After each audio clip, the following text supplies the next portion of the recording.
Ladies and gentlemen,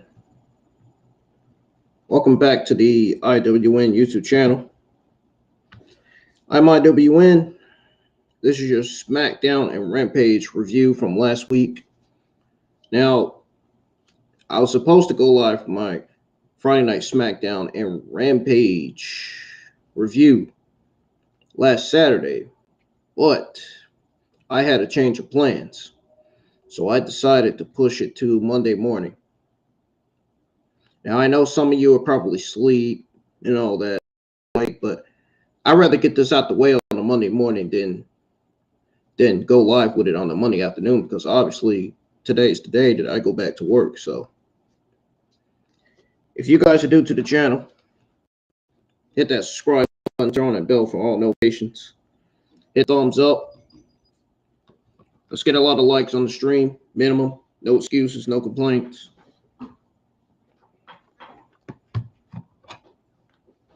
And please, make sure you turn on notifications. Also, hit that notify me button on the streams that are scheduled to go live. So that way, you'll be notified on when the watch-alongs, reviews, and game streams go live each and every week.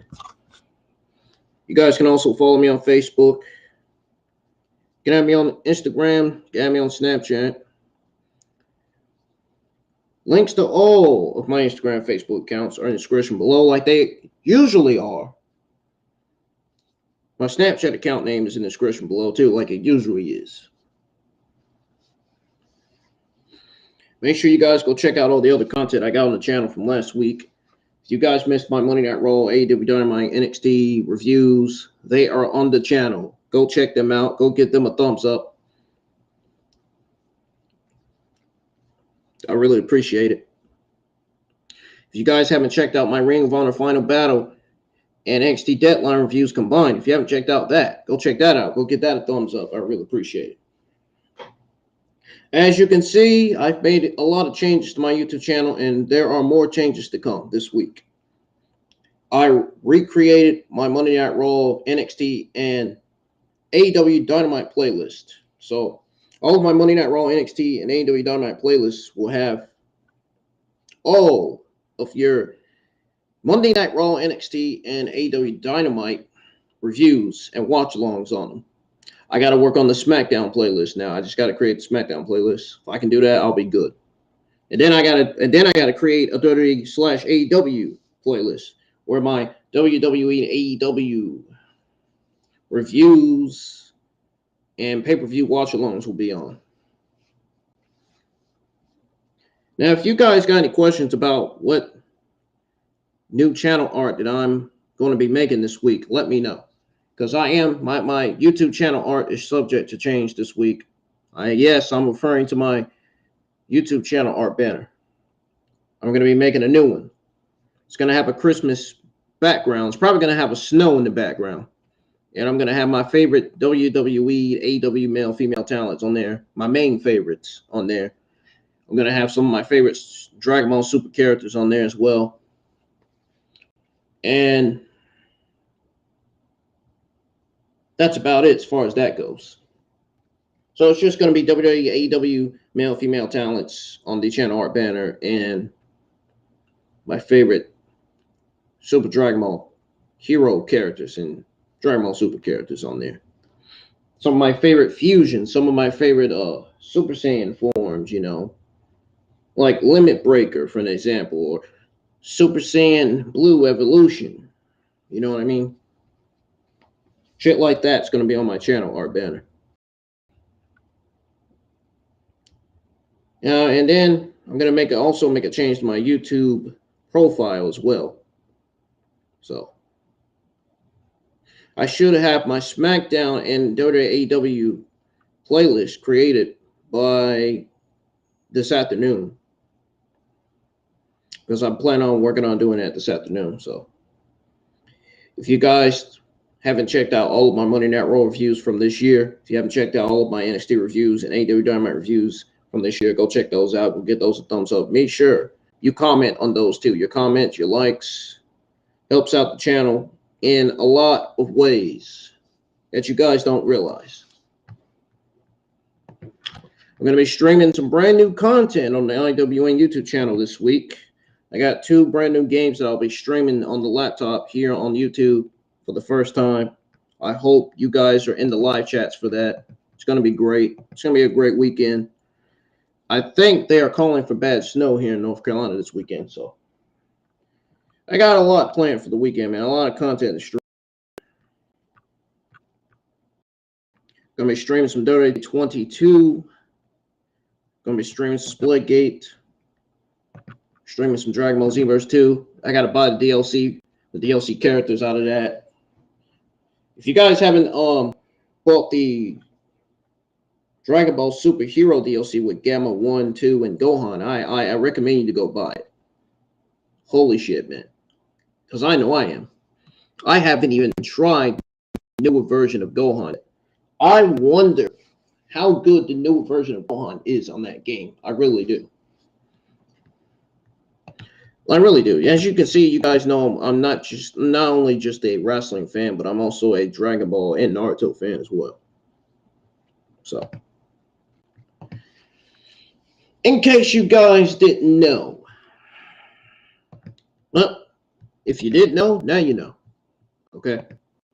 Not trying to sound like Hit Row in a way. But I guess that kind of is sounding like them, but whatever. You know. Anyways, guys, I'm trying to pull my notes here right now. Once I have my notes pulled up, we'll start the review here.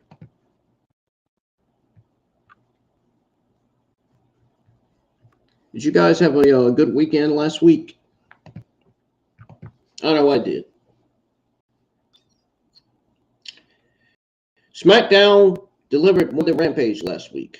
Despite the viewership going down for SmackDown, I got some news on the viewership. We're going to go over that. Got a whole bunch of news on John Cena, Sasha Banks, you name it. Got some news on Vince McMahon, I think. Hopefully not. I know when I looked at my sources' website, I didn't see any news articles on Vince McMahon, so that should be a good thing. I've seen that Vince McMahon reportedly plan on coming back to WWE. The higher ups doesn't even want him back.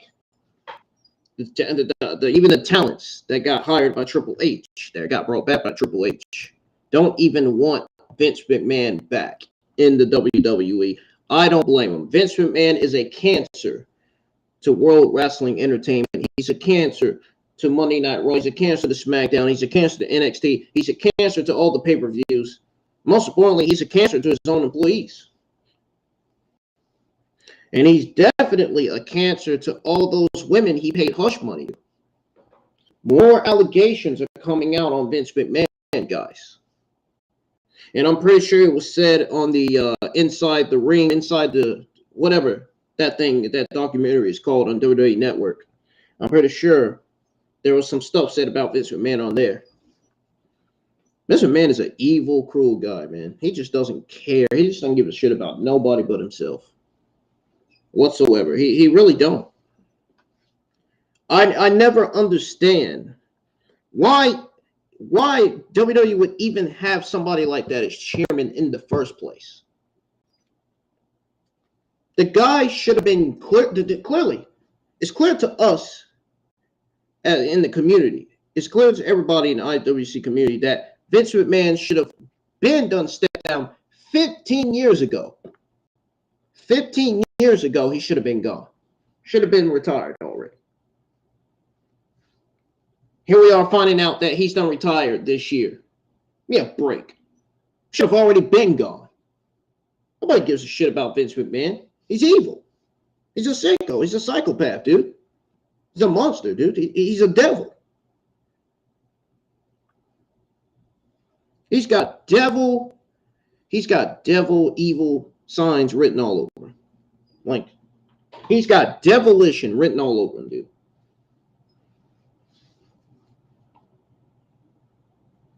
Nobody, when I mean nobody wants Vince McMahon back. Not even JD.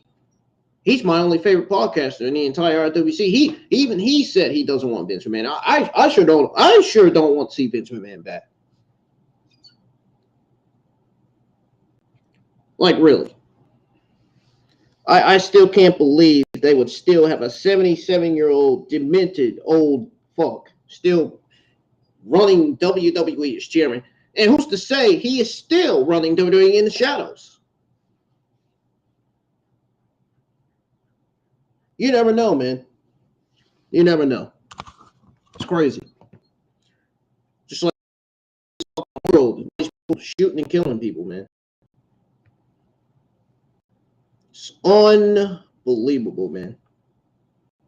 How people are going out here doing all these sick things, man. They don't think about themselves and their family when they do these things. They don't think about the people around them when they're doing all these things, man. And it fucking sickens me on the stomach. It sickens me on the stomach to think that somebody would go out here and pay hush money to all these women, man. It's not right. It's not. No man should be paying hush money to females that they don't really know. Oh, trust me, Vince McMahon knew that. Vince McMahon knew.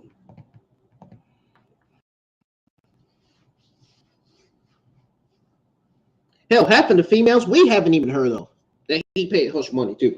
They wouldn't say their names in public or nothing.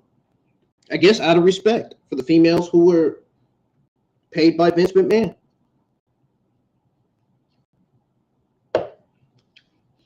Next year, I could see Bruce Prichard getting fired. I mean, clearly, the Triple H and his administration is not keeping Bruce Prichard there for long. Clearly, they're going to get him out of there. I guarantee you, fans in the community, on Twitter, on Facebook, and Instagram, already, I'm talking about the internet wrestling community, are already signing petitions to get Bruce Prichard fired. They need to get him out. Like, he's got to go. I don't care if he's a good executive director or a bad executive director. We all know he's one of the worst executive directors in that company. I mean, get him out. Get him the fuck out, dude. He's got to go. Kevin Dunn too. Get him out. He's got to go. Both of them need to go. Seriously.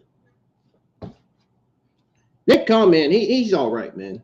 Nick Khan, he's all right, man. At least he's better than a Bruce Prichard and Kevin Dunn. What?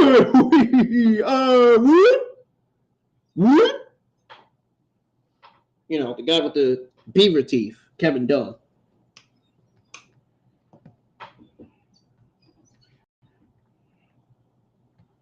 Anyways, guys, we're going to start with the SmackDown review first.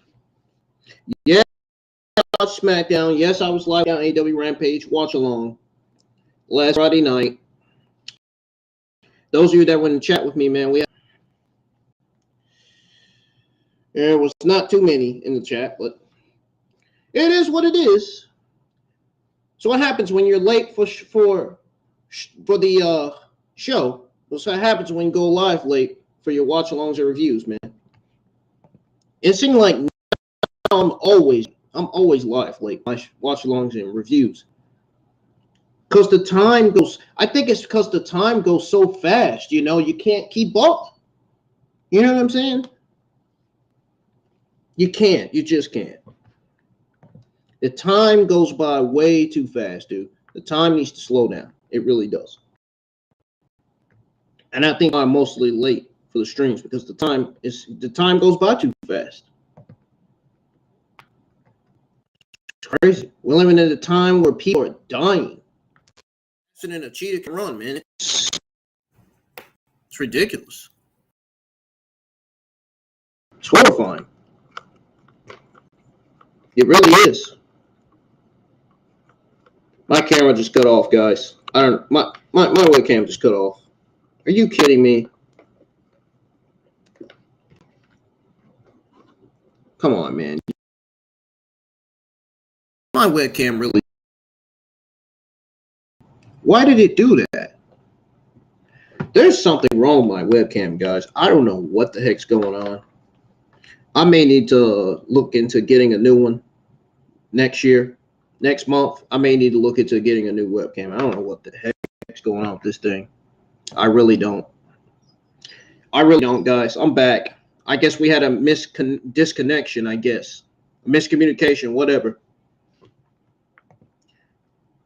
You guys ready for me to start the SmackDown review? We're going to go ahead and start it right now. I'm not going to waste anybody's time because I want to go ahead and give you guys your AEW Monday morning news after I review both SmackDown Rampage, and I'm going to do it faster than you could blink, so that way I can get off of here and do what I got to do, and I guess go back to sleep again. I mean, I done took 2 naps yesterday. I mean, I don't even feel sleepy at all. Yeah, I took 2 freaking naps yesterday, man. I don't even feel tired at all. I don't feel sleepy at all, period. Did anybody get some sleep yesterday? Did anybody take a nap? How many naps did you guys take yesterday if you did? Let me know. I know I took 2. I'm supposed to take 1. I don't know why I took 2. I think taking 2 naps does a little bit too much. I think it makes your head a little too dizzy. Yeah, I was definitely dizzy when I got up late. I know that. I know that for damn sure. For real, guys. I'm going to start with SmackDown view. I'm not joking this time. So, SmackDown took place in Chicago, Illinois at Allstate Arena.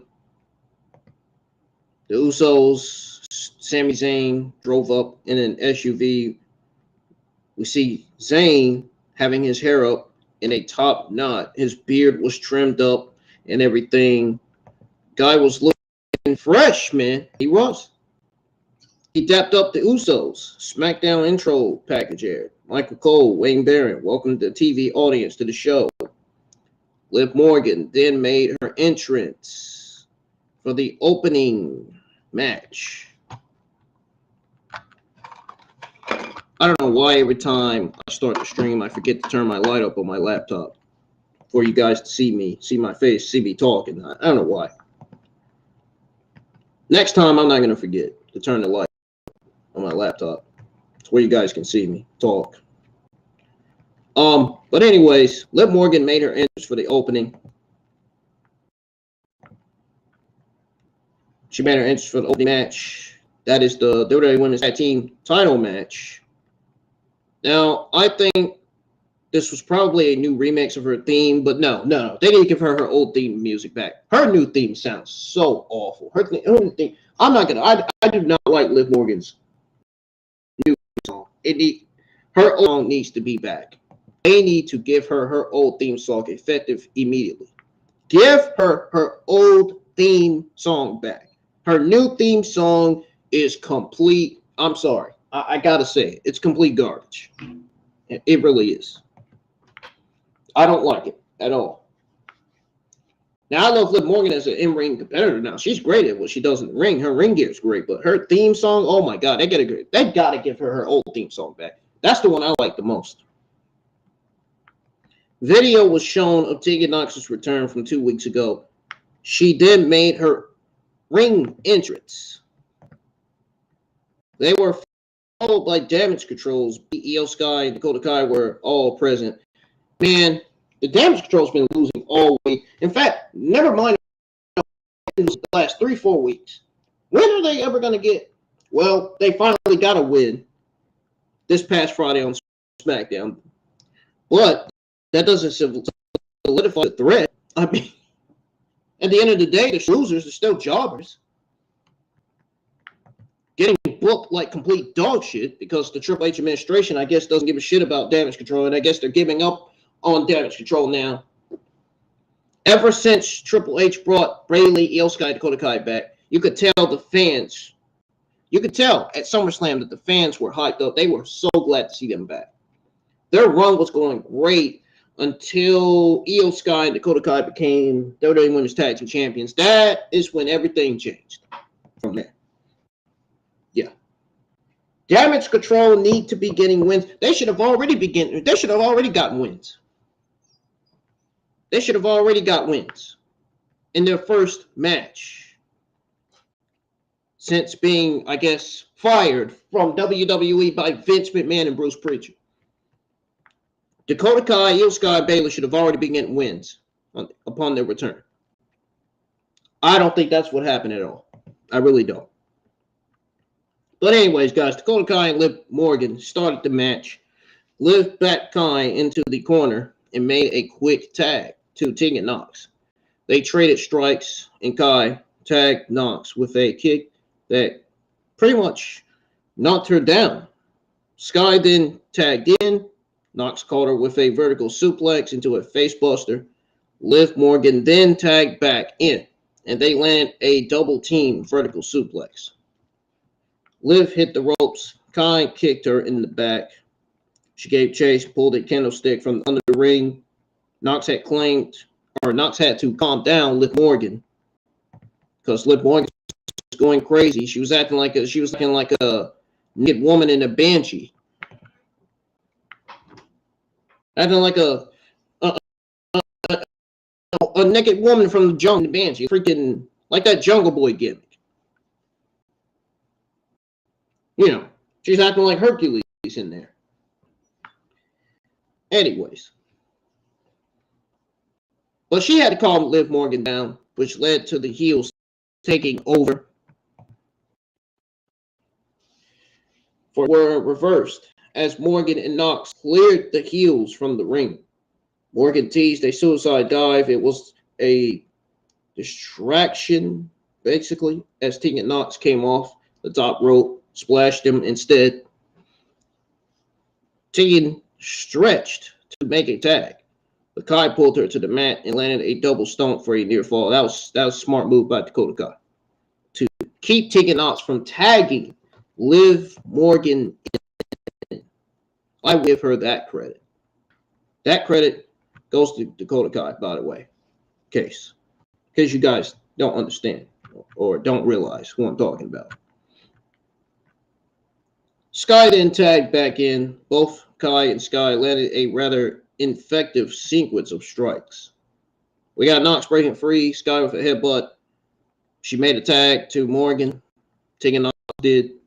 She landed an enziguri on Kai. Running knee lift. Morgan kicked up, took out Skye from the apron, caught with a running kick from Kai in the corner. I know I sound like a robot. I sound like Charlotte Flair. I know. And speaking of Charlotte Flair, I do have some news on Charlotte Flair, which we'll go over later. Nox broke up the pinfall, but was sent out of the ring by Kai. Morgan landed a codebreaker to Skye and tagged in Nox. She then landed a Chinese wizard and covered. It was broken up by Kai. I wonder why. Morgan then took out Kai. Sunset flip powerbomb from the apron to the floor. Skye then flew in from out of frame with a running drop kick. So then, Skye and Nox tangled in the ring. Nox went for another Chinese wizard. She went for that shiny wizard like a fox, legitimately. Storming in like a fox for another shiny wizard, but this is what happened. Skye landed a shot and broke it up. So then Nox fired back, landed a kick on Skye. Bayley got involved to prevent further damage on the floor. Nox tossed Bayley into the crowd. Someone in all black clothing showed up, and that someone was Xia Li. She kicked Nox in the face. Skye then tossed Nox back in the ring and landed a top rope moonsault for the win. Yes, folks, the mysterious hooded woman was identified as Xia Li last week. According to Ringside News, they were actually telling the truth. They were actually right. Their report stands out. It was Xia Li. It was Xia Li. I mean, you can tell just by how short she is. I mean, those leggings don't tell you that it's Xia Li, then we got a legit problem. Those black leggings she was wearing. She was taken to the back by security. There's no way she was getting. There's no way she was getting away from security, man. No way, man. That was a good top rope moonsault by Io Skye, by the way. Io Skye, we all know Io Skye does a better moonsault than Charlotte Flair. Reboot, you know. That Charlotte Flair.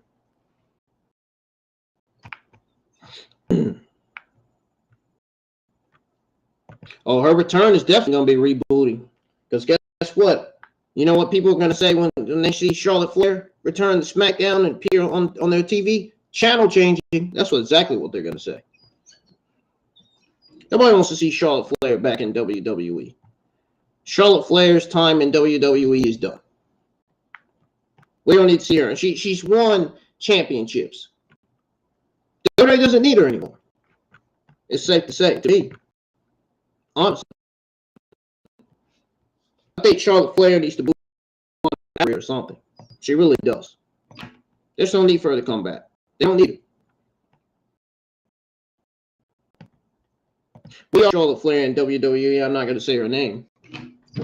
But I think she is. After the match, Michael Cole introduced a hype package for Gunther in advance of the Intercontinental Championship match in the main event. The video package focused on Gunther's physicality. He did compliment Ricochet as one of the most gifted athletes he's ever seen. He promised to bring his spirit, retain his champion.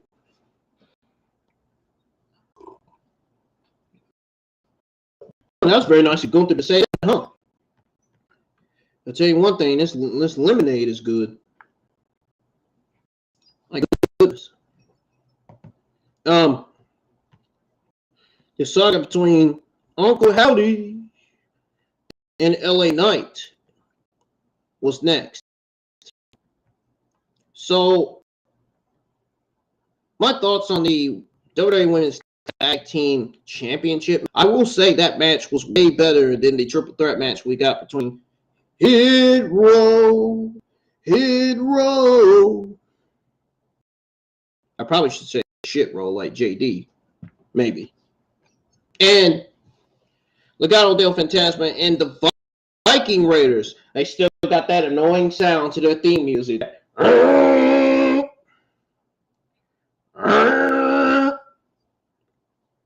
Really, nobody in the crowd wants to hear that shit. That annoying sound. How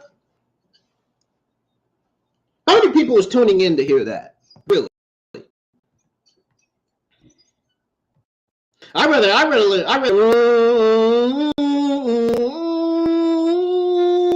Samoa Joe's theme song than hear that sound. My goodness. They really got to get that sound off the Viking Raiders theme song, dude. That is so annoying, dude. I can easily see why JD was annoyed. I can easily see why JD shitted on that.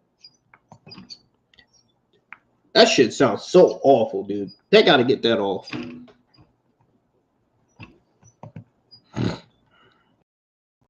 Anyways, the WWE Women's Tag Team title match. It was a solid opening match. It was better than that triple threat match. It's better than that triple threat match we got, man, between Hit Row, Viking Raiders, and Legado del Fantasma. Because one already said it. Yeah, whatever. There were some very good-looking spots. Also, several where the daylight was pretty obvious on the strikes. Now, I guess it'll be interesting to see if the person was targeting Nox specifically or if they are a new member of Damage Control, which was obviously, again, Xia Li. Ricochet's video package on his SmackDown World Cup win. Ricochet telling Gunther he would give him the fight of his life last week. Or he gave him the fight of his life last week. Now that SmackDown World Cup win solidified Ricochet for real. It solidified him as the greatest in my honest opinion. greatest hype for all of sports entertainment. One of the greatest in-ring performers this generation has. Now, Cole and Barrett then introduced a video package that focused on Kevin Owens attacking the Bloodline 2 weeks ago. It said Roman Reigns was there tonight to address the Kevin Owens brawl. Sami Zayn backstage with the Usos, asking them about how he looked. He looked oozy, if you ask me. Anyways, they both said he looked good, and he was anxious about Roman Reigns making an appearance. He said he needed to get some water. Jey speculated while he was gone that Roman Reigns was going to make him a full-blown ooze. Jimmy had his doubts because of Kevin Owens showing up Monday and thought they were setting Sami up for disappointment. Even I thought they were setting Sami Zayn up for disappointment. Maybe they're setting Zayn up for disappointment after the Royal Rumble. I don't know. Maybe after the Royal Rumble, we'll see the Bloodline turn on Sami Zayn finally. And we get Sami Zayn, Kevin Owens versus the Usos for Elimination Chamber. Maybe. I don't know. That's what I'm thinking we're getting.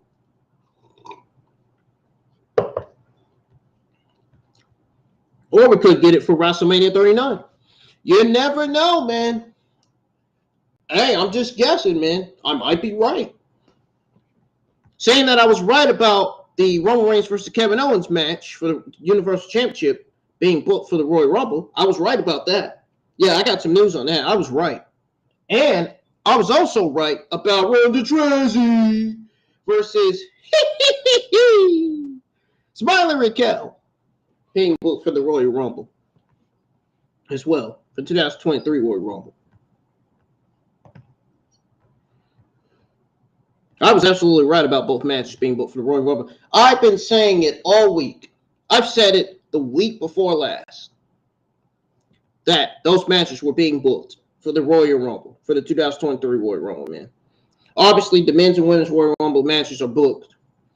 And they seemingly booked Edge versus Finn Balor, WWE and Triple H administration has, for the 2023 Royal Rumble. That looks to be a stat card. Man, what a card that is for the Royal Rumble, dude. I mean, this may go down as one of the best Royal Rumbles that we haven't gotten in a long time.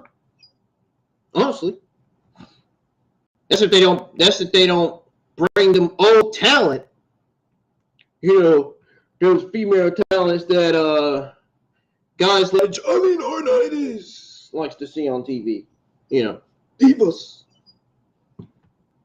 We don't want to see divas like Alicia Fox and Ivory in the Royal Rumble. No thanks. I want to see young, upcoming NXT female talents like Sol Ruka in the Royal Rumble. I don't want to see talents like Alicia Fox and Ivory and all these talents that are not even legends. Like, really. We need to see real female talents in that Royal Rumble. Real female talents. You know, I feel like the NXT female talents being added to the Women's Royal Rumble would, you know, solidify them. It would give them a feel, you know. It would let them give a glimpse of who's all on the Monday Night Raw and SmackDown Women's roster, you know. It would let them see for the first time who's all is on the main roster, you know. Say if Sol Ruka was in the Royal Rumble, she came in, she get to see a glimpse. She get to get a glimpse of all the female talents on the main roster. You know? I hope you guys are understanding what I'm saying here. I'm trying to make sense with what I'm saying. Trying. Now, going back to what I was reading about Ricochet. Cole and Barrett introduced a video package that focused on Kevin Owens attacking the Bloodline 2 weeks ago and said Roman Reigns was there to address Kevin Owens' problem backstage, asking them about how he looked. They both said he looked good. I think I already read that, but whatever. I'm going to read it again in case you all didn't hear it. He was anxious about Roman Reigns making an appearance.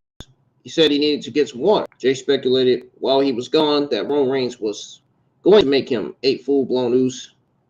Jimmy had his doubts because of Kevin Owens showing up Monday and thought they were setting Zayn up for disappointment. Cole and Baron then aired another video, this time showing LA Knight running into Uncle Howdy backstage. Cole then aired some cell phone footage that was sent through a QR code. Oh, we got another. You mean tell me we got another QR code last Friday on SmackDown? That's exactly what we got. I mean, which showed LA Knight tied up wearing an Uncle Howdy mask with his mouth taped shut. Knight was then shown backstage heading towards the ring. The video packages this past Friday were really, really great. And it's probably not the most exciting. It's probably not the most happiest, exciting stuff for the live crowd, but it paid off. Whether the negative AEW geeks in the community like it or not, it paid off. LA Knight was in the ring when the show returned. He told the crowd to shut up. Yeah, he literally told the crowd to shut up. I'm not joking.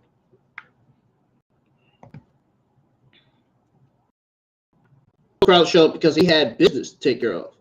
He said he had been blindsided, kidnapped the last few weeks. He's still knocking Bray Wyatt's front door. He gave Bray credit for being a former WWE champion, having a highly anticipated return, but said he's done nothing but dress like a circus freak. I thought he was going to say more like a clown circus freak. I thought he was going to say. And talk a lot without getting to the point.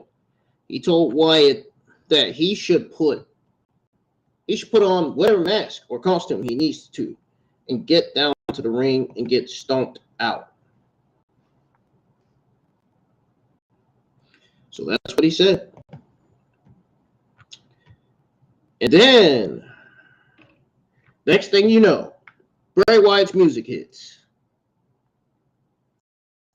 And soared into the arena. He walked out.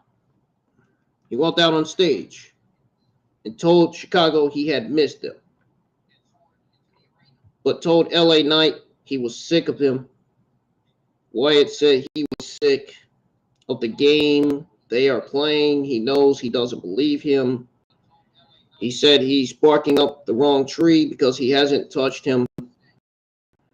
Ray said deeply, they both know how this ends and stepped up on the apron. Wyatt said that since they both know how it ends, he would give him one more chance to say his message and make it worth his while. As Bray stepped in the ring, Wyatt stomped him out as from Uncle Howdy video played on the screen. Asked if we wanted to see something really scary. Wyatt laughed and Knight continued to attack him. Uncle Howdy, wearing a hat and a latex mask, walked out onto the stage, laughed while Knight backed out of the ring. Wyatt then started smiling, and the show cut to commercial. Now, I know you guys are keep waiting to be impressed by Bray Wyatt's new character. I mean, I'm already impressed by his character, to be honest. I mean, he has the greatest creative minds in all WWE, Bray Wyatt does. And thus far, it lacks substance and relies too much on stretching out the very thin material from week to week. I mean, that's just me. But he's doing great for himself right now, He's feuding with LA Knight. This is easily probably one of the best feuds on SmackDown.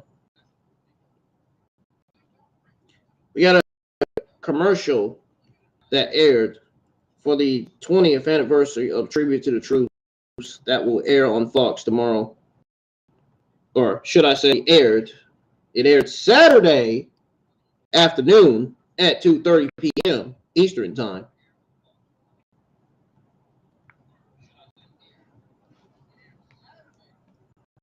Never mind tomorrow, because that tomorrow has already passed by. It was on a Saturday afternoon, guys. Roman Reigns was shown walking into the building backstage.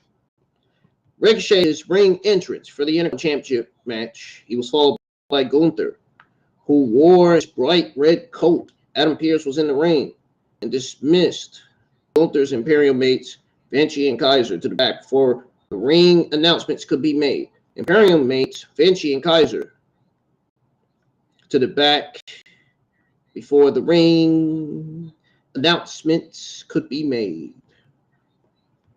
Samantha Irvin then made the ring announcements with the WWE World Cup set up in the ring.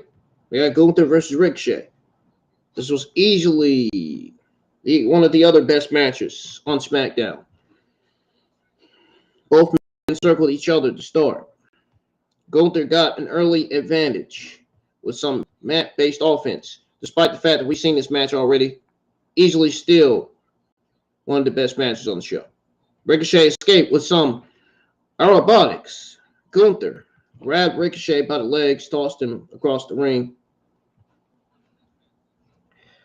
Ricochet ducked a chop and then avoided a German suplex with a backflip. That was a good backflip, by the way, by Ricochet.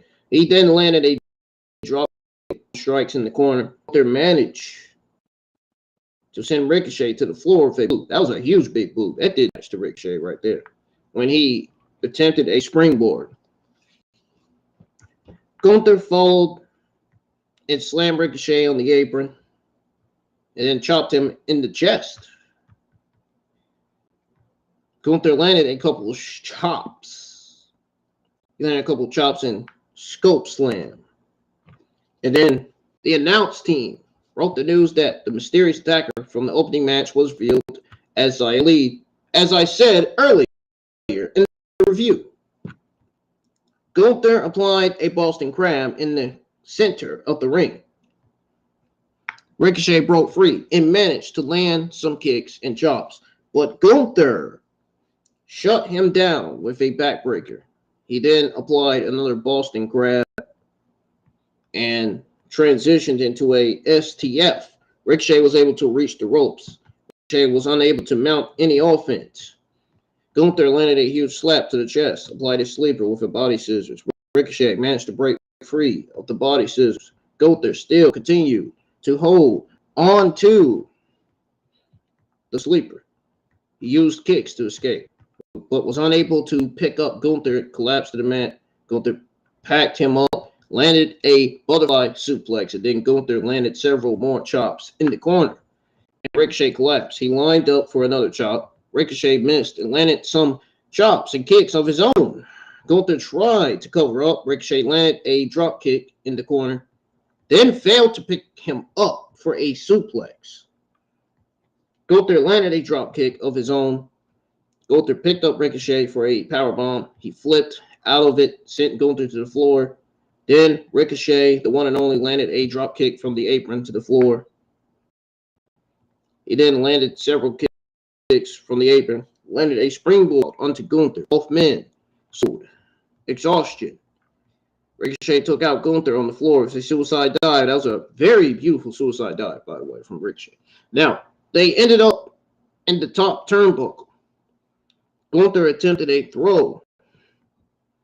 Ricochet landed on his feet, but was taken out by a lariat from Gunther for a close near fall. Gunther went to the top rope, landed on Ricochet's feet. He then landed a vertical suplex for a near fall. Ricochet went to the top rope, landed a shooting star press. Gunther kicked out at 2. Ricochet pulled the tape. He pulled the tape off his wrists, landed some slaps and kicks. He went for a double leg drop kick. Gunther chopped him out of the air, landed a powerbomb for another 2, kick out. Ricochet fired back with chops again. Gunther picked him again, landed the last symphony. He landed the last symphony. The Emerald Flossin for Misawa fans and got the win. After the match, Imperium went down to the ring to congratulate Gunther, put the boots on to Ricochet. Once they put the boots to Ricochet, and Braun Strowman's music hit, and he ran down to the ring to clear out the heels. He then picked up Ricochet, raised his arm again. That's the third time we've seen Braun Strowman do that. It looked like they're signifying a heel turn for Braun Strowman. That's what it looked like. It looked like they're trying to get Braun Strowman to turn heel and Ricochet so we can get a Braun Strowman Ricochet feud. I hope not. Hope to God not. I don't want to see that on TV. I really don't. Yo, they already got enough freaking heels in the SmackDown men's division as it is now. Being honest. But my take on this, honestly, Gunther Ricochet had my favorite match of the week by far this past Friday. It was very, very, very much worth going out of your way to watch. Definitely invested my time, even though I've already seen it, even though I said it already. The Bloodline segment to close the show was an interesting segment. Adam Pearce walked up to Roman Reigns, Solo, and Heyman backstage. Roman told Pearce to sit down, offered him a match for Monday. He offered a match between Roman Reigns and Zayn against Kevin Owens and a partner of his choosing. Pearce asked them if they wanted to do it tonight. Roman Reigns laughed. Heyman said the match could take place December the 30th on SmackDown in Tampa, Florida, Roman Reigns' hometown. Cole and Darren introduced his hometown is Pensacola, Florida, but Florida's still Roman's hometown either way. It's Florida. Most is Florida, it's his hometown. Cole and Baron introduced a video package that recalled the 20-year history of Tribute to the Troops, narrated by John Cena. After the video, Legado del Fantasma made their entrance for a triple threat tag team match. Wow. Cruz del Toro were accompanied by Selena Vega and Santos Escobar. Roman Reigns has a nice schedule. He works matches about once a month. Hopefully he signs a full-time deal with WWE going into next year. Hopefully he doesn't go to Hollywood. I feel like WWE at this point still needs Roman Reigns. I really do. Roman Reigns is one of the greatest male talents in WWE history. And he's already a future Hall of Fame. I mean, look at his resume. Look at the championships he's won.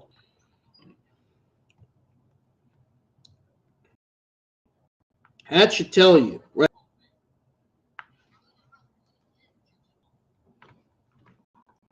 So Hit Row finished their entrance as the show returned. B-Fab joined Ashanti Adonis, Top Dollar. They were followed by the Viking Raiders. Eric and Ivar were accompanied by Valhalla, formerly known as Sarah Logan. We got Legado del Fantasma, Joaquin Wild, Cruz del Toro versus Hit Row, Top Dollar, Ashanti the Adonis, and the Viking Raiders is Eric and Ivar. Ashanti and Eric started the match. They spilled out to the outside quickly. Top Dollar then clothesline Wild and Del Toro out to the floor. Eric recovered. He and Top Dollar then spilled to the outside as well.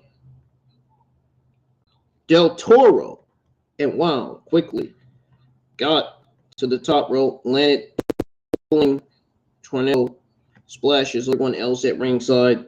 Top Dollar landed a series of lariats, but was cut down by Eric Fear. The Viking Raiders then fought him with a springboard clothesline combo with a German suplex. Wild broke up the pinfall attempt with a top rope dropkick.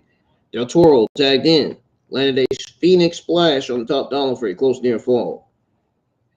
Then Shanti jumped back and landed a DDT on Wild. Action was frantic as multiple rapidly flew out of the ring. Top Dollar attempted a dive over the top, but botched it terribly.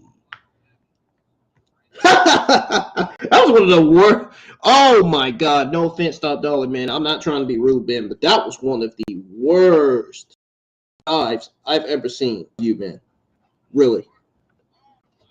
You can't do that again, man. I mean, do you not realize how many pounds you weigh, dude? You can't do that, man. You're gonna hurt yourself, bro. You gotta be more careful. You gotta be more careful doing that. You really do.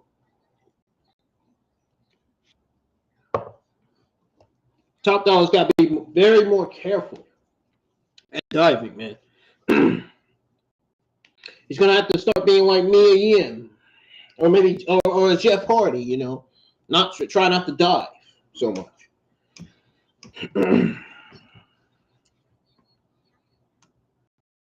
You probably can learn a thing or two from Mark Henry, maybe.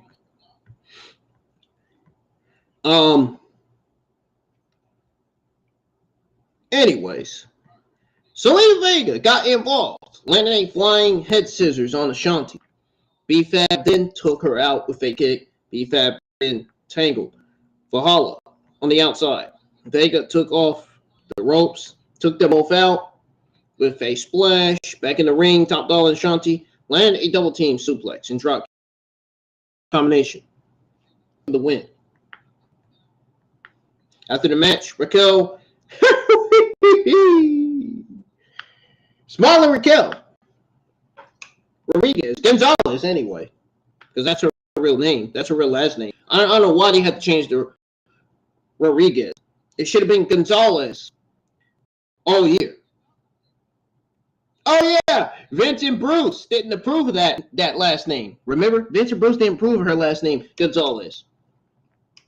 They only changed it to Rodriguez because I guess in Bruce and Vince's vision, it fitted her name well. Whatever, man. Gonzalez is better than Rodriguez. The Gonzalez last name fits Raquel well, in my honest opinion. I don't care what the Vince or Bruce Stains out here think. Stans and Mercs out here. Raquel Rodriguez was interviewed about her injured elbow. She was aching it inside of her arm brace. She said doctors have cautioned her not to rush back into her combat. But this is personal. From off screen, I do have some news on Raquel Rodriguez and her injury. Apparently, it's not legit, from what I was told. We're going to go over that right after both reviews. Or not after, but a little bit after, actually. Ronda Rousey and Shayna Baszler attacked Raquel and repeatedly kicked her injury elbow. Her injured elbow, man. Why did I say injury elbow when I should have said injury? I had to correct myself there. I said injury. I was supposed to say injury. They gave her the ice back and told her 20 minutes should do it. Now, I don't think some of us really didn't get a great recap of the final minutes of that match because a lot of people busted out laughing when Top Dollar attempted that suicide dive, and he nearly failed and broke his spine into 45 pieces. Look, I'm going to say it again in case you all didn't get what I was saying. He legitimately broke his spine. Oh, man. That was one of the more hilarious, terrible dives I've ever freaking seen, dude. I mean, it doesn't get any more terrible than that. It doesn't get any more terrible than that. The guy broke his damn spine into 40 fucking 5 pieces. This is my reaction to that.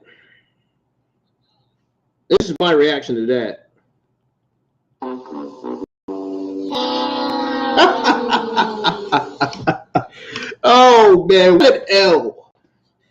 Top Dollar easily gets an L for that dive. I'm not sure how he even thought lumbering slowly towards the ropes would even get him the lift he needed to leap over the top rope. That was just not wise. That did not look good at all. Oh, snap, man. It went about as poorly as that spot can go, man.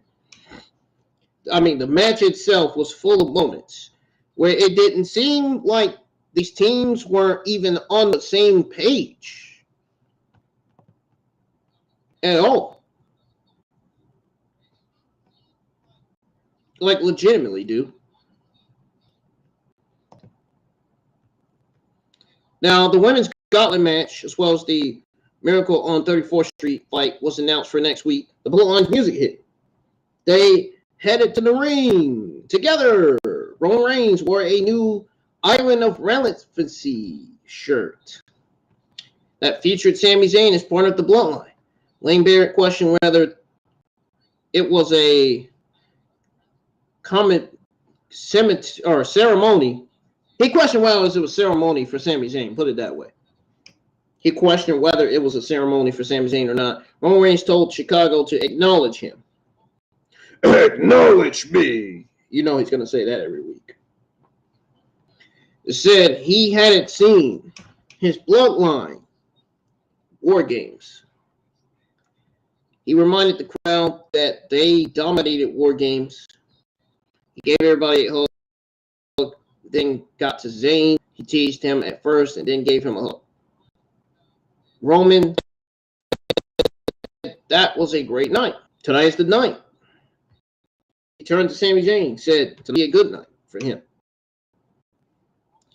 We'll have a KO problem. He continued and said KO won't leave Zayn alone, dragged him down. If Sami has a KO problem, then Roman Reigns has a KO problem. But he's got a solution.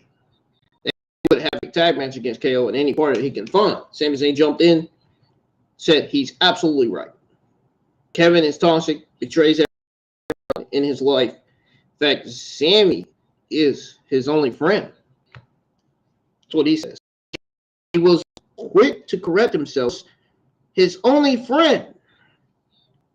And said it would be an honor to join Roman Reigns in a tag match and solve the problem once and for all. Only John Cena appeared in a video that played on the big screen. He said he got a text from his good friend Kevin Owens that his streak of competing in a match for 20 consecutive years was coming to an end.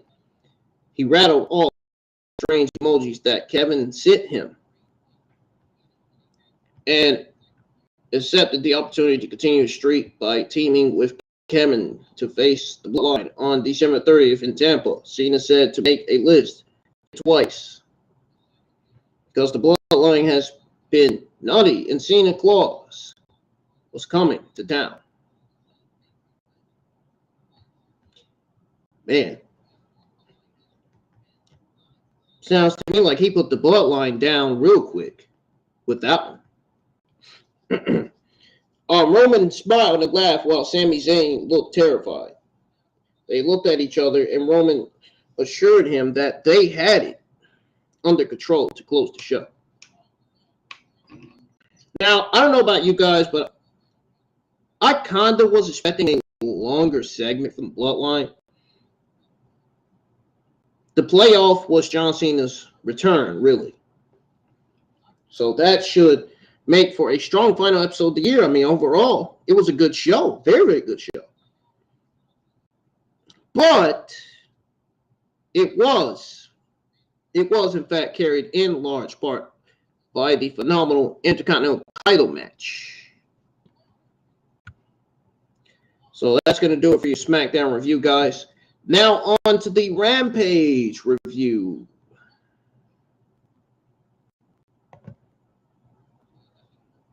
You guys believe I'm still up? That's because I took 2 naps yesterday. I'm not even tired. It feels like I've been sleeping all day yesterday, man. Legitimately, that's almost all I did.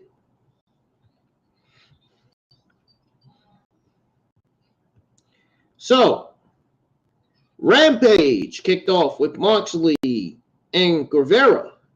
They were already in the ring to kick off the show with their match. They were deprived of seeing Mox make entrance. Surprisingly, the High Flyer took control early on by employing the same kind of aggression for what Moxley is known. He used a lot of strikes, but getting into a fist fight with the former world champion is rarely a good idea. After Moxley began to fight back, Guevara started to imply some of the high-flying offense that has made him famous. But it was just a matter of time before Moxley picked up the win. He did a lot to sell for Guevara. Now, the Spanish God was unable to survive the Bulldog choke. It was a much more violent match than most people probably expected. Moxley is known for his bloody encounters, but Guevara isn't. While it may have been unintentional, having a little color in this match after Guevara ripped out Moxley's ear helped make it feel more competitive. Moxley called out Adam Page after the match, and then the Cowboy was more than happy to meet him for a fight. Security eventually broke them up. Page got in more shots than Jon Moxley. He legitimately got in more shots than Jon Moxley, man. You love to see it. The feud of Jon Moxley and Page continuing in AEW men's division. Great. I love the feud, man. It's probably one of the best feuds on AEW television right now. Easily, I should say. I mean, this was a great effort from Moxley. The match between Moxley and Sammy Guevara. Let's go back to that match again, because I got some more good things to say about it. I mean, holy hell. Another better than great effort from Moxley, you know, the formula of making Rampage a formidable program. Question mark. I kind of questioned that for a minute, but throw Moxley on there, have him go. Shit. The ear stopped, and it did not stop. You have Moxley on there, have him go, man. He'll give you a fucking run for his money. He'll give anybody a run for his money. Even Ray Phoenix. Just ask Kenny Omega. Kenny Omega's been in the ring with Jon Moxley. He's had his match against Jon Moxley, man. He can tell you how good Jon Moxley is in the ring.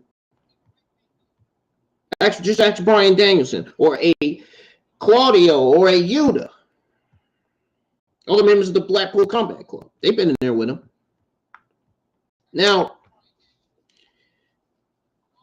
the ear stuff was gruesome, like I said. It did not stop, which made the drama consistent after the first break, obviously. Moxley kicking out of his own finisher and a senton from Sammy was quite the moment, man. Was quite the move there. Now, what I loved about the match, another thing I loved about the match, to be honest, was the difference in pace between the first and second halves. Things began slow with the two working, I'd say, somewhat of a New Japan style. A New Japan Pro Wrestling style. Trading chops and the like, you know. By the time it really picked up, it was a spot after spot. It really worked. The Moxley Konosuke match was easily the greatest match on last week's episode of Rampage. And I'm not talking about the other week before last. That Rampage.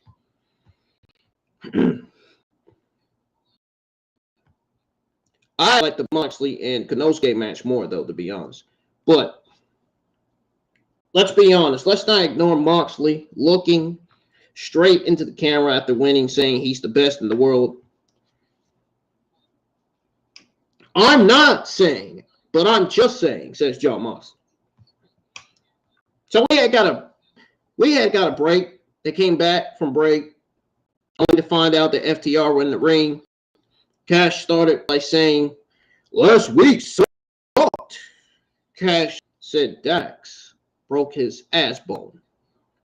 Dax moaned the crowd.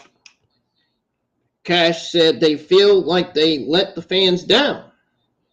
I don't think they let the fans down. I mean, look at their match against the Briscoes. That was easily match of the year. And they're already talking about they let the fans down. Come on, man. You put FTR in the ring, they'll deliver a great match. They'll give you a run for your money, just like Jon Moxley. Come on. They need to be proud, man. They're the greatest tag team of all time, man. The greatest tag team in pro wrestling history. The greatest tag team in all of WWE and AEW, man. Come on. Doesn't get any better than that with these guys. They are top guys, man. The Revival.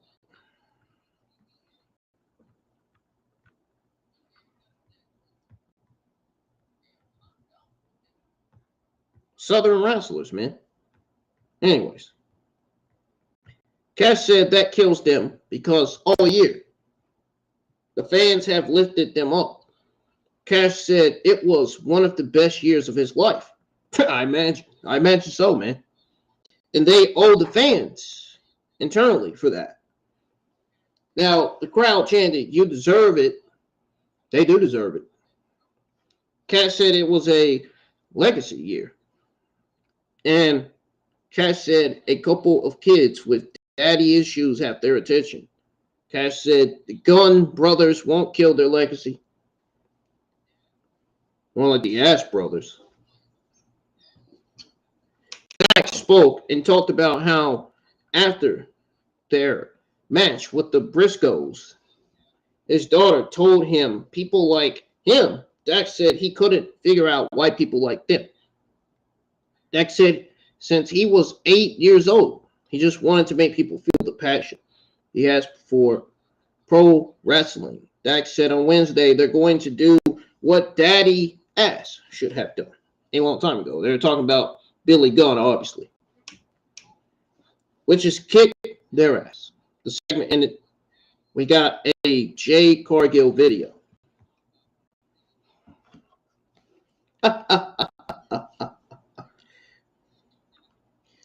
What FTR really need to be focusing on is instead of them, what they really need to be focusing on is, I'll tell you in a minute. What they really need to be focused on is kicking the Guns. That's what they need to be focused on. Really. We got Skye Blue versus Britt Baker. The two locked up to begin in trading arm locks. Baker worked a head scissors and hit an underhook suplex for a 1 count. An arm drag from Blue. The wrestlers reset, and Blue rolled Baker up before kicking her in the back. From there, we got our next picture-in-picture commercial break.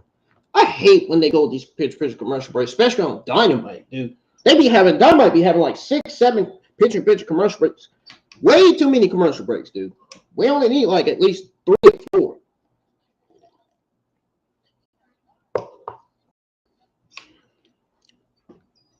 So back from break, Blue hit a thirst kick for a 2 count.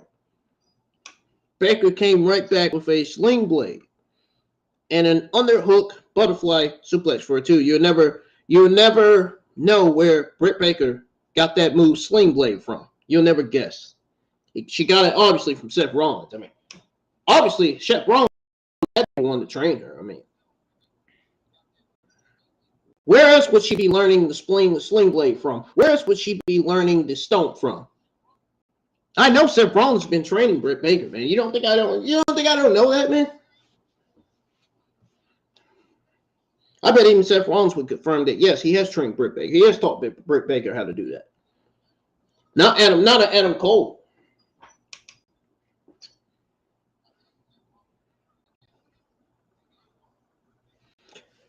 An underhook butterfly suplex for a 2 count. Rebuild then gave Baker her glove. Blue cut Baker off, rolled her up for a 2 count. Blue went for a cold blue. Not a cold red. They need to call it a cold blue, not a cold red, because I remember the last time commentary called it cold red. No. That's DeMonte's finisher, not Skye Blue's finisher. Skye Blue's finisher is the Code Blue. They didn't get it right the last time. Commentary did. But Baker shrugged her off and then hit a stomp for the win. After the match, Baker sank in the lockjaw until Sheeta's music hit. Sheeta ran to the ring with her kendo stick. Sheeta hit Baker and had a moment with Jamie Hayter as the two shouted at each other before Hayter rolled out of the ring. From there, we got the JR sit down with Preston Vance, who said he was handpicked by Broly Lee. Vance said LFI sees the same potential that Broly Lee once saw in him. And LFI are his true friends. Vance said -1 turned into a snot-nosed brat. And he should grow up. Back to the ring. We got Wardlow versus Exodus Prime. This was a squash. Mr. Prime got a nice little pop when he was announced. But you only get one action Andrade situation a night.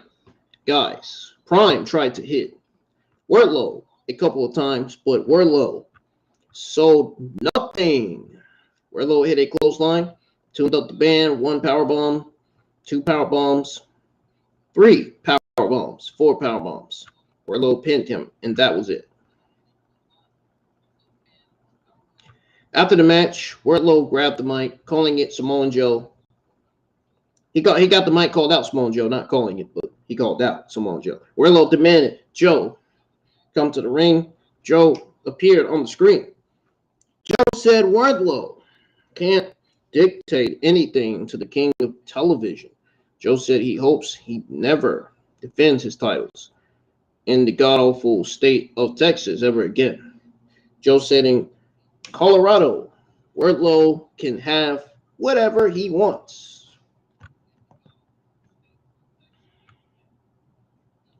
Now, the match between Skye Blue and Britt Baker was decent enough.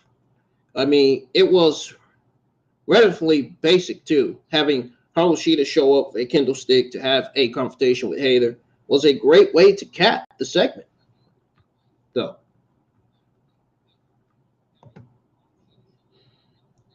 Now, as far as the JR sit down with Preston goes, as far as the Wardlow Samoan Joe segment goes, now, the Wardlow match was what anyone might think it would be. Joe's promo afterward had hella fire to it. And it's always a good time when Joe reminds us how good Joe really can be. Those moments don't come. Those moments don't come. And I'd say those moments don't come as often as they did these days. Now, it'll do Wardlow good, honestly, to be in the ring with him, because as a bunch, you know, some people are kind of sort of excited for that match. Some people are, some people are not, believe it or not. Meanwhile, the logic behind Preston, the JR sit down with Preston. Preston turning on the Dark Order because Broly Lee was the one who handpicked him. And now -1 is a brat is quite the choice. It's not like, I guess, we're going to blow this off with a -1 versus Preston Vance dog collar match, right? Hopefully that doesn't happen. Please excuse me for saying that. I wouldn't want -1 suffering in that match. No. Maybe when he grows up, but no. He's still a kid. Back from break, we got the more hangry segment. Trent Seven spoke for a second, and Kip Sabian began to speak until Butcher cut him off. It said he's sick of talking. Blade chimed in and said they're going to split best friends open. Mike Henry started to talk at least, and Dustin cut him off. But Trent said something silly. That was the end of the segment because Henry said basically it was time for the main event. So the main event was Dustin Rhodes, Orange Cassidy, Trent Red, Chuck Taylor, the Butcher, the Blade, Kip Sabian, and Trent Seven. So we got two Trents in the ring, Trent Seven and Trent Beretta. They begin the match. Seven chopped the other Trent. The two exchange blows. Seven chopped back out of Trent, but Trent came back. Both guys went down before things dissolved. Cassidy and Kip were left alone in the ring. They had a nice exchange. Cassidy put his hands in his pockets. Butcher and Trent basically Butcher blade kick Trent. We got our final picture-in-picture break.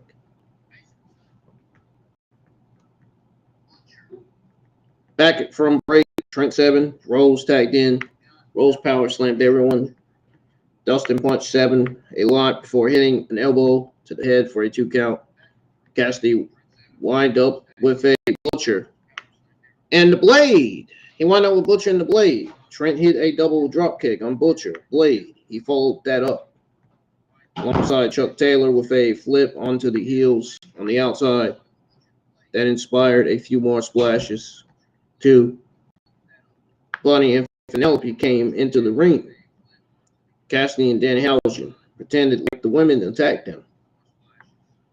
As a result, the referee ejected both women from ringside. Kip turned Danhausen around, punched him in the nuts. Sabian followed that up with a punch to Cassidy. Things were still fairly broken down when Seven slammed Trent from the top rope for a 2 count. Dustin got a tag. Hits a destroy on Sabian. The crowd was up for Dustin. Then Dustin picked Kip Sabian in the corner. And Cassidy softly kicked Sabian before Dustin kicked Sabian in the junk. For real. You guys know what I mean. Dustin landed a bulldog on Seven and got the win because of that.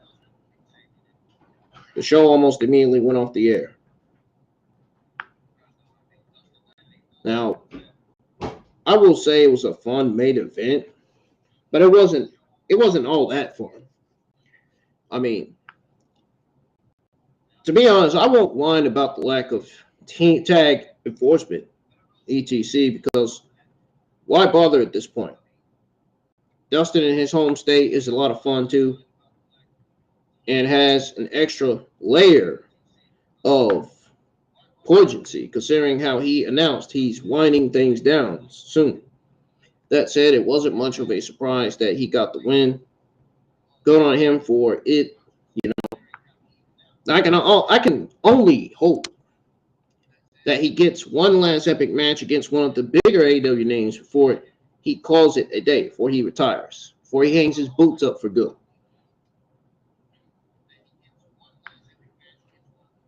Now, the program appears to be building towards Sabian versus Cassidy again, which I kind of figured. That's why I said it the way I said it. I guess I'm okay with it because those two can produce a good match.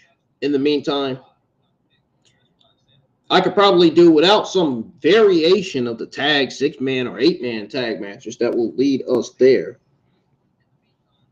I mean, in all, Rampage, it was good. It was a good episode. I mean, you know, we saw certainly a setup from where it was for weeks before last week changed things, of course. I guess scheduling what's probably going to be best match of the night first, because you want to keep people around. 10 p.m. on a Friday night is quite the ask, but AEW sacrifices its main event spot each time it does that, which is pretty much every time. Now, by the time 11 p.m. Eastern time comes around, you know, you just kind of find yourself waiting for it to be over. Yeah, that was definitely me that Friday night. It would be over because it got a little bit boring. But that's just me, you know. I don't know about what you guys think. Guys, that's going to do it for both SmackDown Rampage reviews. If you guys are ready to hear your WWE news, give me a hell yeah. I'm just saying, because I know you are. My webcam. I got to get a new webcam, guys. I don't know what's going on. I don't know why it's doing that. It's doing stupid stuff for no reason. But you guys enjoyed the SmackDown AEW Rampage review. Hit the thumbs up. Let's get more likes on the stream. Subscribe to the channel if you're new. And guys, I'm gonna take a 3-minute break. I will be right back. Don't go anywhere. Your WWE AEW Monday Morning News is coming up next here on the IWN YouTube channel. So don't go anywhere. Stick around, because your WWE AEW Monday Morning News will be given to you guys here in a few minutes. So I'm gonna put on some royalty-free New Year Christmas music for you guys. And I will be right back. Don't go anywhere. Please don't. I don't want my audience leaving me, man. We got a lot of WWE AEW Monday Morning News to talk about. A lot of Sasha Banks news, a lot of John Cena news, a whole bunch of news about the Royal Rumble, some news on WrestleMania 39 ideas, a lot of news we got to go over, man. So I'll be right back. Don't go anywhere, folks. Stay put. I'm going to play some New Year Christmas music for you guys while you're waiting on me.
Ladies and gentlemen, I'm back from my break.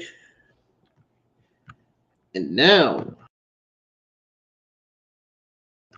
it is time for your WWE and AEW Monday morning news. Here we go, guys.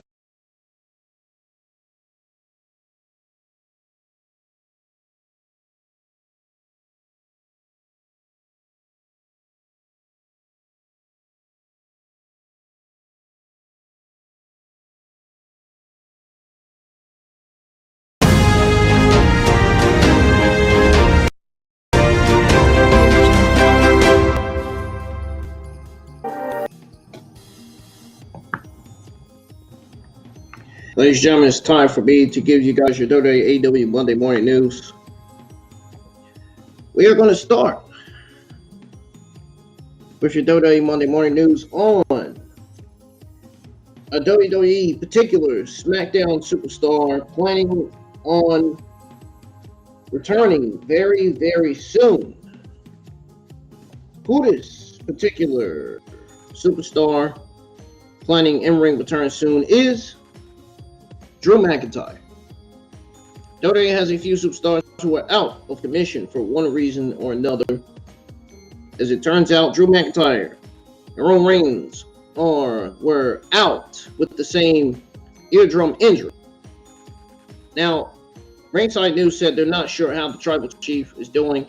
Scottish Warrior is getting ready for his return to the ring. Obviously, we saw Roman Reigns on SmackDown last week, this past Friday. He looked all right to me. Drew McIntyre and Sheamus were going to compete for the Usos Undisputed Tag Team Championships on SmackDown on November the 9th. Then reports said that the former WWE champion suffered a ruptured eardrum after McIntyre revealed that he was not medically cleared to compete. Now, it appears McIntyre is going to make a comeback to the company really soon. In a pre-recorded video statement on WWE The Bumps, McIntyre gave an update on his condition following a recent injury and said that his return to the ring isn't far off, really. McIntyre stated that he doesn't intend to miss the road to WrestleMania 39. Says here, and I quote, "I wish I could be there physically. Sadly, I can't right now. I appreciate everybody checking in. You know, if Drew McIntyre is not at work, there is a reason." End quote. He continues to say, but I can't tell you. Back very, very soon. Then he goes on to say there is a certain season on the horizon, the WrestleMania season, and I'm not going to miss that. End quote. McIntyre claimed to be about to work out in the video he sent from his home gym. I guess it suggests that his recovery is doing quite well. What is y'all's take on Drew McIntyre's booking? Let me know in the live chats. The live chats are open for you guys to comment your thoughts on Drew McIntyre's injury. What is y'all's thoughts on that?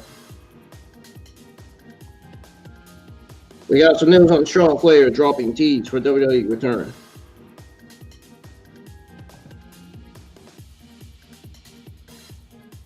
Now, Charlotte Flair is one of WWE's remarkable attractions. She is currently absent from television. Nobody cares. Good. Nobody gives a fuck about Charlotte Flair. I'm not a fan of Charlotte Flair at all. You guys might be, but I'm not. The Queen has enjoyed her personal time away from the ring for a while now. She recently dropped another hint pointing towards her WWE return. Charlotte Flair was last seen at WrestleMania Backlash, where she dropped the SmackDown Women's Championship to the baddest woman on the planet, Ronda Rousey. Since then, Flair has been away from the company, citing personal reasons and spending time with her family. There have been many reports suggesting that the return of Charlotte Flair on numerous occasions, with the 14-time women's champion herself dropping certain hints surrounding her comeback.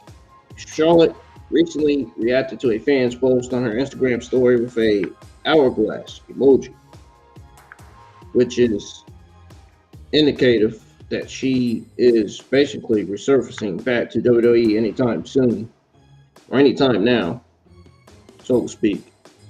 Charlotte Flair was last rumored to return at Survivor Series as a surprise member of Bianca Belair's team for the War Games match, which did not come into fruition. The Queen is also heavily speculated to face the EST of WWE for the Raw Women's Championship at WrestleMania 39. That's not the case, because Bianca Belair is slated to defend her Raw Women's Championship against Rhea Ripley, not Charlotte Flair. That's the match that they should really be booking for the Royal Rumble instead of Charlotte Flair versus Bianca Belair. Nobody wants to see Charlotte Flair versus Bianca Belair. I'm telling you right now. You need to get that out of your heads. I think Bianca Belair defending her Women's Championship versus Rhea Ripley. I legitimately think that Bianca Belair defending her Women's Championship against Rhea Ripley is the right way to go. It's the match to book for WrestleMania 39, in my honest opinion. That's just me. That's what I think. Don't you guys think Rhea Ripley deserves a Women's Championship? I mean, look at what she's done.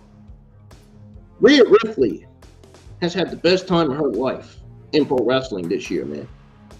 She came the member of Judgment Day. You know, she's elevating Dominic Mysterio. You know what I mean? She teamed up with Damage Control and Nikki Cross against Bianca Belair, Alexa Bliss, Becky Lynch, Candice LeRae, and Mia Yim. You know? Rhea Ripley's doing great for herself in her career this year, man. Doing the best work of her entire career. I think Rhea Ripley deserves a title shot at Bianca Belair's Raw Women's Championship. She deserves a Raw Women's Championship match. But anyways, we'll have to see when Charlotte Flair makes her WWE return. Well, recent reports suggest that the company is working on things. I hope she doesn't return at all. I mean, WWE doesn't even need her. I mean, she's won every women's championship there is in WWE. She's won the WWE Women's Championship. She's won the Raw Women's Championship. She's won the SmackDown Women's Championship. She's won the NXT Women's Championship. They don't need her anymore. I think Charlotte Flair needs to move on to a different. She needs to move on to something different. Charlotte Flair, to me, now looks like an actor. She looks like a female actor. She looks like she could be acting in a movie. That's what it looks like to me. Charlotte Flair needs to be in an acting role or something. She does not need to be nowhere near a WWE ring. This is what I'm trying to tell these negative geeks in the community, but they don't listen worth shit. They want to run their mouth and stuff. You know, it's ridiculous. It really is. Instead of listening, they want to talk and run their mouth. Oh, Charlotte Flair is going to come back. And it's going to get the SmackDown Women's Division star power. Yada, yada, yada. Give me a break. Give me a break with that. Really? We all know it's not going to happen. And if it does happen, I will be disappointed and very, very angry. There are a lot of people in the wrestling community who are not fans of Charlotte Flair at all. No, period. There's some news on Sasha Banks. Sasha Banks still thinks about training in Mexico every day. Charlotte Flair has one of the worst moonsaults in WWE, Frank, to be honest. Io Shirai's moonsault is way better than Charlotte Flair's and Bianca Belair's combined. I mean, who can play at that game? Sasha Banks hasn't wrestled since May, when she and Naomi, the reigning WWE Women's Tag Team Champions at the time, left the company.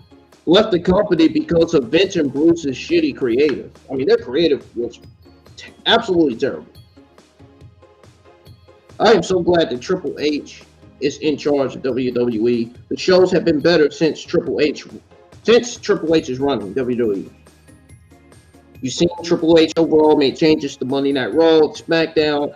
I think now he's focusing on making changes to NXT, which he needs to. NXT is in dire need of changes right now. Their shows hasn't really been all that good. Some weeks their shows are good, some weeks their shows are not. Same with Rampage. Now, Banks was spotted training in Mexico in November as she was seen with Juventud Guerrera, Samarie Del Sol, and others. That experience was a very rewarding one for the boss. I'm pretty sure it was.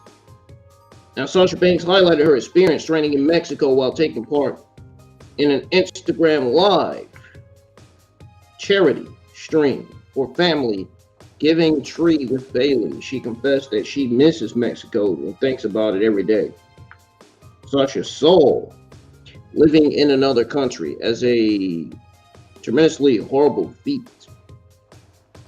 It says here, and I quote, this is what she says. She says, I miss Mexico so much. I think about it every single day. What a huge, crazy honor to live in a different country.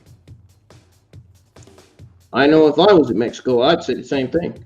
Let alone Mexico, just to go out there to train Lucha Libre with these top legends that I grew up watching. Rather, it was Ricky Marvin, The Juice, Juventud, Skade. I have been such a fan of his work. Then she goes on to say the way that he teaches. He taught a lot of Chikara, Pro Guys, Claudio Castagnoli, Drew Gulak. I'm a huge fan of Claudio's work. Then she says, I wanted to get my passing down, my rolls down, so I found him at the gym. Freaked out like a fan. You're here. You're actually here. I've been DMing you for, or should I say DMing you? She said DMing you for years. Trying to find an email. Trying to get to a seminar in the United States. There I was in Mexico training with him. Craziest timing. So meant to be. Trained with 5 different people. Whether it was Ricky Marvin, The Juice, Juventud, Mamba, Skater, Mr. Iguana. There was so many. There was so much, she says. And then she says, I miss it daily. I'm homesick from Mexico because I belong there. End quote.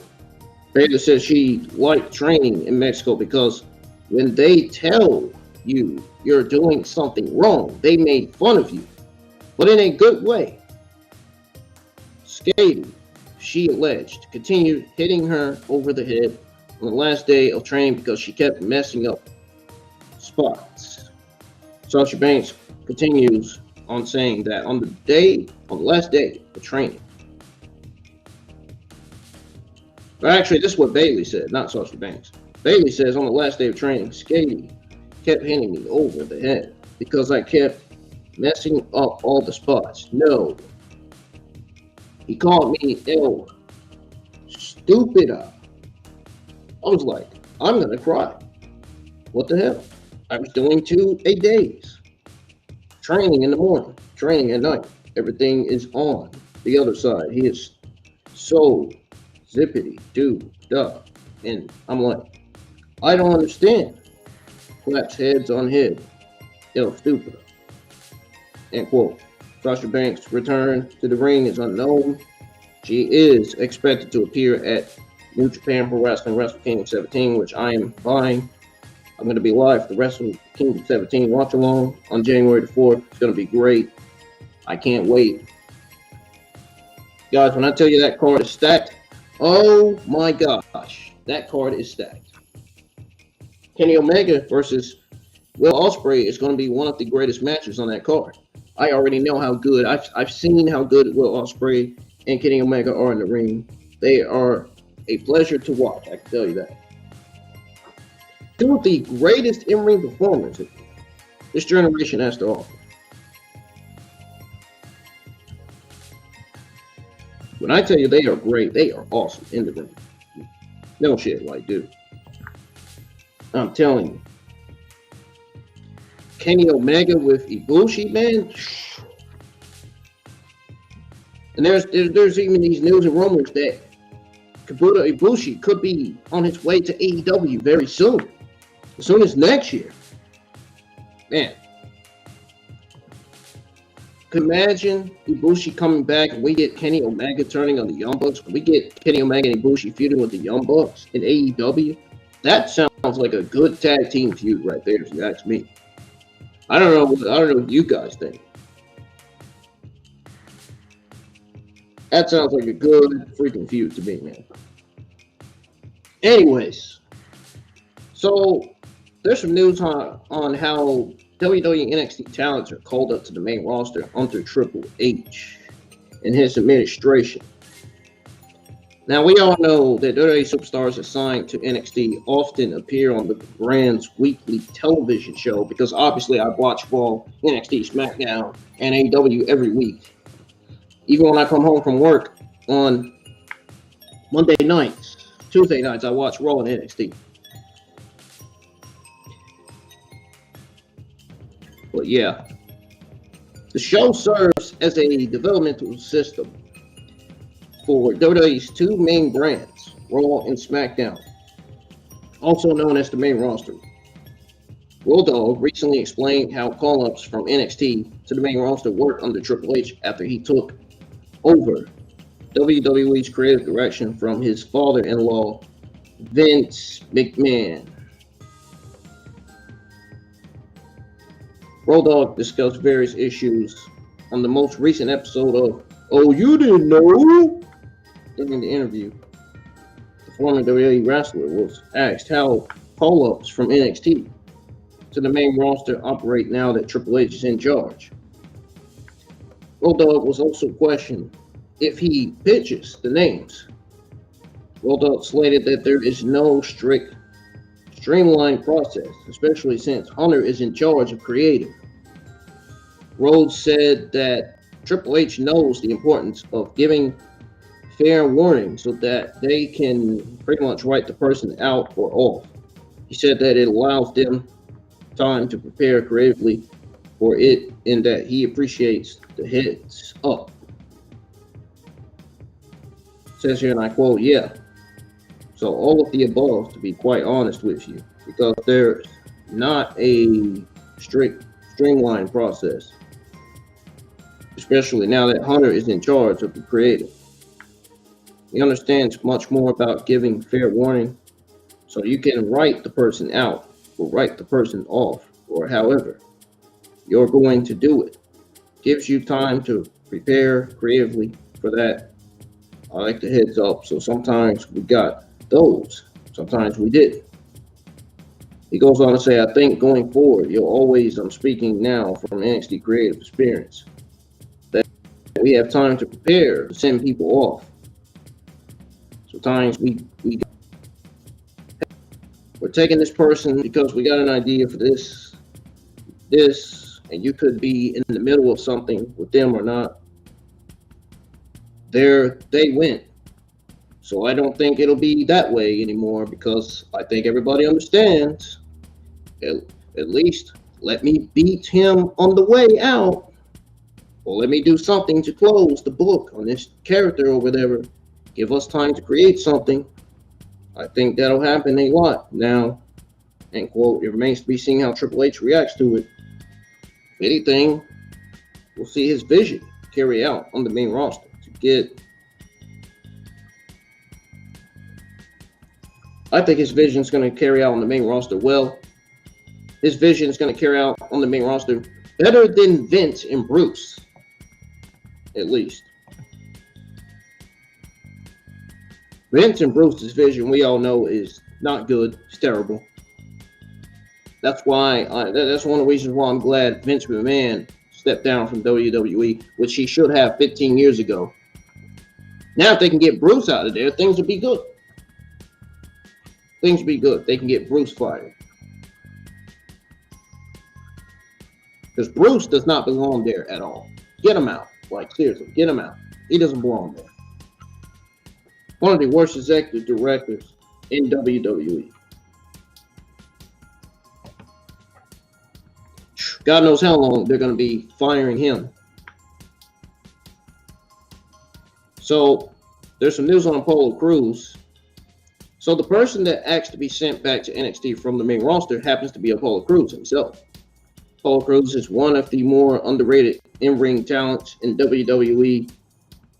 Even though he was a United States champion, Intercontinental champion, Crews never really had a major breakthrough, so to speak, with his career on Monday Night Raw and SmackDown at the time because of Vince and Bruce. They ruined him, wasted him, kept him in Titus catering until whatever they did with him. Now, he dropped the Nigerian Prince gimmick, found his way back to NXT. Now we know why that happened. Says Ringside News. Well, speaking on that stupid, that stupid clown Ryan Satin. Well, speaking on Ryan Satin's As a Character podcast, Crews explained that he wanted to return to the brand after being away for several years while on the main roster. Apollo Crews was tired of being on the low card shows like Main Event and wanted to be a household name on the main roster in WWE. This is what Apollo Crews says on Ryan Satin's Out the Character Terrible podcast. It says here, and I quote, "It was weird that nothing was happening in my career. It got to the point where it was just like, man, I don't want to be coming here and doing main event anymore. I want to be on the main shows. I want to be one of the guys here. That's a household name, right?" He questioned that, and then he says, "I want to be one of those guys."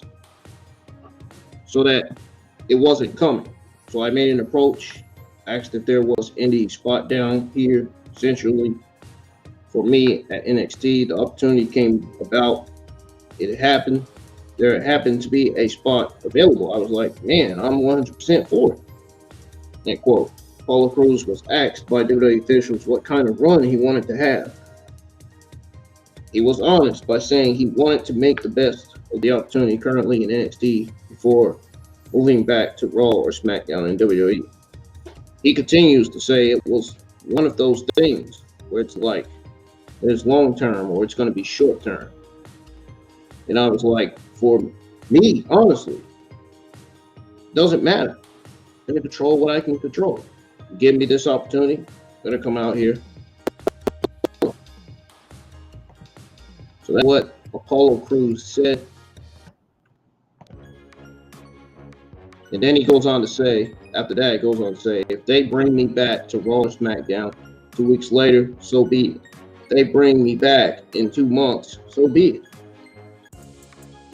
But in my head, I wanted to take full advantage of the opportunity that I was being presented with, because essentially I was presented with the opportunity to kind of change the trajectory of my career and kind of really start over, which not a lot of people get to do it. End quote. Apollo Crews has a lot of potential for great things on the WWE main roster. Vince and Bruce obviously didn't see that, but Triple H does. Triple H and his administration does. He also received a dozen decent amount of television time recently since being moved back to NXT. Unfortunately, he lost to Braun Breaker for the NXT Championship. He had a great showing at NXT Deadline. Hopefully, he'll get another crack at the title down the road to really shine. I think his next feud right now is currently with Carmelo Hayes. And my question to everybody is, everybody that's watching, was it a great move for Crews to go back to NXT after a lackluster time on the WWE main roster? Let me know in the live chat, please. I really appreciate it. I want to know y'all's thoughts on this, because this is important. Just like the reviews that I'm giving out is important. Just like streams and reviews are important. Some people don't believe that, but who gives a shit? Fuck what they believe. There's some news on Shotzi Blackheart. Now, her injury is legit and not part of WWE's storyline.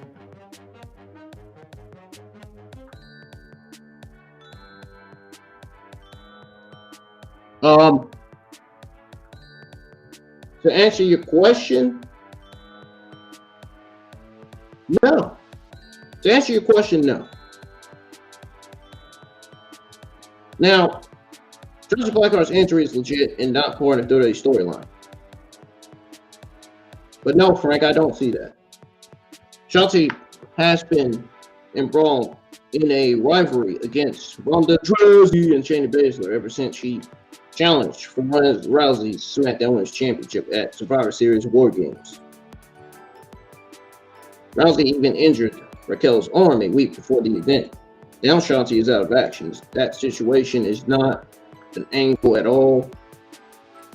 A couple weeks ago, before SmackDown went live, Shotzi was shown lying, sitting in the park, holding her hand, screwing in pain as Ronda Rousey, Shayna Baszler walked away.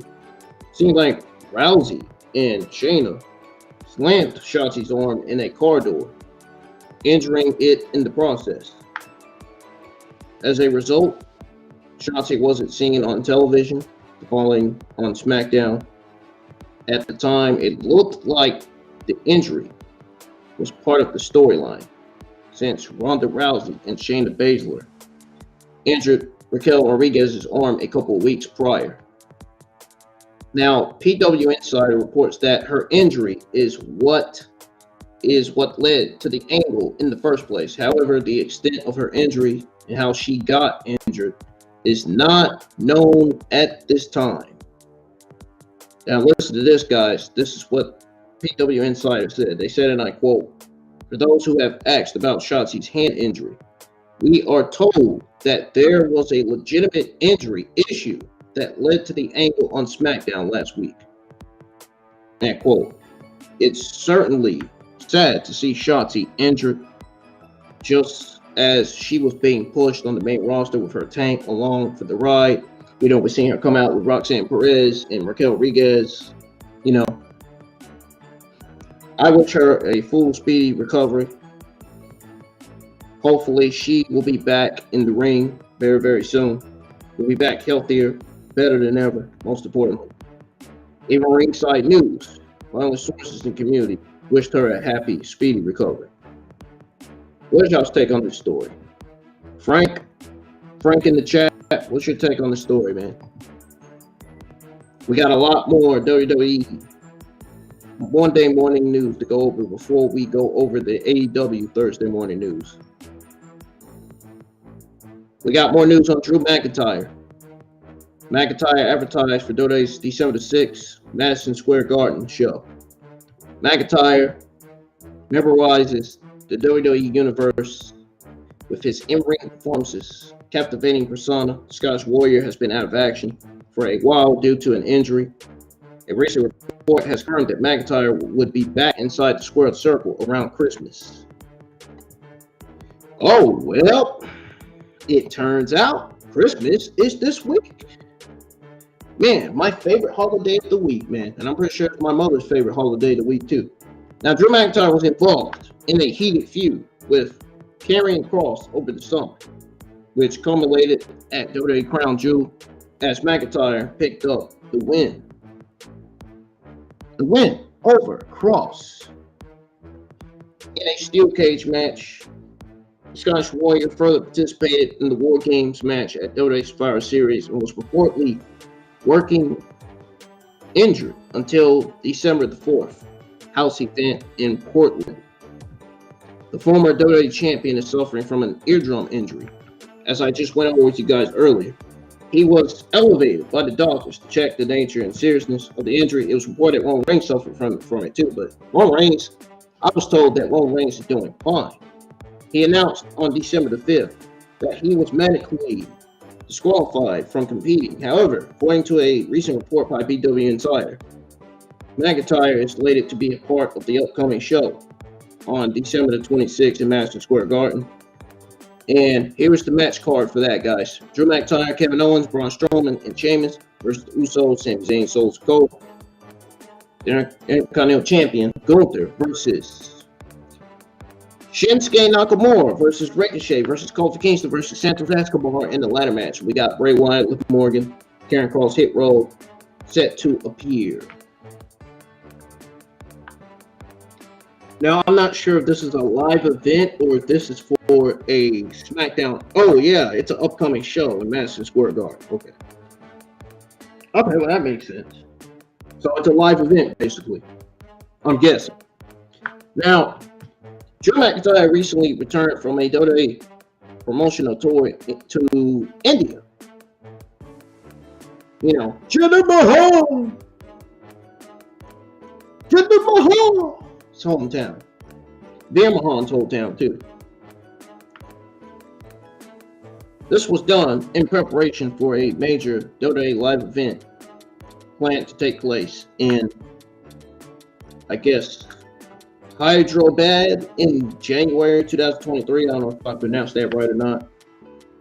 This will be their first live event to take place in India after 5 years. You guys excited to see Drew McIntyre back in action at Madison Square Garden?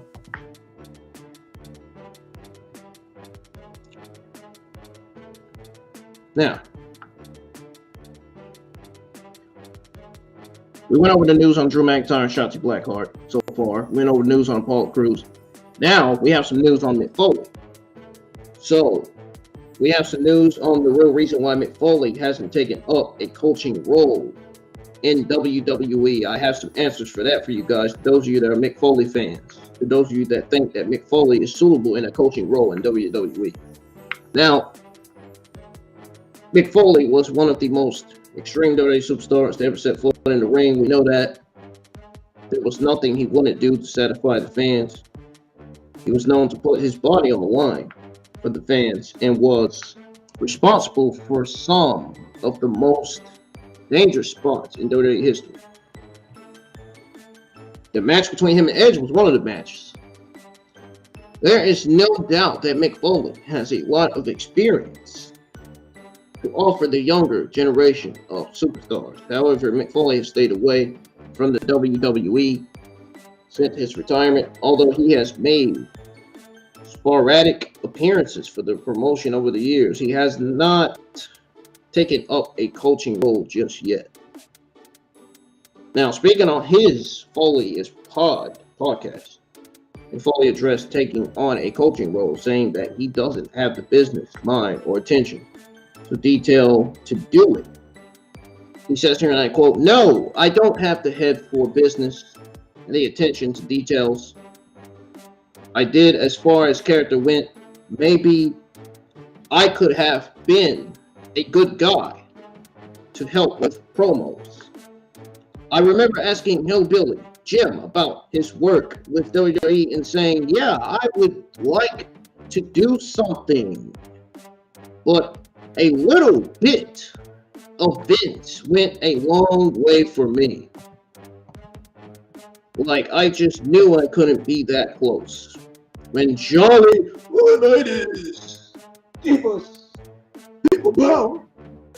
Yeah, that Johnny Laurinaitis. When Johnny Laurinaitis and I talked when I came back from TNA, it was almost like opening up a menu and asking me what I wanted to order. You guys know Johnny Laurinaitis has the voice of Raccoon from Dragon Ball Z Kai. I could host shows. I could come back occasionally. I could be an agent. Vince Joseph even has the voice of Raccoon. That's what his voice sounds like. The terrible Vince Joseph on commentary. Along with the terrible Booker T, who has terrible takes on his podcast every week. Pretty much anything I wanted, I just thought. I can't be an agent. Mick Foley says, I can't do that. I would love to have been offered the idea to be consultant. He goes on to say, nobody ever offered me a consultant's role. I would have loved to have been offered a consultant's role. I think that what I have to say is valuable for the entirety of.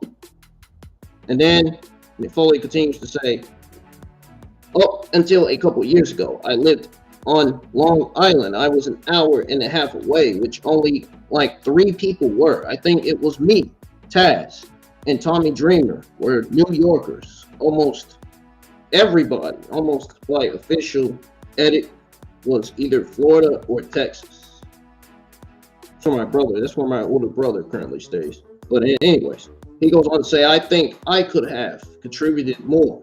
Although I would say I think I did contribute quite a bit with returns in 2004 and 2006. Not so much after I came back from TNA. But I've been part of the mix. I was able to come back and cut a promo with Moxley and Seth Rollins that I thought was really valuable. I did the Holy Foley show. I'm pretty good with how things turned out. End quote.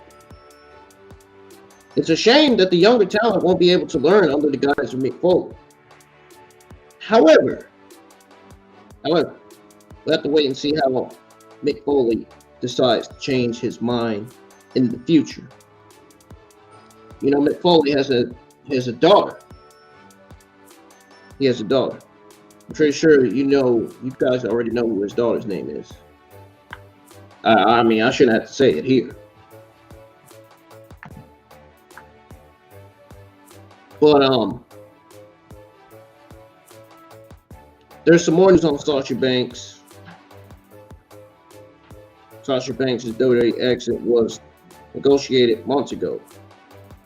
Sasha Banks shocked the world when she walked out of the WWE during an episode of Monday Night Raw. She, along with Naomi, headed over the tag titles, walked away from the company, which they had the right to. Can't believe Michael Cole, Corey Graves, and all the WWE universe were mad over Sasha Banks and Naomi walking out. I mean, they walked out for a reason, because of Vince and Bruce's terrible creative. Obviously. Now, our sources at Ringside News exclusively reported in June that Banks and Naomi's contracts were in the end of attorneys. Seeing those contracts are up now, fans are waiting for their next moves. Sasha Banks wasn't seen on WWE television. She wasn't even mentioned until recently. There have been reports that Sasha Banks would make an appearance at New Japan Pro Wrestling Wrestle Kingdom. I can't wait for Wrestle Kingdom 17. I'm going to be live for the watch along. That's going to be my I forgot to tell you guys last week that my Wrestle Kingdom 17 watch along is going to be my very first New Japan Pro Wrestling Wrestle Kingdom 17 watch along. For the first time, you're going to see New Japan Pro Wrestling content streamed on the IWN YouTube channel. Sort of like what I did with the Ring of Honor Final Battle watch along and review. So, anyways, there have been reports that Sasha Banks will make an appearance at New Japan Pro Wrestling Wrestle Kingdom, which put the rest of the speculation that she might return to WWE soon. Now, Fightful Select is reporting that Sasha Banks was negotiated months ago, still being listed on the company's website. It was also noted that Sasha Banks was free to take bookings from January the 1st. It says here, and I quote, it was confirmed to Fightful that Mercedes WWE exit was negotiated months ago, likely when Raj Guri of Wrestling Inc., or should I say Raj Guri of Wrestling Inc., reported as much. However, WWE has yet to officially confirm this, and she remains listed on the company's official website. It was also reiterated to us that Sasha Banks, well, actually to them, not to us, to them, actually, that Sasha Banks was able to take wrestling-related bookings on January 1st. Something that Fightful Select reported this past fall.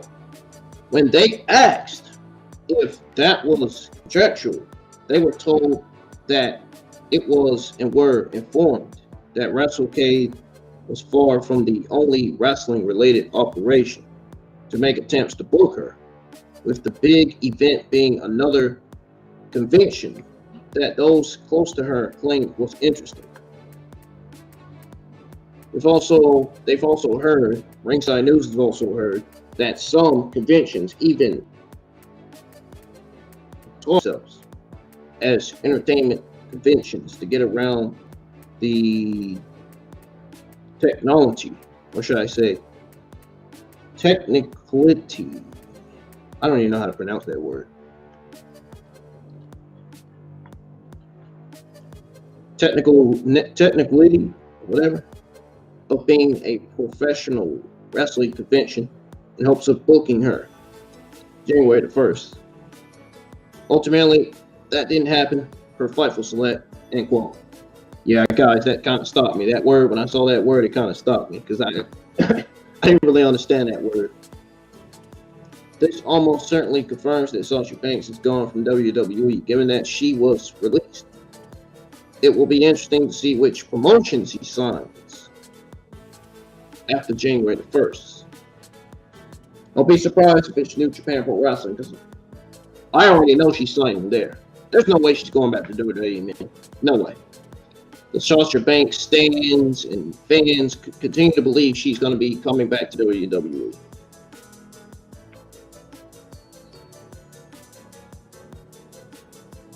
Now that the WWE said that she is not a main star, do you really think Sasha Banks wants to go back to WWE after the fact that there was this news going around saying that WWE doesn't think Sasha Banks is a megastar? You really think she wants to go back after hearing that? No. WWE saying that Sasha Banks is not a megastar is enough for Sasha Banks to say, no, I'm not signing with WWE. I'm signing with New Japan Pro Wrestling. That is where she's going. And they already said that as if they don't need her anymore. They want Sasha Banks to be like Becky and Charlotte Flair. And legitimately said they want Sasha Banks to be like Becky Lynch and Charlotte Flair. Give me a break, man. WWE sometimes are just so delusional, man. They really are. They don't know what they want their talents to be sometimes. They don't. She would do great things in New Japan Pro Wrestling. Even Frank in the chat said that Sasha Banks would do great things. I agree.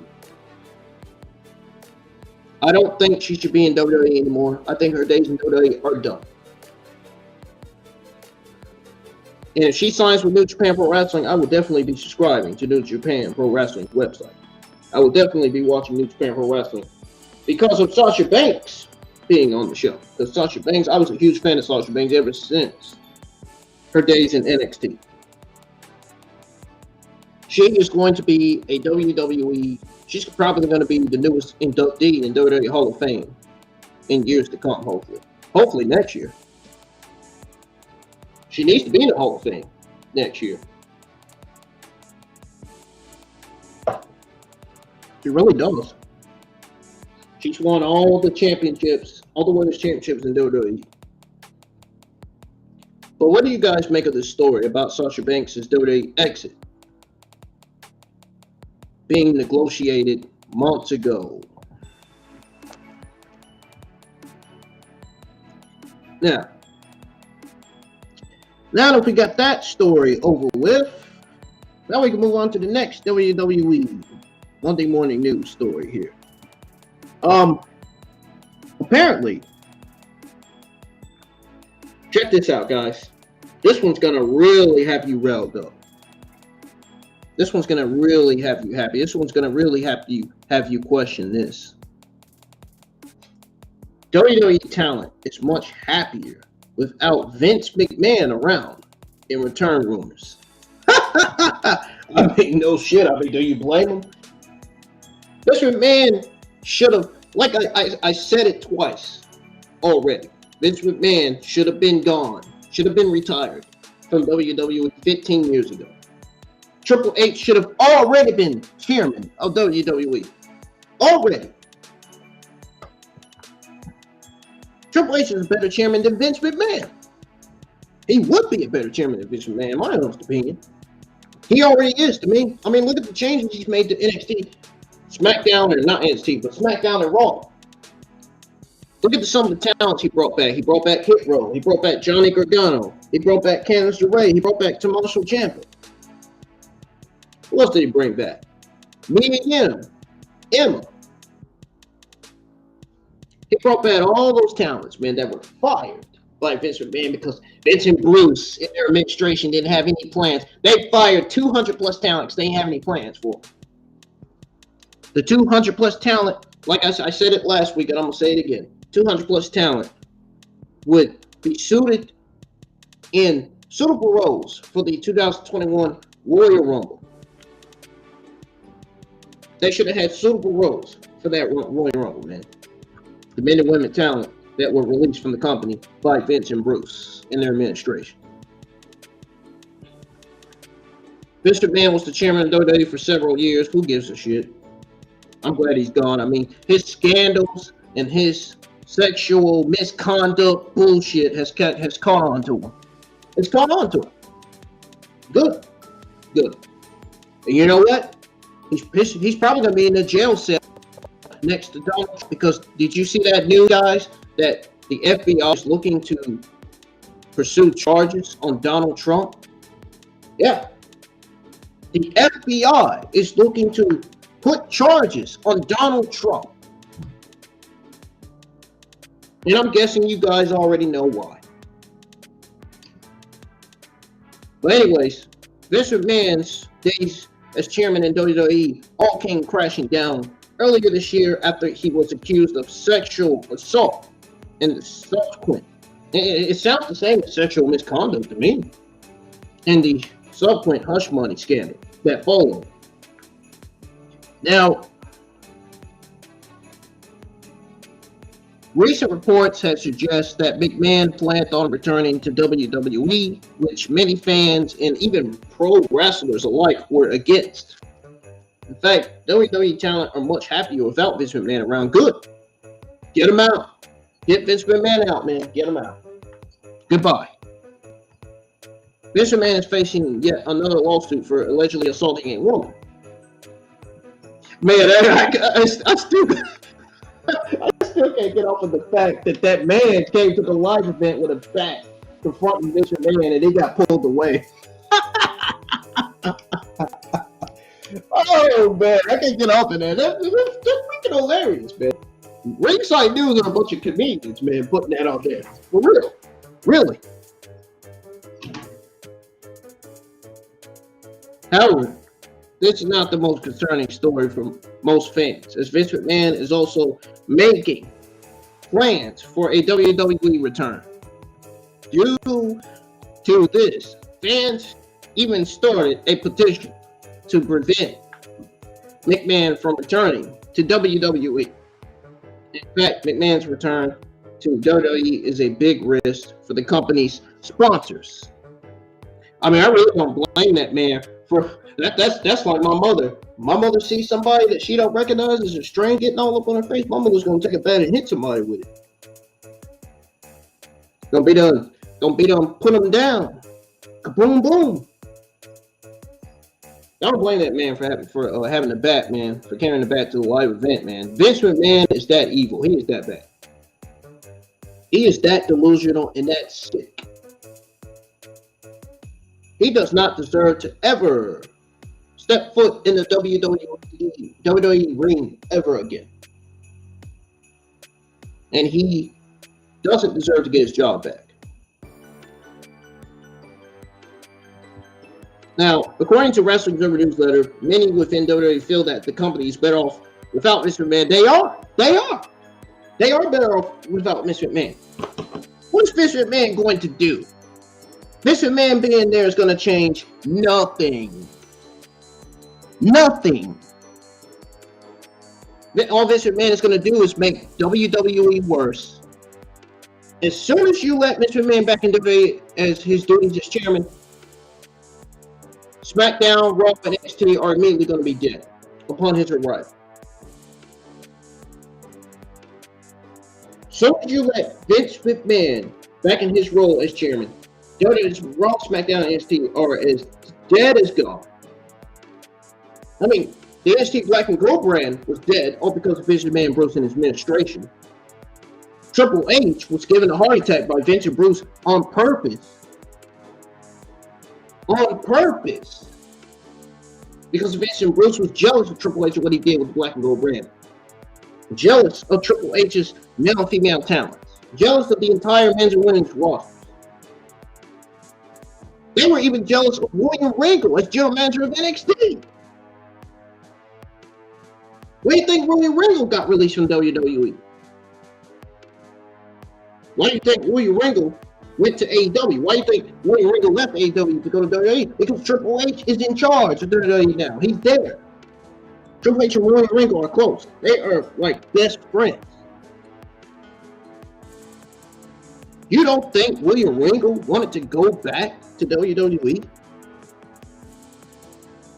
And he's rumored to be put in a major role. What that role's going to be, we don't know yet. And it will be soon. He'll probably get out either this week or next. I imagine. If it hasn't already got out yet.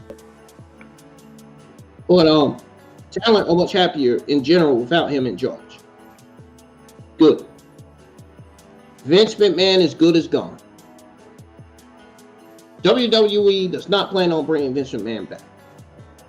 WWE needs to keep Vince McMahon as far away from WWE as they can. Period. It says here, and I quote, the general feeling within the company is that things are much better without Vince McMahon. They are certainly, talent is happier. While there have been weak Raw ratings the last 2 weeks, they are up in 8 to 49 for Raw, SmackDown, and NXT over the same period 1 year ago. Wow. Their competition has declined. Now, that doesn't factor in the USA Network itself has dropped 5.7% in homes available over the past year. In addition, the demand for tickets for major events at this point is very high. Although that had been the case really since WrestleMania, and with Vince McMahon in charge. I am so sick and tired of hearing Vince McMahon's name all over social media, all over the news. Like, please, for the love of God, please stop writing news articles about Vince McMahon. We don't care. We don't want to hear about Vince. Okay? The guy is sick. He's a sick psychopath. He's a monster, man. Zero. Anyways, Ric Flair believes Vince McMahon is entitled to make his WWE return. Of course, Ric Flair is going to believe that. This freaking clown, man. Vince McMahon's possible return is also an exhausting idea internally in WWE. It would be one of the worst creative decisions ever to bring back Vince McMahon. One of the worst ideas in all of WWE. I'm sure Triple H doesn't want Vince McMahon brought back either. It remains, and especially after they fired and released Triple H from the company, it remains to be seen whether the former WWE chairman will return to the company. No.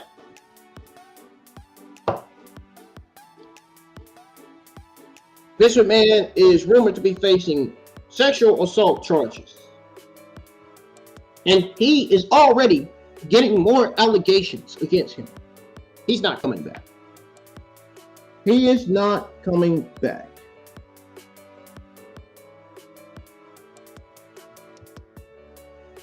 Now, do you guys think Vince McMahon will return to WWE? Frank Guzman, what is your thoughts on Vince McMahon, man? Do you like Vince McMahon or no? I hope you don't. I hope you don't, man. For God's sake, I hope you don't. He is not a good chairman at all. He's not a good man at all.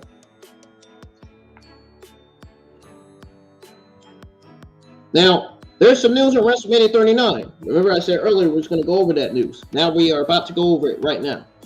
WWE is discussing multiple WrestleMania 39 ideas for top talent. Ooh, who that top talent is. We're all going to find out together, man. It says here that Triple H took over as head of WWE Creative after Vince McMahon was forced to retire due to the hush money scandal. In the 5 months since his retirement, fans believe WWE has truly changed for the better. Yes, it has. The company also plans, when it comes to its premium live events, WrestleMania 39 is no exception. In fact, WWE is discussing multiple ideas for the top talent for WrestleMania 39. WrestleMania 39 will be 2 nights. Oh, WrestleMania 39 will be 2 nights. Sounds like the same WrestleMania from last year, right? I mean, didn't last year's WrestleMania have 2 nights? Yes. It's set to take place on April the 1st and 2nd at the SoFi Stadium in Inglewood, California. Naturally, fans are extremely excited for the grand stage of them all next year. According to Dave Meltzer in the Wrestling Observer newsletter, the company has already started discussing multiple ideas for top talent regarding WrestleMania 39 here for the time being. The card is yet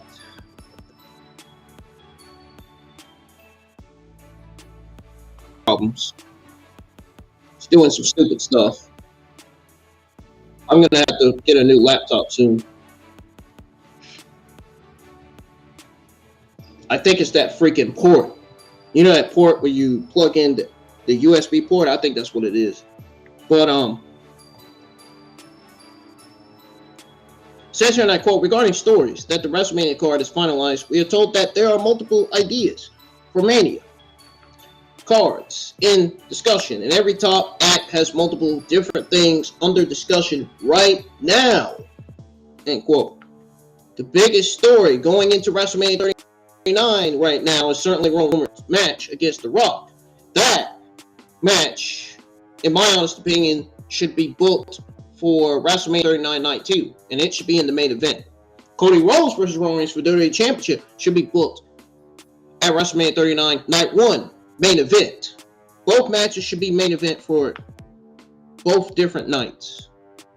Cody Rhodes versus Roman Reigns for WWE Championship should be booked for WrestleMania 39 Night 1 in the main event.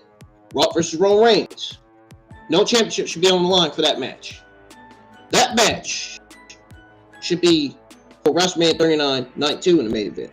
That's your favorite Roman Reigns. Roman Reigns is going to win over Rock, and Roman Reigns is going to lose the WWE Championship to Cody Rhodes. Cody Rhodes is winning the Royal Rumble. I don't care what these negative WWE AEW shields have to say about it. Cody Rhodes, in my opinion, should be the one to win. It makes sense. I would love to see the Cody Rhodes Roman Reigns storyline. I would love to see Cody Rhodes versus Roman Reigns, Cody Rhodes versus Solo Sikoa, Cody Rhodes versus Jimmy and Jey Uso, Cody Rhodes versus Sami Zayn. That would be a hell of a match too.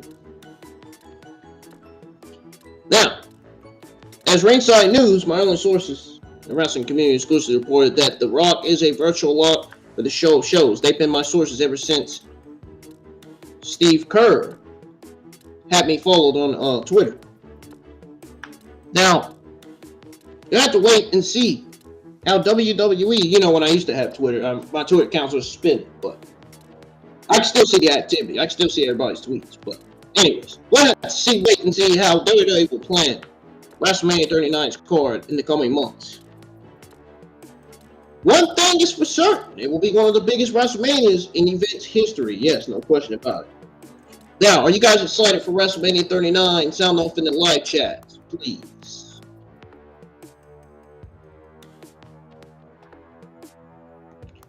Vince McMahon could block WWE's potential sale. Nobody cares, man. But this is according to Wrestling Observer newsletter. Dave Meltzer noted that while Vince McMahon wants to return to WWE, it's not happening. I already said it. The company cannot be sold in any way. He further explained McMahon's role as the company's largest shareholder. He still is the shareholder of WWE currently. Now, especially when I quote, the first is that as long as McMahon is looking at returning, the company can't be sold. If the company is sold, well, he would have no power to return. Then Dave Meltzer goes on to say that his power is because he is both the largest shareholder in the company, and more importantly, the way his shares are determined as far as voting goes that he put together when the company went public to make sure he could never be voted out of power. It goes on to say McMahon owned 37.6% of WWE as of this past summer. Bullshit, whatever. But because his stock is determined differently than other stock, he controls 80% of the voting power. End quote. Cody Rhodes. Oh, I said Cody Rhodes. I had Cody Rhodes in my head because oh man, I sound like JD when he said Goldberg. Oop. Oh God, I got Goldberg in my mind. But I had Cody Rhodes in my mind, dude. Because I think Cody Rhodes versus Roman Reigns would be a good match. And I think Roman Reigns should drop the WWE Championship to Cody Rhodes. I mean, it makes sense. Makes sense. And then it makes sense for the Roman Reigns going into WrestleMania 39 Night 2 to beat The Rock. So that way, Roman Reigns could get a loss and a win. He can get a loss and a win.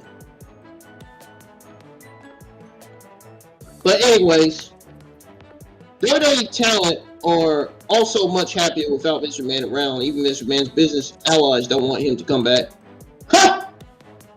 I told you, man, Vince McMahon is a freaking disaster to the WWE. He cost WWE a lot of money, dude. A lot of money. And I heard that one of the women he allegedly paid money to was Sasha Banks, but I don't believe that. I don't believe that story at all. A few months back.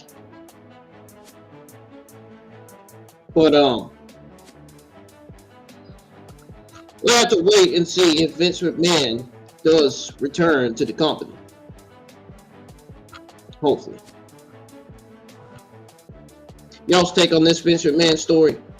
Raquel Rodriguez's injury on SmackDown is not legit. I got some news on her. Of course, we knew that. Smiling Raquel has proven herself to become one of the rising stars of WWE's women's division on the main roster. She has been wrestling on SmackDown for a while and has been reportedly dealing with an injury. However, it seems like Smiling Rodriguez Gonzalez's injury is only work.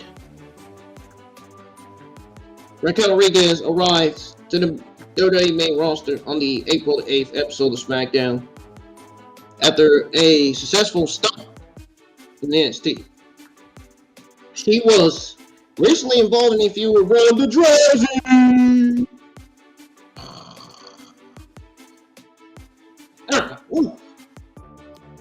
I was about to fall asleep, man. Don't get me started on some Ronda Rousey, man. Oh my goodness. Don't get me started with that Ronda Rousey. I'll say it all day, man. For real. Now, Shotzi the Survivor Series Go Home edition of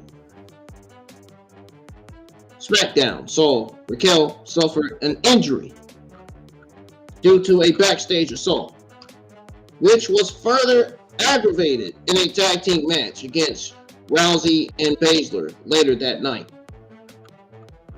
The former NXT Women's Champion reportedly suffered a broken arm and dislocated elbow in the attack. And the Fire Ronda Rousey chants was still trending on Twitter.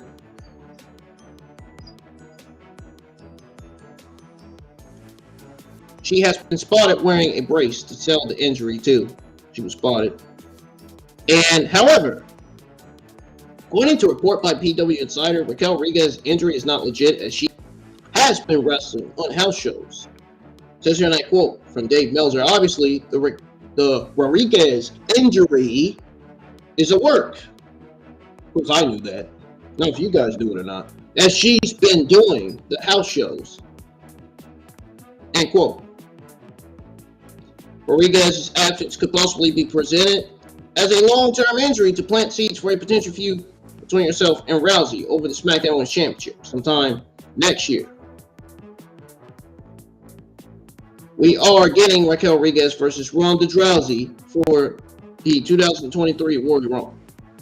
So Ronda Rousey, Raquel Rodriguez will not be in. Well, you know what? Raquel Rodriguez could be in the Women's Royal Rumble. She could very well be in it if she loses. Now, do you guys think Raquel Rodriguez is a future champion on the main roster? Yeah. I mean, she was NXT champion in NXT. She was the NXT Women's Tag Team Champions. I mean, I can see her being a future champion. She ain't that bad. She's not that bad. There's some more news on Sasha Banks. WWE does not consider Sasha Banks a future main event star. Sasha Banks debuted in WWE NXT back in 2012. In just 3 years, she became a huge deal thanks to her all-time best friend, or should I say best feud with her best friend, Bayley. Eventually, Banks was called up to the main roster and went on to become a multi-time women's champion as well as a tag team champion. Unfortunately, I have to break this sad news to you guys. Banks' status in WWE is non-existent now, just like the Cruiserweight division was non-existent, right? Just like the geeks online thought that WWE had a Cruiserweight women's division when clearly that division was non-existent. There was no Cruiserweight women's division in WWE. What these geeks online were talking about, dude. And she is heading for greener pastures, notably New Japan Pro Wrestling. Well, Banks had a very successful career in WWE. It seems the company didn't really see her as a future main event star. But see, look at that. See, I said it earlier. I just said it earlier. They don't see her as a mega star. They don't see her as a mega star. In other words, what I meant by that is main event star. That's what I meant by mega star, guys. Earlier. See, the fact that WWE saying that they don't see her as a main event star is enough to have Sasha Banks. It's enough for Sasha Banks to say, you know what? Fuck WWE. I'm signing with New Japan Pro Wrestling. Exactly what's going to happen. It's exactly what's going to happen, man. The WWE Sasha Banks fans are going to be left with an upset. They're going to be left upset, sad, and they're going to be crying. Oh, get your tissues. She's not coming back to WWE, man, because of Vince and Bruce. They're creative. She doesn't trust WWE whatsoever. I mean, I don't blame her. The boss has defeated the likes of Becky Lynch and Charlotte Flair to win the Raw and SmackDown Women's Championships in the past. Banks was also seen as a massive star by fans no matter what. According to Dave Meltzer in the Wrestling Observer newsletter, Sasha Banks asked WWE for a deal similar to what Becky Lynch and Charlotte Flair get. However, WWE didn't give her an offer anywhere near theirs because the company does not see Sasha Banks as a future main event star. It says here, and I quote, this is from Dave Meltzer from the Observer Radio. It says here, and I quote, he said that she was said to be seeking a number along the levels of Becky Lynch, Charlotte Flair, and those internally have said she wasn't offered numbers close to that. Which is enough.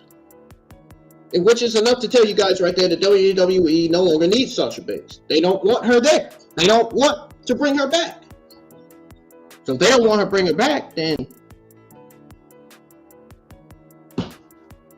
hey, New Japan Pro Wrestling, that's where she needs to go. WWE doesn't need her. WWE doesn't want her there anymore. WWE doesn't even need Sasha Banks at this point. Let's be honest. They're really just bringing her down, throwing her under the bus, which is complete bullshit.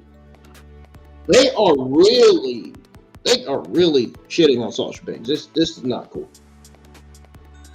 They're saying, you know what? Fuck Sasha Banks and her whatever she got going on. She can go to whatever she wants. We don't need her anymore. I guess it's their way of saying we rather have Charlotte Flair on TV than Sasha Banks. First of all, I'd rather have Sasha Banks on TV than Charlotte Flair. To be honest.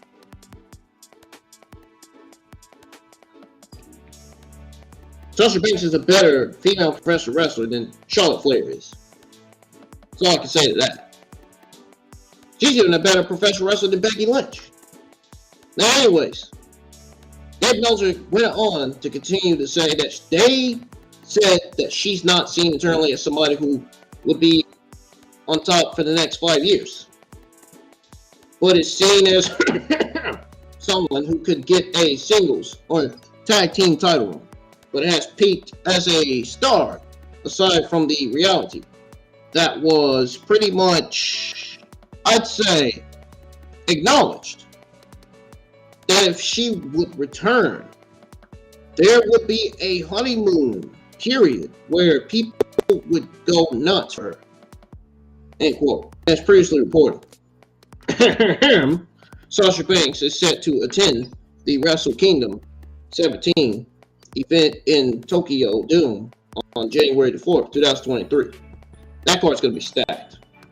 It's got 12 matches booked for Wrestle Kingdom 17, guys. Unbelievable. You ought to look up Wrestle Kingdom 17 match card.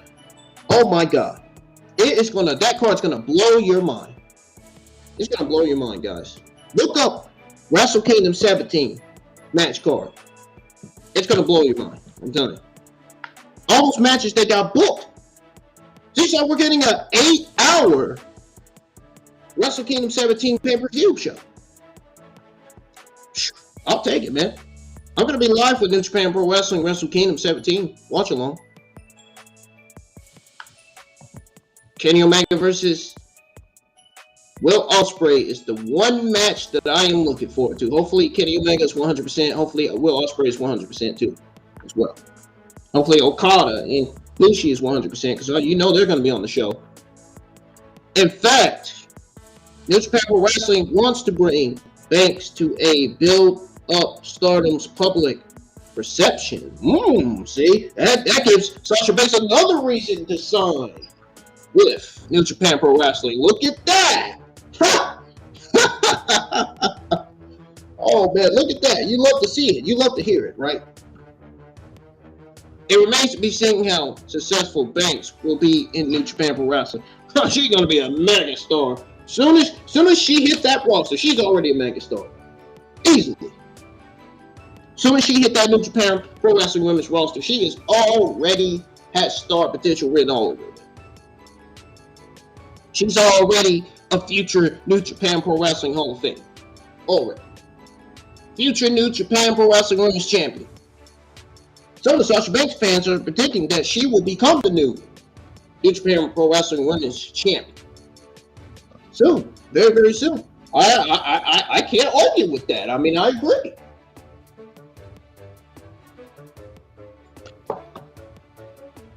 Do you guys think that Sasha Banks will be a big deal in New Japan Pro Wrestling? Look, my answer is obviously going to be yes. I mean,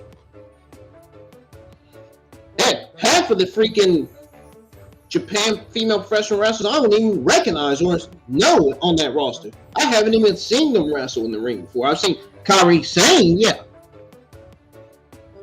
We know, based on what we've seen in WWE, we know how good Kairi Sane is and what she can do in the ring. I've never really seen the other New Japan Pro Wrestling female professional wrestlers. I've never even watched New Japan Pro Wrestling. It's going to be my first time watching their pay-per-view, Wrestle Kingdom 17.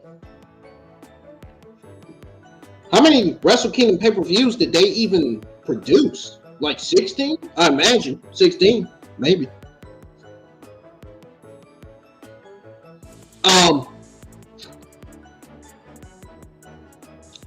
We got some NXT television taping spoilers for December the 20th, 2022. Oh boy, I can't hardly wait to go over this.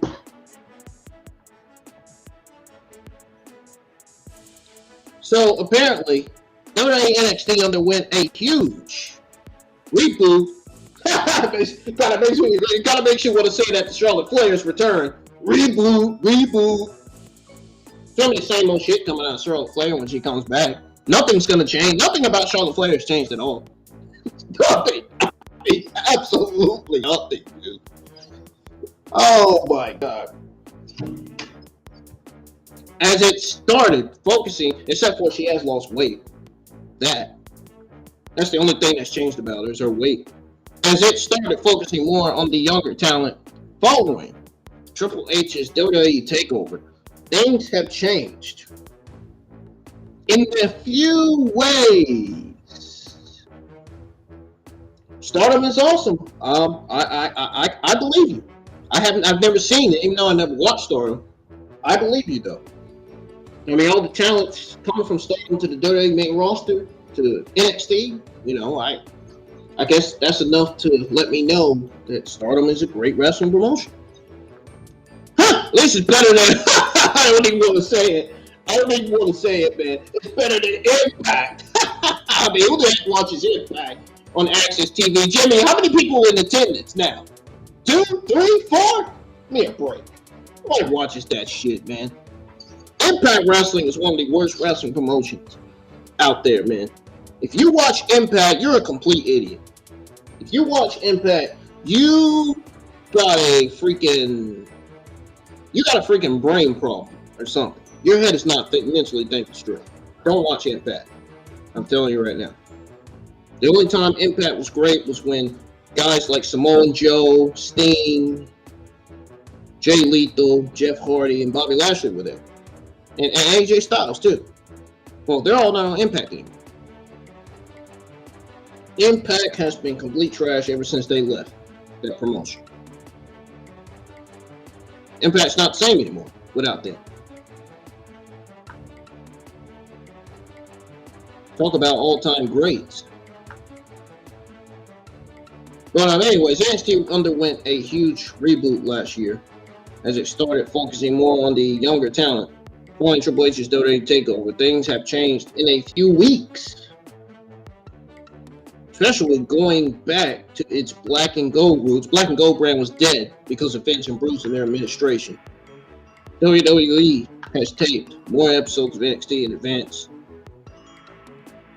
If you don't want to hear the spoilers, guys, you can always click off of this stream right now because I'm about to go over the spoilers with you guys in 3, 2, 1.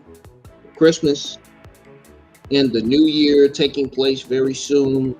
Company has taped the 2 final episodes of NXT for this year. Tapings took place at the WWE Performance Center in Orlando. Now, the tapings set up new rivalries and further progressed quite a few ongoing storylines. In addition to that, I mean, we got the best storylines going on Monday Night Raw and SmackDown on WWE television right now. Please. Now you're talking my language. Now, in the opening match, Carmelo Hayes beat Exam thanks to outside assistance from Trick Williams. After the match, Exam hits an Axie moonsault, furthering recent issues between Exam and Williams. So I'm guessing the Exam Williams feud continues. Look at that. Williams getting his first feud in NXT. Look at that. Ain't that something? The first feud is I'm guessing that's a singles competitor. I mean, but yeah. Anyway, on the December 13th episode, Hayes and Williams blamed Exam for Hayes' loss in the inaugural Iron Survivor Challenge at Deadline, with Hayes vowing to delete Exam. He was vowing to delete Exam ahead of their singles match. So Stark beats Nikita Lyons, with Stark using the ropes for leverage.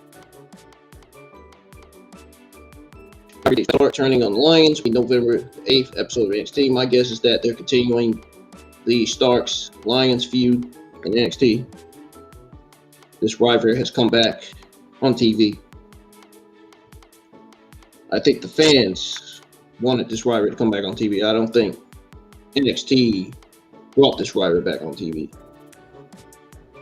But Apollo Crews calls out Carmelo Hayes in the ring, followed by a back and forth promo between the two stars. This was Crews' first appearance since he lost to WWE NXT champion Bron Breakker at Deadline. This sets up the Apollo Crews Carmelo Hayes feud. This is why I said Williams is finally getting set up with his first feud in the WWE, because he's the manager of Carmelo Hayes. Elektra Lopez beats Indy Hartwell. I don't think anybody gave a crap too much about that match, honestly. I don't think anyone's going to be watching that match this week. Now, Alpha Frey beats Saruka by disqualification as Isla Dawn attacked Frey, smashing her longtime rival's hand ring steps with a baseball bat. Oh, great. I can't hardly wait to see this uninteresting feud on TV. God, this feud is so boring. They had one of the worst matches. Or, actually, that was the only match. The only worst match on the Deadline card. All the other matches were great. That match, that was the only match that didn't really stand out to me. But anyways, Dawn had defeated Frey at Deadline. New Day beats Josh Briggs and Bronson, or should I say Brooks Jensen, to retain their NXT Tag Team Championships. The match ended with Woods hitting a top rope elbow for the pinfall. So that was it there for that match. I'm trying to get my music back on, guys. Hold on.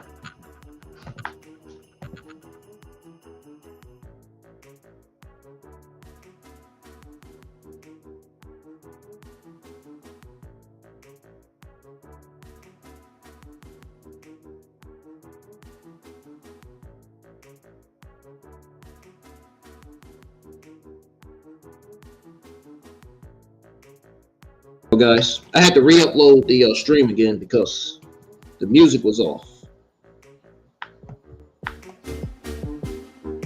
I couldn't hear the music. The music was off. And I want you guys to be able to hear the music, you know what I'm saying? If you're still able to hear me, let me know. Because usually when I go over your WWE AEW news, I have the music playing. I don't have it all the way up, though. But anyways, the show ended with Grayson Waller, the winner of the inaugural Men's Iron Survivor Challenge, calling out Breaker, the NXT champion. So this set up the Grayson Waller Breaker feud. Well, at Deadline, it set up the feud. But on this week's NXT, this week's episode of NXT continues the Grayson Waller Bron Breakker feud. But the NXT champion charged from the parking lot to the ring, spearing Waller. However, the brash Aussie had a steel plate hidden under his jacket. So that continues the Waller and Bron Breakker feud. NXT will continue to provide something that every fan would like, as Shawn Michaels and crew are focused on training the new talent to become the future of the company. Well, that's good. That's good. The geeks online can stop saying that Shawn Michaels is in charge, because we know he is now. We'll have to wait and see how NXT will fare in 2023. What's y'all's take on these sports?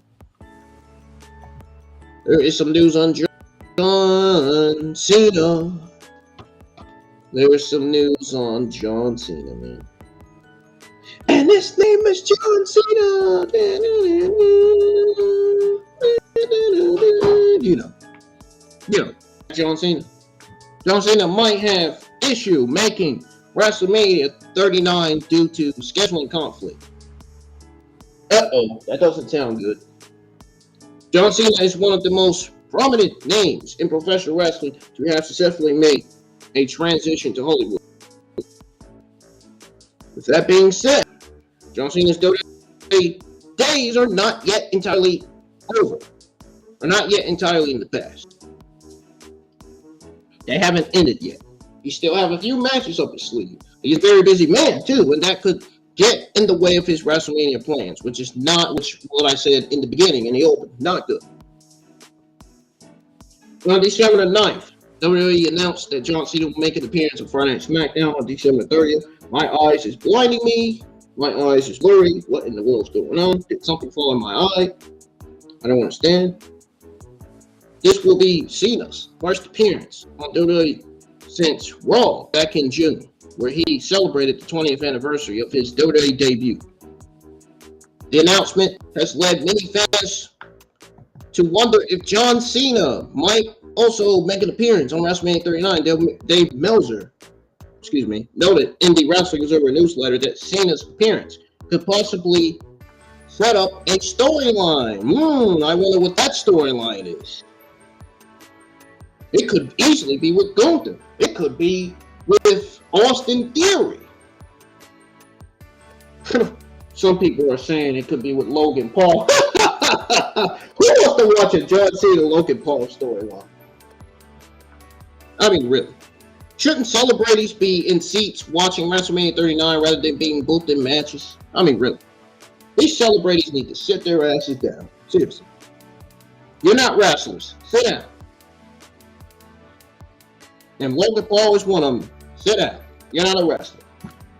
John Cena will be on the December the 30th SmackDown show in Tampa. If he's going to do Mania or Rumble, that would, in theory, be the start of the angle. It won't be available most of February and March due to movie work. End quote. That being said, fans were also advised to exercise caution, since John Cena will be shooting a film with Zac Efron in February and March. His schedule could conflict with WrestleMania. So, there's a possibility that John Cena will not be able to be booked for WrestleMania in a match. I hope to God we don't get John Cena versus Logan Paul. I hope to God we get John Cena in a match with somebody else. Logan Paul is not a professional wrestler. Why does WWE continue to have Logan Paul booked in matches? I don't get it. I get that he got over with Roman Reigns, but why do we still need him? He's not a wrestler. Let Logan Paul do what Logan Paul wants. For fuck's sake. He's got a podcast. Let him do that. Why you gotta bring him back and put him in more matches? It's not making sense to me. He's a fucking celebrity, for fuck's sake. He's not a wrestler. My God, man. Yeah, JD, I got a problem with Logan Paul being on the show because he's not a wrestler, he's a celebrity. I'm not trying to sound like no idiot, man. I'm just being honest.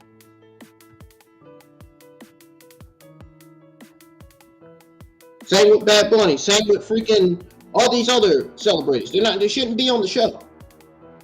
They should be continuing their careers. Their main careers. Bad Bunny's main career is, I think, a Puerto Rican rapper. Yeah, his career is a rapper. Which Bad Bunny is continuing his career as a rapper. Logan Paul should continue his career doing his thing on this podcast. And whatever else he's doing. We should not be seeing guys like Logan Paul at WrestleMania 39. No. I'm sorry. I'm here to shut that down really quick. That's not who I want to see at WrestleMania 39.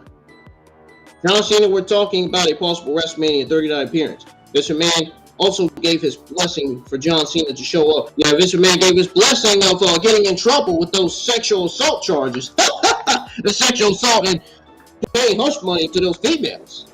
Yeah, blessing for that? Yeah, give me a break. He gave his blessing for John Cena to show up on WWE television as often as he can. While it does seem like John Cena will be pretty busy during WrestleMania season, an appearance is not entirely out of the question. Here's hoping that fans get to see and enjoy John Cena's presence in the ring. Don't take on this story, man. All right.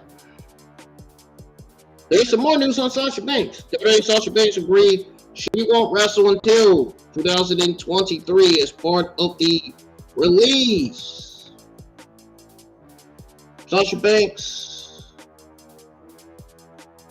hasn't really been on WWE television since May 12th when she was her tag partner. Naomi walked out the arena before Raw began. Duo was upset with Vince and Bruce's booking. I said it. I've been saying it twice. As though they're women's tag team champions. It has now been reported that Sasha Banks WWE have decided that as part of her release, she won't wrestle again until 2023. Wrestling Observer newsletter Dave Meltzer has disclosed details about WWE's failed contract negotiations with Sasha Banks. According to recent reports, Sasha Banks' departure from WWE was disclosed months ago. Meltzer also said that WWE and Sasha Banks were far apart in terms of money. And I'm sorry to the people that was watching. I'm sorry that turned you guys away about what I said, but what I said is true. I'm just speaking truth. Shouldn't no celebrators be booked in matches? I'm just speaking truth, man. Okay? I'm just throwing it out there. I'm not trying to throw it out there to get people to get out of my chat. No. You guys can stay in chat. You guys can listen. That's just my opinion. No celebrators should be booked in matches. They should be in seats watching the matches instead of being booked in matches. We should be seeing celebrators appear for Hall of Fame, shit like that. We shouldn't be seeing celebrators coming out, fucking wrestling and all that shit. No, come on, man. That's all we want to see, man. Celebrities wrestling? A professional wrestler? Really? Sounds like a dumb idea to me. According to recent reports, Sasha Banks' departure from WWE was disclosed months ago. Meltzer also said that WWE and Sasha Banks were far apart in terms of money. She agreed not to wrestle for any other company until 2023. It says here, and I quote, WWE directly won't say anything about her, but those in the company over recent months had said the sides were not close on money. She and WWE reached an agreement in the summer regarding her leaving, and the agreement was they would release her to be a free agent rather than freeze her deal. She couldn't do anything with wrestling until the start of 2023. In the fall, with the regime change, she was back in negotiations to return. It was considered that it was close to a done deal. Aside from the money figure, the two sides ended up being far apart. End quote. Sasha Banks reportedly requested a very high salary for a WWE women's wrestler. They stated that WWE would not comment directly on her. The people within the company have stated in recent months that the sides were not financially close to each other. Damn, man, that's a sad situation. Really.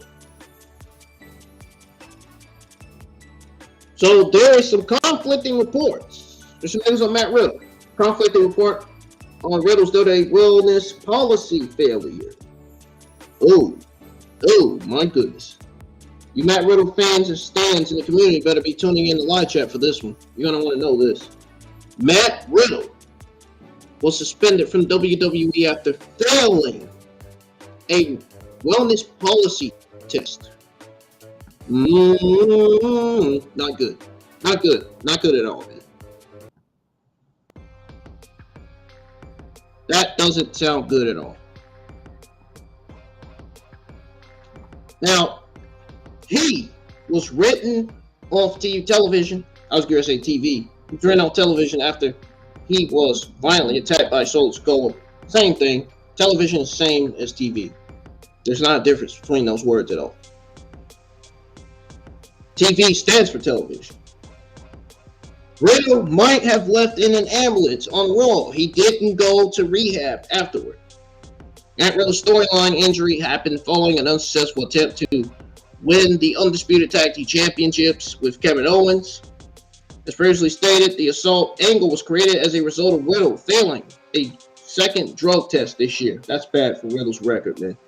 With the idea that he would go to rehab over the summer, Riddle violated the company's wellness policy. It was reportedly kept quiet, put it that way.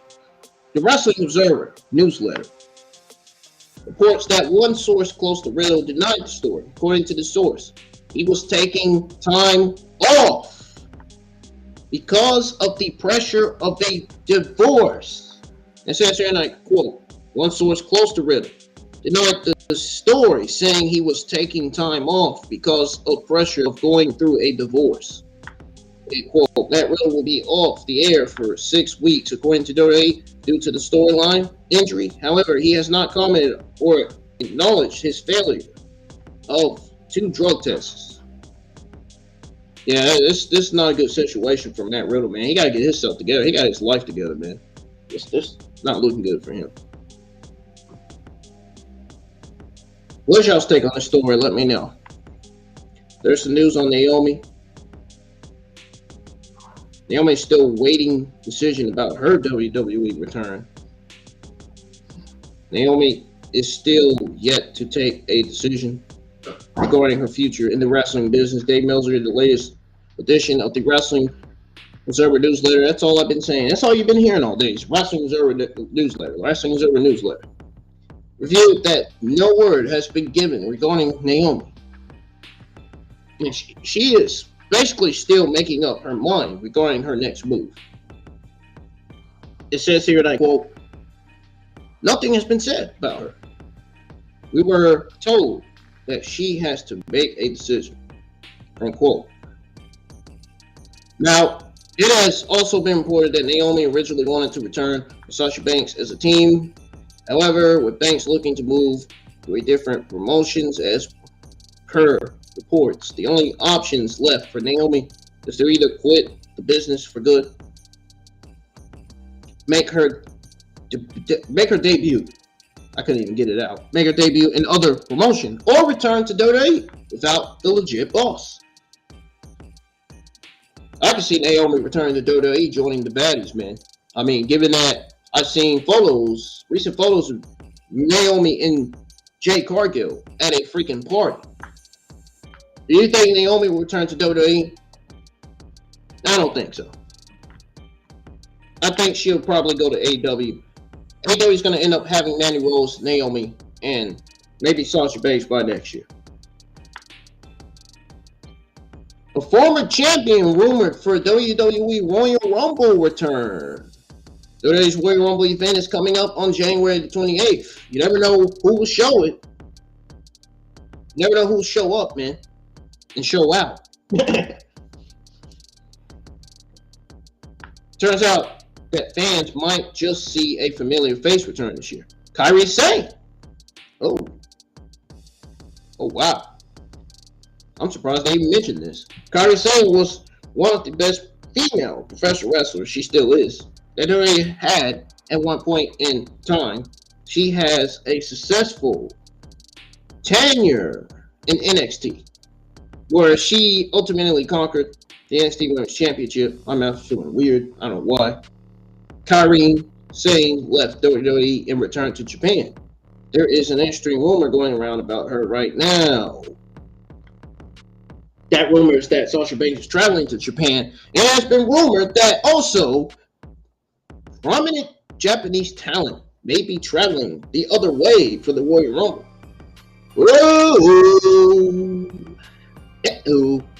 Although she is not anticipated to wrestle, Banks is scheduled to appear at Wrestle Kingdom 17 in January 2023. The IWGP Women's Champion is anticipated to face Banks in the near future. Tam Nakano will challenge inaugural champion Kairi for the championship. I've never heard of Tam Nakano. Anybody in the chat's never ever heard of her name? Ever heard of this Japanese female name? Tam Nakano? I never heard of that. They be having these weird Japanese names sometimes. They really do. Kairi won the championship after a competition at historic X over on November 20th. The championship is a new joint project between New Japan and Stardom. Dave Meltzer wrote about Banks' impending appearances and how they relate to the IWGP Women's Championship situation. In the Wrestling Observer newsletter, Meltzer denies rumors that Banks was intended to be the first winner. Plans for inaugural champion, however, they were altered. Kairi trumped rather than Miyu Iwatani, whatever. Contractual differences with Iwatani, with the wish to have the title positionally featured in the United States, were the causes behind this. It was further noted that there was talk of Kairi making a surprise debut at the 2023 Royal Rumble before the decision to crown her champion was made. Now, Kairi previously performed for WWE as Kairi Sane from 2017 to 2021. It says here that I quote, an interesting part of the story is that it had been rumored Kairi Sane would be in this year's Royal Rumble. Now, those rumors were prior to the decision changing with her getting the IWGP Women's title, which could change the dynamic. End quote. Kairi joined WWE in March 2017, debuted there by taking part in the first Mae Young Classic. The Pirate Princess ultimately prevailed in the competition, defeating competitors like Bianca Belair, Dakota Kai, Toni Storm, Shayna Baszler. The following October, Kairi Sane made her NXT debut under the identity, reigning her feud with Baszler, of course. Her victory over Baszler at NXT TakeOver Brooklyn to capture the NXT Women's Championship was the pinnacle of her tenure on the black and gold brand. Nonetheless, Kairi Sane's reign as the gold medalist only lasted 71 days. It's basically defeated her at Evolution in 2019. Sane transferred to the SmackDown roster where she partnered with Asuka to create a tag team known as the Kabuki Warriors. You guys remember them? Under the management of Paige. For 171 days, the two held the WWE Women's Tag Team Championships in July 2020. Celebrating made her official, or should I say her final, WWE appearance. What's y'all's take on it?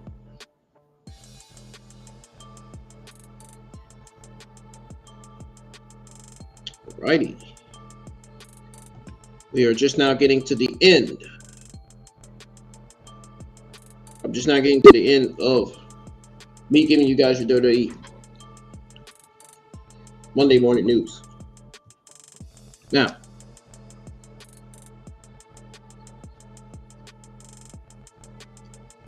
all right, we have some news on The Undertaker.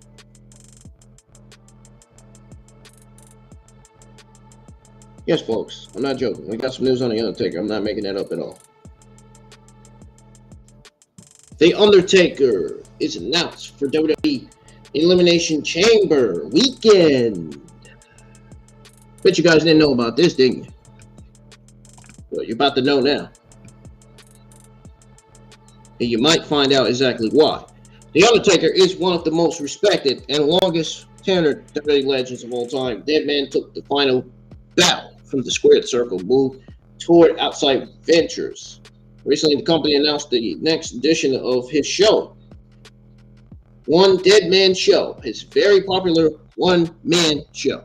The Undertaker made his debut in WWE at Survivor Series in 1990 as a surprise member of Ted DiBiase team.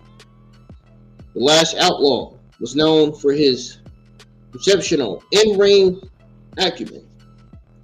Ooh, maybe that's what Jeff Jarrett was referring to when he said the last outlaw in AEW on AEW television. He was referring to The Undertaker as the last outlaw. I don't know. Captivating persona and ability to evolve his character over a period of time. His loyalty to wrestle and long tenure with the company has been regarded by fans and critics alike. The Dead Man has been recently involved with his new one-man show titled One Dead Man Show. The show debuted earlier this year during SummerSlam weekend in Nashville, has become a popular showcase for The Undertaker, where he reveals some never before heard stories of his wrestling career while interacting with the fans in Q&A sessions. WWE recently announced that the next edition of the show has been announced for February 2023 during English Chamber weekend. It says here, and I quote, One Dead Man Show will feature the Phenom in an intimate setting, sharing never before heard stories from his Hall of Fame career and taking questions from the WWE Universe in attendance. And quote, WWE has reportedly been very happy with the success of the show, with the Phenom leading the charge on the stage. The show is set to take place on February 16th at the El Olympia in Montreal. I'm guessing in Montreal, Canada. Montreal, Quebec, Canada. Starting at 7:30 a.m. Ticket sales begin on Tuesday, December the 20th at 10 a.m. Eastern Time on Ticketmaster, with a limited number of VIP tickets involving Mir sitting in a special meeting and greet with Undertaker. Also available. Now, do you guys think Undertaker will return during television programming in the future? Sound off in the live chat. You imagine Undertaker returning as the leader of Judgment Day, man? Jesus Christ, that fits his gimmick well, man. I think it would.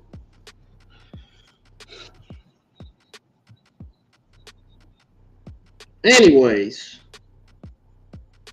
we got some more news on John Cena. I think we did have some news. I think I did have some more news on John Cena. Let me see. Let's see what I listed in my description here.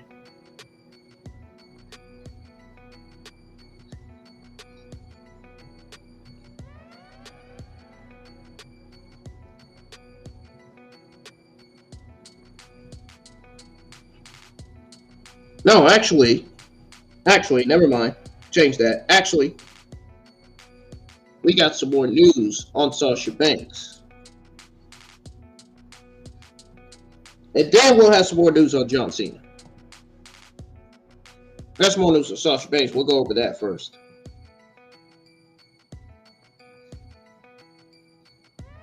Now, according to Dave Meltzer, the Wrestling Observer newsletter, there's some news on Sasha Banks. People think that Sasha Banks will eventually return. According to Dave Meltzer, there are those who believe that Sasha Banks will eventually make her way back to the company.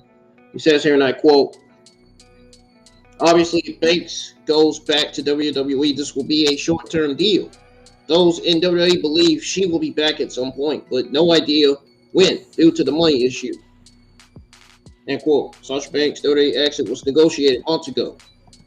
WWE does not consider the boss as a main event level star. Regardless, it remains to be seen how successful Banks will be in New Japan Pro Wrestling. Now, in case you guys are wondering about the John Cena upcoming SmackDown appearance, in case you were wondering about the tickets. But hey, hold on. What the? What's this thing doing? There's some news on John Cena and the SmackDown tickets. Give me a second as I pull it up here. In case you're wondering about John Cena and the tons of tickets, that was for the upcoming SmackDown appearance.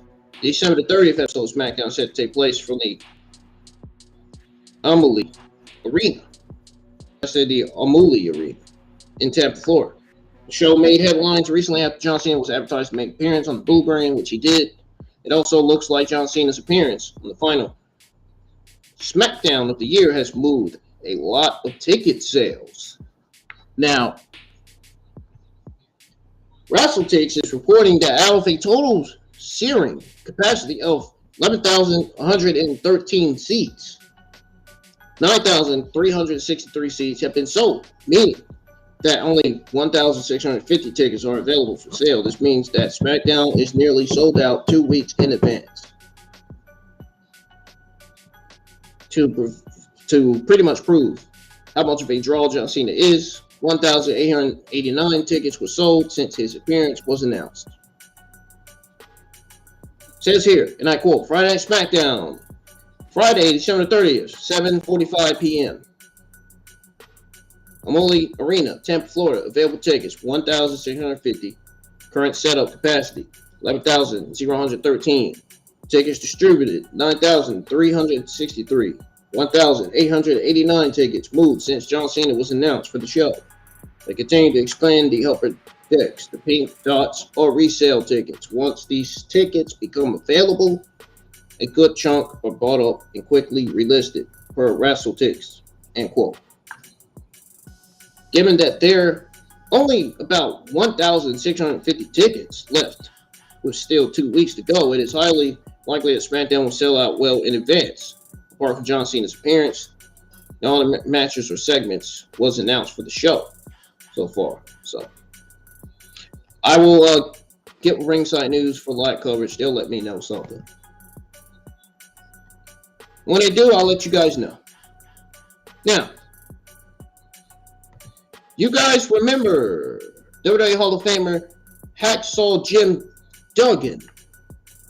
Well, he tackled and detained an armed home invader. So apparently, Hacksaw Jim Duggan hasn't been in a wrestling ring for nearly 4 years in WWE programming over a decade. Recently, one person learned the hard way that the WWE Hall of Famer is not to be messed with.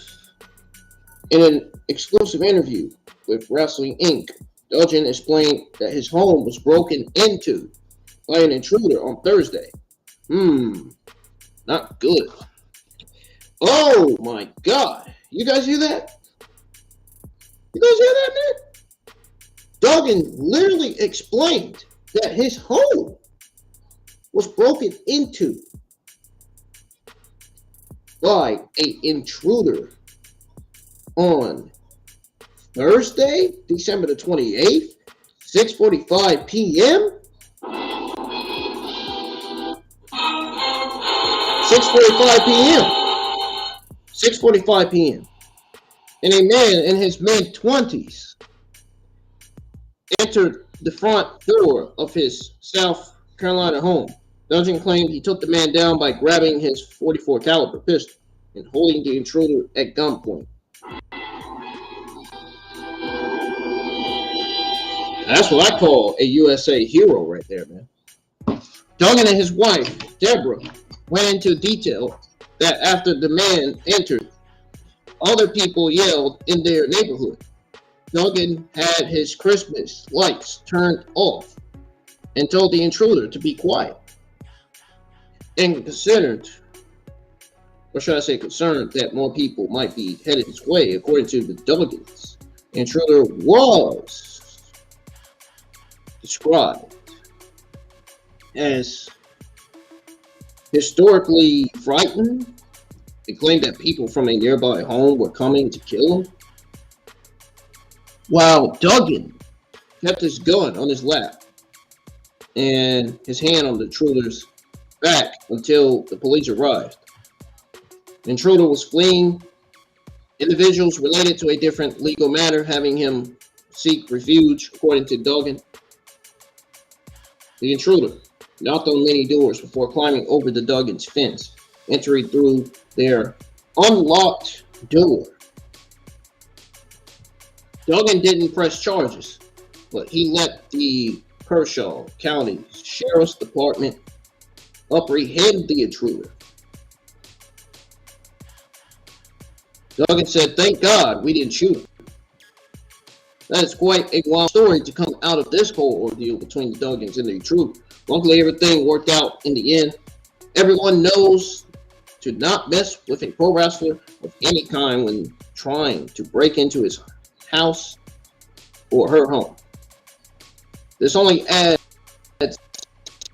to similar stories from. Now, what do you guys think of this wild story involving Jim Duggan and his wife?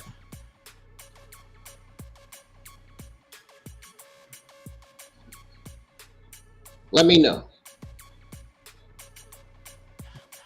I think Jim Duggan did his job right. I mean, you know, it's his house.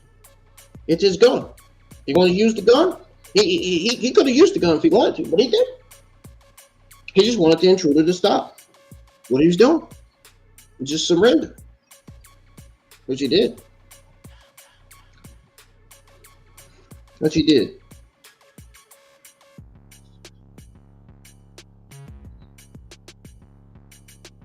So,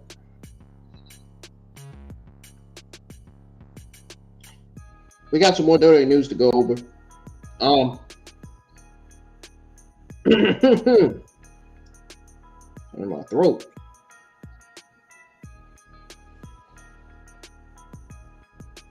So, there are big plans for John Cena's upcoming SmackDown appearance. We already went over that, so we're going to skip that.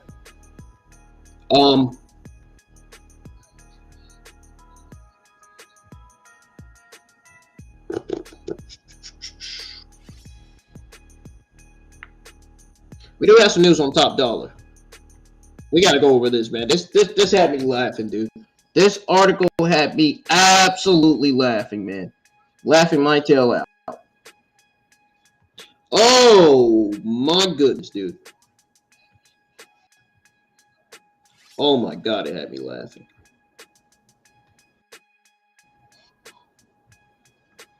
But first, we got to go over the news on the SmackDown television spoilers for December the 3rd, 2022. And then we're going to go over the news on WWE booking another match for Raw this week.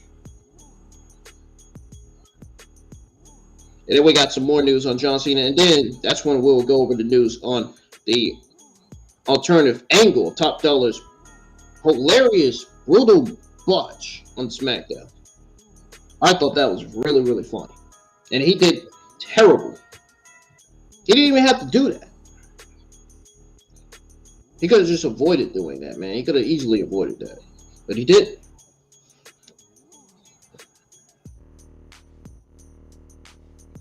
I imagine his spine had to be hurting as a result of that. WWE is always looking to give fans the best product possible, especially when it comes to their weekly shows. Monday Night Raw and Friday Night SmackDown. Following Triple H's takeover, SmackDown has seen a lot of growth. Fans can't get enough of the show every week. WWE has also taped next week's SmackDown in advance, and now spoilers for the episode has been revealed. This week's episode of Friday Night SmackDown featured a lot of memorable moments, including John Cena's return to set up a huge match for the December 30th episode of SmackDown. I thought we already went over this. The company taped the December 23rd episode of WWE SmackDown on December 16th from the All-State Arena in Rosemont, Illinois, courtesy of PW Insider. Now, Raquel Rodriguez, we're going to go over the spoilers for this for December 23rd. Raquel Rodriguez wins a gauntlet match to earn a shot at Ronda Rousey's SmackDown Women's Championship.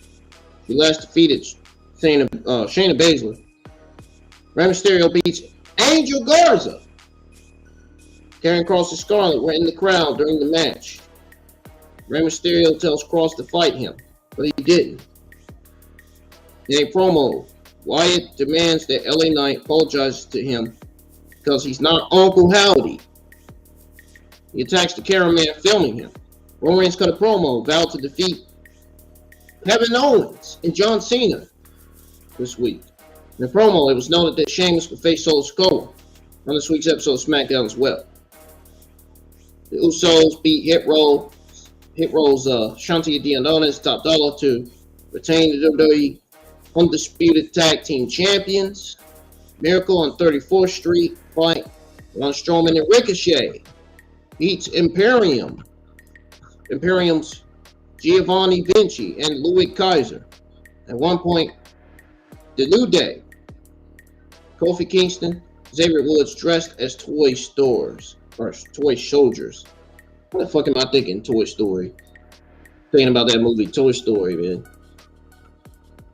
Watching that as a kid, growing up. Anyways, they were dressed as toy soldiers. Were inside one of the gift boxes. I will keep checking back at Ringside News. They'll probably provide me play-by-play coverage of next week's episode of SmackDown. Maybe. I might have some news on that, though. I might not. I don't even think I have it on the list. But what is y'all's take on these spoilers? Sound off in the comments. Now, Monday Night Raw books another match for their show this week. WWE will visit the Wells Fargo Arena they will visit the Wells Fargo Arena in Oa for the upcoming edition of Monday Night Raw. The Stanford-based promotion announced another match for the show during SmackDown last week. WWE announced that Becky Lynch will square off against Bayley. I'm getting these names messed up now. WWE announced that Becky Lynch will square off against Bayley live on the December 19th, 2022 edition of Raw, which is today, which will be tonight. The two last had a singles match against each other on April the 30th, 2019. Once the Biz will take on Dexter Lumis in a winner takes all ladder match next week on Raw. The match was booked after a A-lister tried to run away with Lumis' briefcase on Raw this past Monday. The card so far is Becky Lynch versus Bayley, Lumis versus Miz, winner's all ladder match.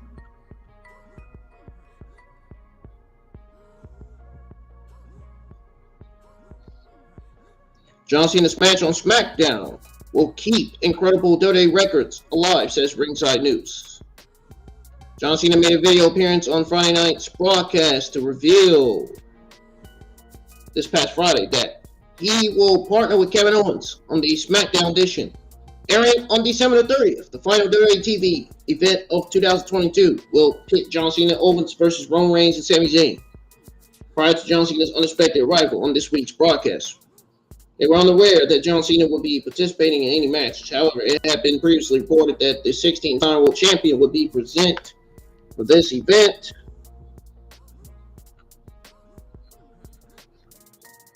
This will be John Cena's first match in 2022 because he last competed on WWE television at SummerSlam 2021 when he made an unsuccessful challenge for Roman Reigns' Universal Championship.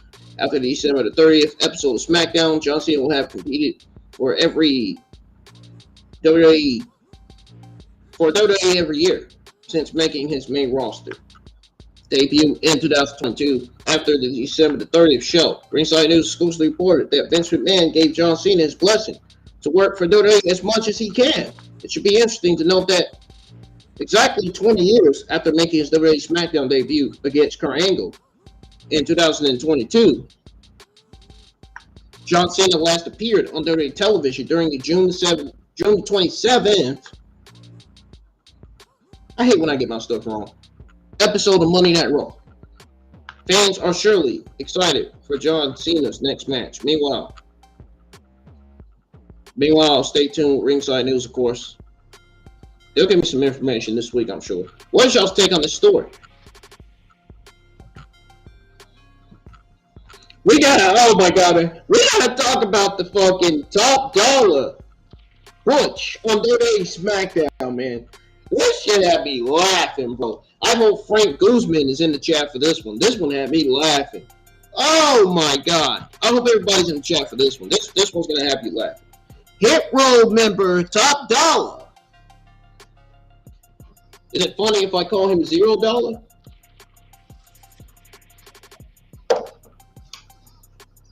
He made his way from the world of football to professional wrestling. It did not take Top Dollar too long before he understood how things went about in WWE. He was released by WWE last year, but made his return earlier this year. Fans believe he never should have come back after his botch on SmackDown this past Friday. Now a new angle of that botch has been given, and it isn't pretty at all. It does not look good. Things are not looking good for Hit Row right now. Hit Row faced Legado del Fantasma with the Viking Raiders in a triple threat match on SmackDown. During the contest, Top Dollar attempted to perform leaping plancha. However, he failed so badly and almost had a horrific fall to the outside. A fan recently took to Twitter, uploading a video of Top Dollar's unfortunate botch from a different angle. Needless to say, it did not make the botch look any better. It says here, and I quote, "Your fans recorded the botch from a different angle, and son, this man, Top Dollar, ain't even make it 3 centimeters over the rope. I'm crying." End quote. Top Dollar already reacted to his unfortunate botch and made it clear that he was fine following the win. It was announced that Hit Row will face the Usos next week which will be this week. For the undisputed WWE Tag Team Champions, have to wait and see if Hit Row will be able to beat the Usos for the titles and bring an end to their historic reign.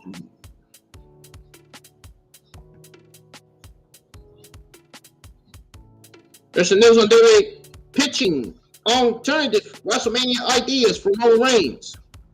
We know one of the ideas is Roman Reigns versus Cody Rhodes for WrestleMania 39, night 1 for the main event. The other idea, in my honest opinion, is The Rock versus Roman Reigns, having The Rock win over Roman Reigns for WrestleMania 39, night 2 for the main event. Those are the two ideas, in my opinion. And I'm going to go over this. This is important for the Roman Reigns fans because, you know, I'm a fan of Roman Reigns. WWE's biggest show of the year will go down on April the 1st and 2nd in SoFi Stadium. The card is far from locked into place. Roman Reigns is the current top dog in Vince McMahon's former company. He needs an incredible match to go with his tribal chief moniker. That being said, I think Roman Reigns versus Cody Rhodes is the way to go about it. And Roman Reigns versus The Rock. WWE is still working on his match on the grandest stage of them all. Ringside News exclusively reported in June that The Rock was a virtual lock for WrestleMania 39. I mean, it makes sense. I just said it. I just said Roman Reigns versus The Rock should be booked for WrestleMania 39 with no title on the line.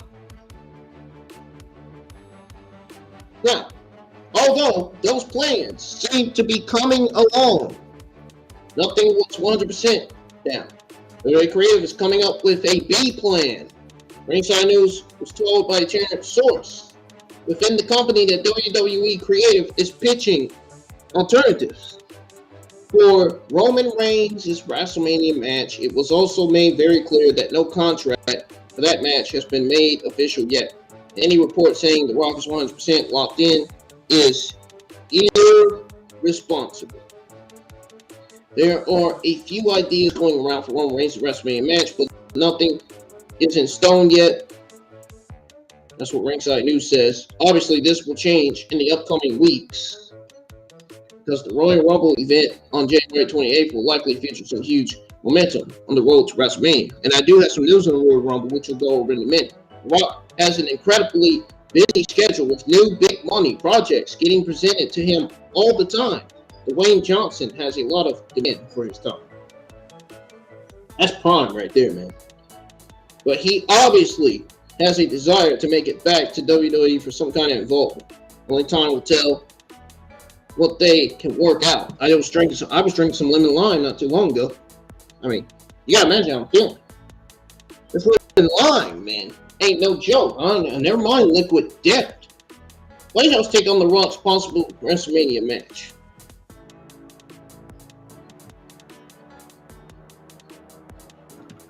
Mandy Rose's WrestleMania. Nah, I'm just joking. Can you imagine Randy Rhodes was at WrestleMania though? Randy Rhodes' premium content hasn't really slowed down at all since her WWE release. Mandy Rose was released from WWE, and this news shocked her fans entirely. The former NXT Women's Champion was fired as a result of content she posted to her premium content paywall account. However, that didn't stop Rose, as she recently assured her fans that her exclusive premium content page is still in operation. WWE was not comfortable about how sexualized recent images, films, live streaming got for Mandy Rose. She was fired on Wednesday when Shawn Michaels was told about how NSFW things were getting. However, Rose is not giving up, as she took to her fan time page to thank fans who showed pretty much their support and assured that the page is still active. This was the biggest story coming out of last week, guys. Now, it says here in that quote, "Hey guys, thanks for all the messages. I can't believe how much love and help you guys are giving me. Don't worry, the page is still up." And another huge story coming out last week was Sasha Banks. Her WWE and Sasha Banks and WWE negotiation and stuff. Rose, which I already went over. Now, Rose shared images of herself and her boyfriend, Tino Sabatali, in the shower in the last few days. Mandy Rose also shared a video of herself skinny dipping as well. That content did not stop even after her WWE. In fact, she posted one photo of her backside, which alluded to where WWE could kiss her. I guess could kiss her ass. I guess that's Mandy Rose's way of saying WWE could kiss her ass. Ringside News is well aware of these images and videos. They said they would not share them on their website. The fact that media linked is a copyright violation because subscribers must agree to keep things behind the paywall upon subscribers. If Mandy Rose, my thing is Mandy Rose was aware that she was doing this, then why didn't she take all this stuff down? But you know what? I respect her decision. If she actually made her decision to quit WWE, then I can understand. I respect that. I bet Mandy Rose is happy that she gets to continue producing premium content. I mean, women have the right to do what they want. I mean, Mandy Rose is a grown-ass woman. WWE can't make her take it off. If she doesn't want to take her website off, she doesn't want to take her website off. If she doesn't want to stop producing or streaming or uploading premium content to people, she's not going to stop doing it. She's going to keep doing it. I'm sure Tino Sabatali doesn't mind that.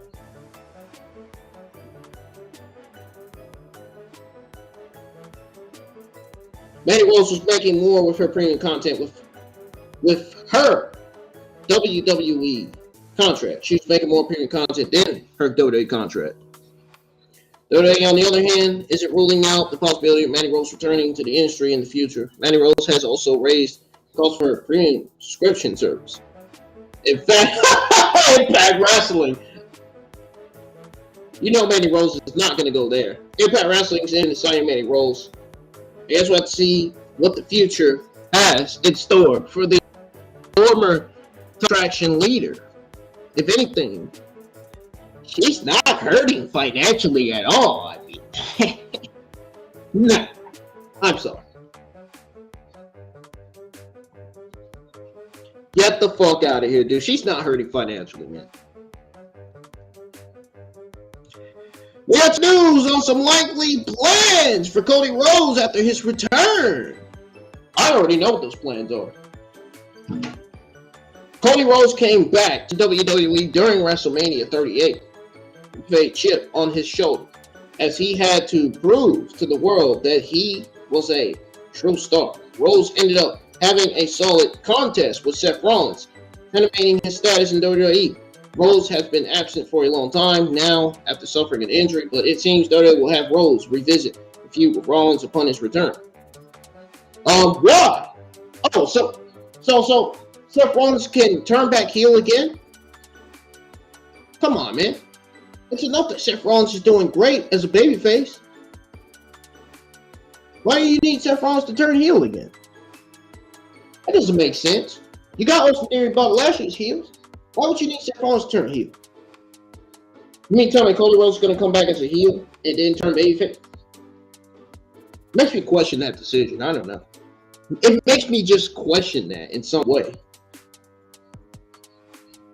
So is he going to come back and feud with Seth Rollins? Are we going to get a babyface versus a babyface? Because that's certainly not what we need.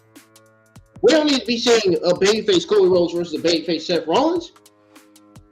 Do anybody really think that makes sense? My answer is no. So Cody Rhodes has been absent from Hell in a Cell due to a torn rectal injury. Rhodes defeated Seth Rollins in the brutal match where he worked the contest despite his pectoral injury. Fans have been wondering what do they will have planned for Rhodes once he comes back. While speaking on Wrestling's Over Radio, Dave Meltzer noted that the company plans on Rhodes feuding with Seth Rollins again after his return. Says, I quote, there will be more talk about Seth Rollins and Cody Rhodes soon. End quote.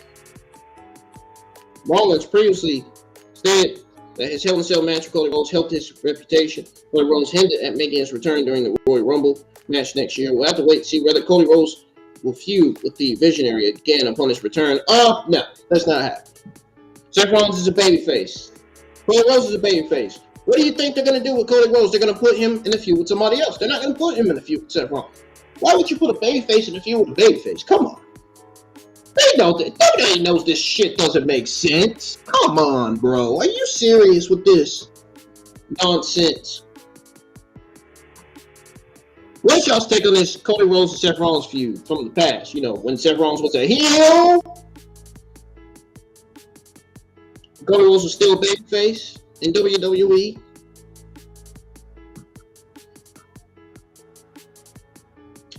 Bo Dallas, he trends big time after Uncle Howdy appeared on SmackDown this past Friday.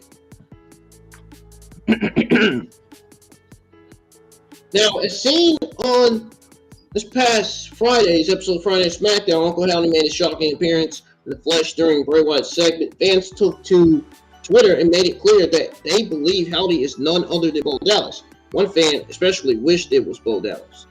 He said, and I quote, I really hope this is Bo Dallas. Hashtag SmackDown.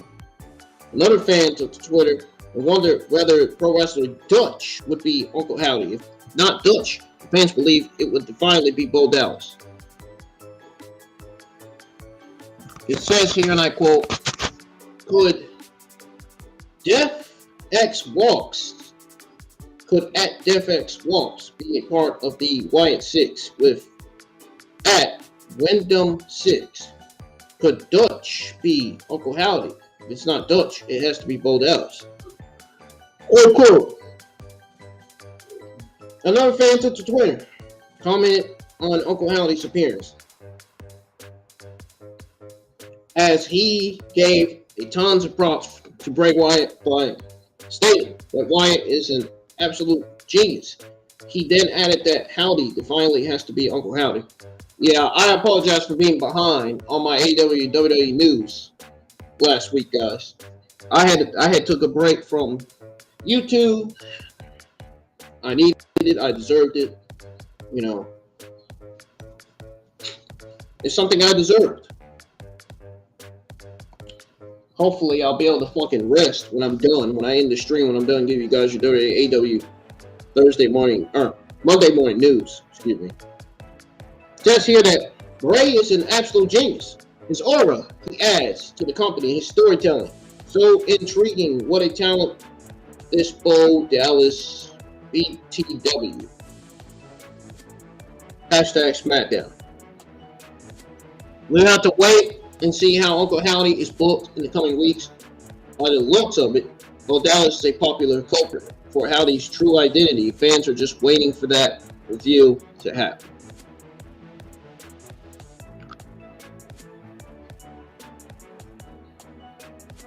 What do you guys think of that?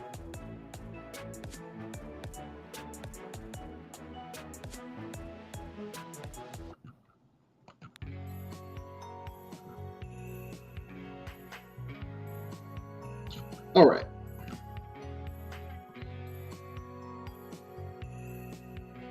I can't believe I'm still going and it's 6 something in the morning. Told you guys I had 2 naps yesterday. Told you guys I'm not tired.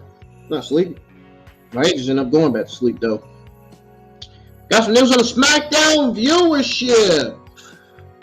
Oh yeah, you don't want to get all over this one. This is not going to sit happy with some of y'all. Doesn't sit happy with me either. I'm going to back for this one because this one doesn't sound good. The WWE SmackDown viewership drops this week.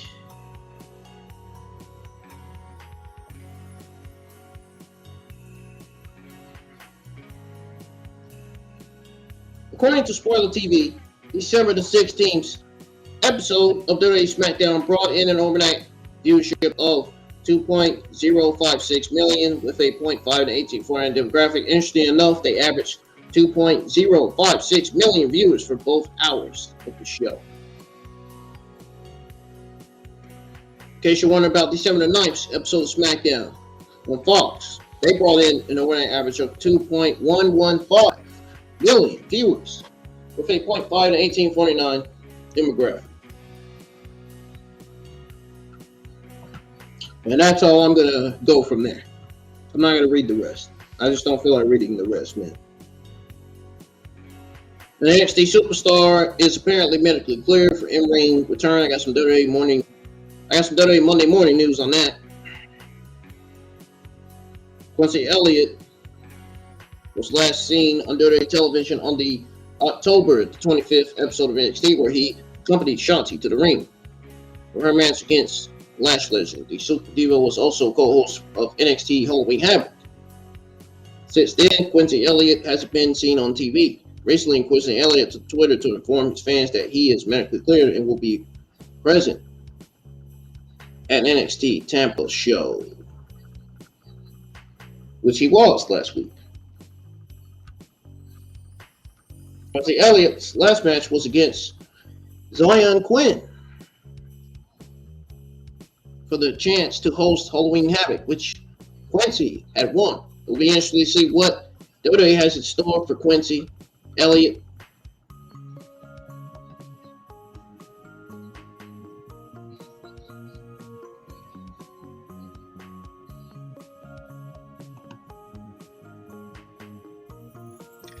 We are just now nearing the end of your WWE Monday morning news here.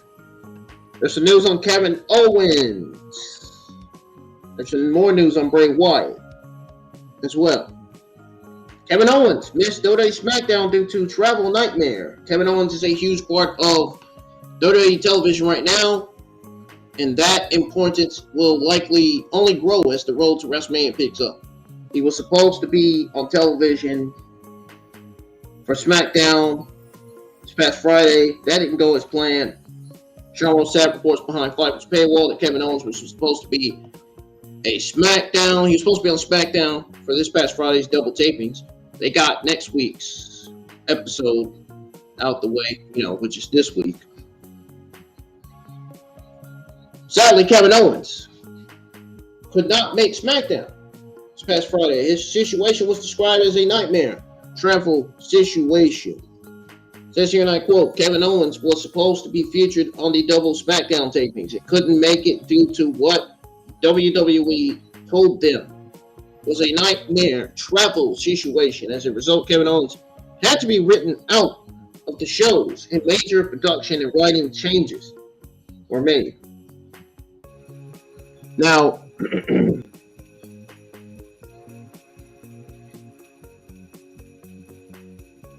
yes, folks, changes were made. I'm not making that up at all. I'm not making that up at all. Writing changes were absolutely made.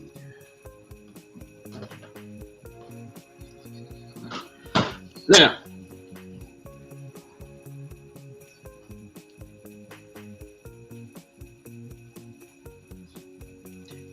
Owens had to be written out of the shows. Major production, writing changes were made. Originally, Owens was supposed to be face-to-face with the Bloodline to introduce the John Cena video.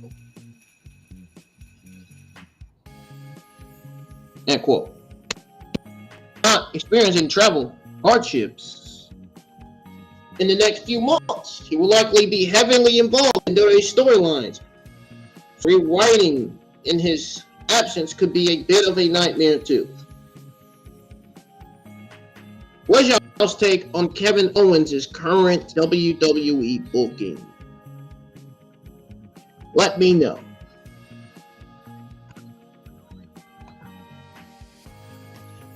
So there's some news on Bray Wyatt. So apparently the person that produced the Bray Wyatt segment on WWE SmackDown this past Friday was none other than, oh, you didn't know, Wardlow.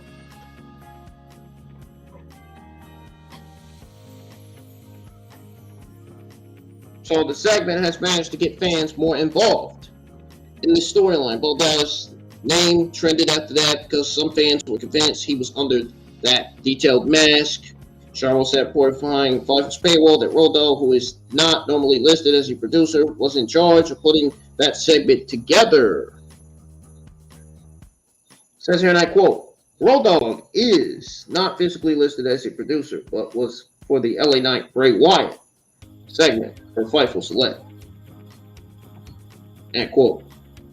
For weeks, many fans have speculated as to who is behind the Uncle Howdy persona, with many fans' fingers pointing towards Bo Dallas. Now that Uncle Howdy has made his first live appearance, it's only a matter of time before he reveals himself. It'll be interesting to see who's behind the mask once and for all.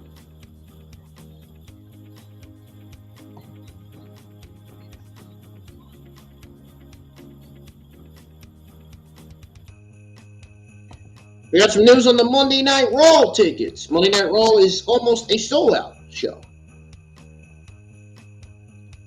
WWE's always looking to give fans something they want. They will always remember something they want to see week in and week out. Now, with Triple H as creative, the company has seen numerous changes. I said that earlier. I explained that to you guys already. It has been reflecting in overall ticket sales for shows. In fact, the upcoming episode of Raw looks to be a sellout.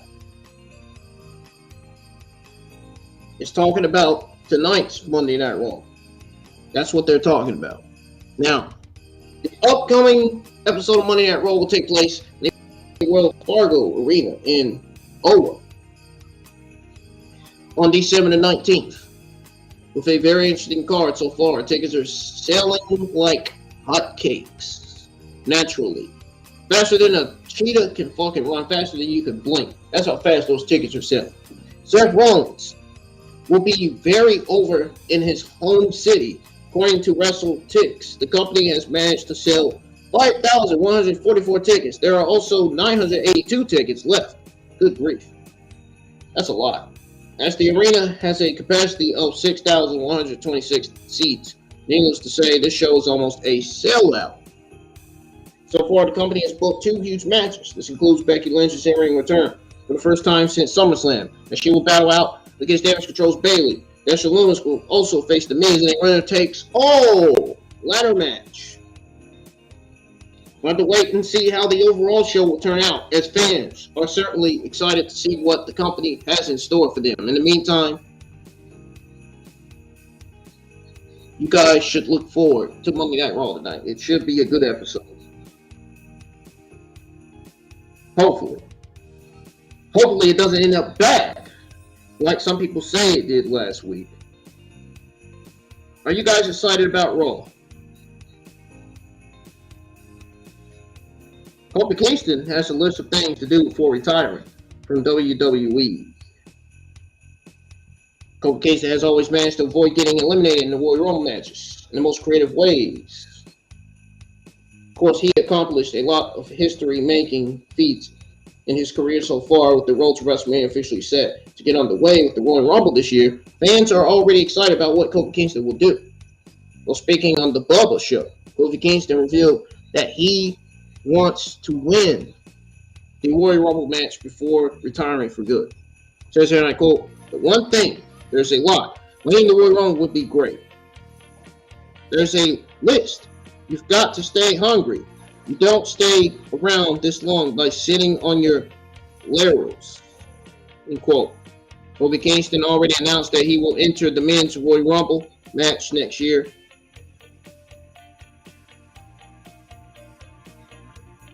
We will have to wait and see whether Kingston will ever win the Royal Rumble match before his career ends.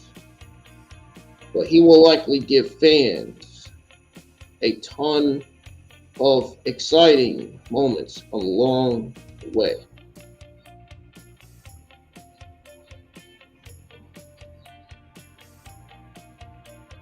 What's y'all's take on Kingston's wish?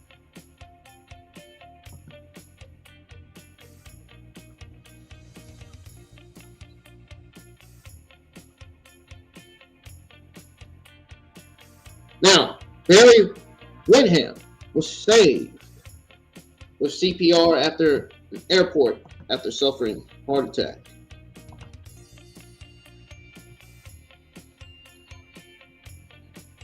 The 62-year-old suffered a heart attack earlier this month while traveling through the Atlanta airport. Windham's niece, Mika Rotunda, was the one who shared the news with the world. I'm sure you guys heard of this twice already. The pro wrestling world shared their love and support for Windham after this horrific incident while speaking on the Axed Iron Live podcast. Guys, we're going to be switching to the kitchen here in a minute because the laptop needs to be charged. I got your AEW Monday Morning News. I got you covered on that. Ready for that here in a minute. WWE Hall of Famer Iron Anderson shared more details concerning Barry Windham's shocking incident.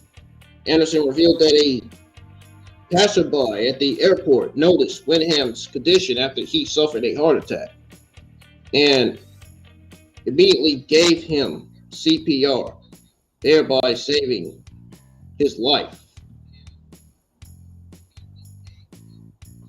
It says here, and I quote, "Thank God, God sent an angel to him. Some guy looked over and knew what he was looking at. Started doing CPR and saved his life until the paramedics got there." Continues to say, whatever this guy was, he saved one of our people.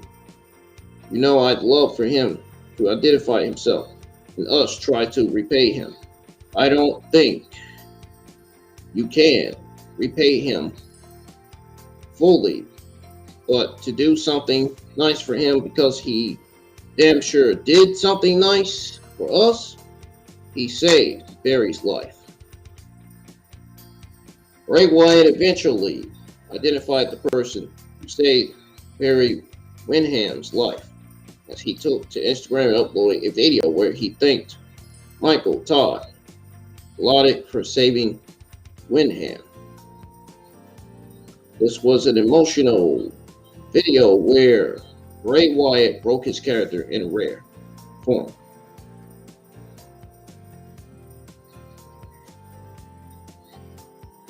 Now, Barry didn't have a pulse for 10 to 20 minutes. He was away. He was gone. I wanted to thank one specific man, Michael Todd Lyric, who was there. Random citizen, he gave CPR in there that entire time before EMTs could get to him. He stayed with him. And he's the reason that we have Barry still. He's alive. He's with us. End quote. Barry Windham is stabilized and is out of the ICU after suffering a heart attack. We at Ringside News. Ringside News sent their thoughts and prayers to the Windham family, and I did too. Hopefully, he recovers really quickly.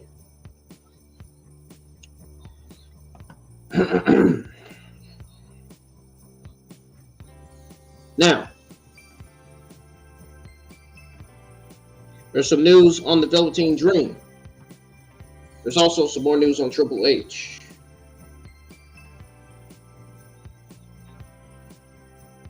We're going to go over the news on Triple H first. Triple H is not disappointed by a new wave of rehires. Now, it was reported by WrestleVolt that a handful of talent brought back in the rehiring wave over the summer have underperformed and severely overwhelmed Triple H and others since returning to the company. Ringside News checked around about the legitimacy of this report, and whether Triple H has expressed any disappointment at all. Ringside News asked about this current narrative surrounding Triple H's new regime. They were told that the story is not accurate. If anything, because Triple H would never put it out there that he was underwhelmed. If that really was how he felt. He says here, and I quote, "If there was any disappointment, HH wouldn't admit to it anymore. He wouldn't admit it to anyone, basically. Not right now. It would reflect so badly on him." Fake news again. Triple H has been around the pro wrestling business for long enough to understand that there will be peaks and valleys. The holidays are a difficult time to capture anyone's interest because there are so many distractions, I'm going to say. Some fans might be critical of Triple H's new direction. The game is not admitted to anyone. The things could be getting or should be going.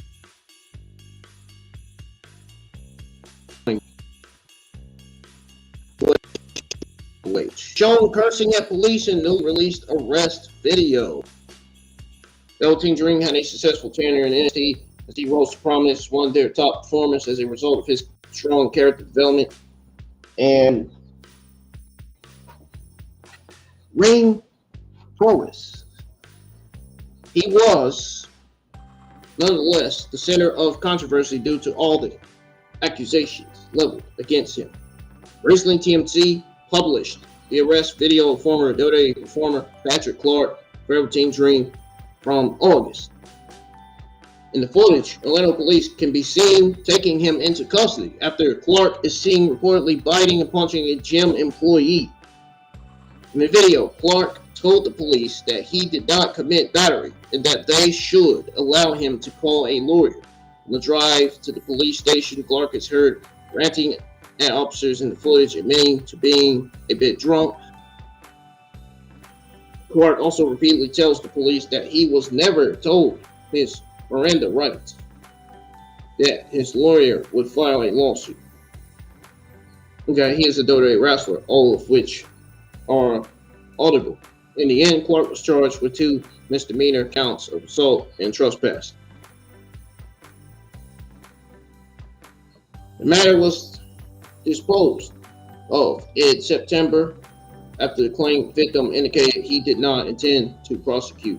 Dream entered a not guilty plea and was freed on a $1,200 bond on September the 9th. Dreams are getting shattered by what's happening in his life. To make his ambitions a reality, he must take charge of it.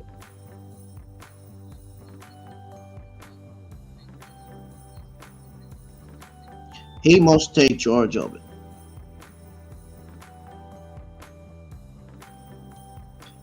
FBI targeted Undertaker parody. FBI targeted Undertaker parody Twitter account for takedown. According to David Baxpan, the account usually posts about the Undertaker soiling himself and blaming it on an imagery character named Mr. Brown. The FBI managed to take it down as the parody account has been suspended at the moment. It says here, and I quote, "It's been pretty clear about my thoughts on the Twitter files, but why was the FBI's San Francisco office asking Twitter to suspend an Undertaker parody account?" that generally tweeted about The Undertaker shitting his pants, blaming it on an imagery entitled named Mr. Brown. And quote, the email, which was sent in November, revealed that the account may potentially constitute violations of Twitter's terms of service or could be deemed inappropriate with Twitter policy. That sounds bad. The Undertaker hasn't really personally reacted to this priority account. Either regardless, he has better things to turn his attention to. Notably, his upcoming One Dead Man show in Canada.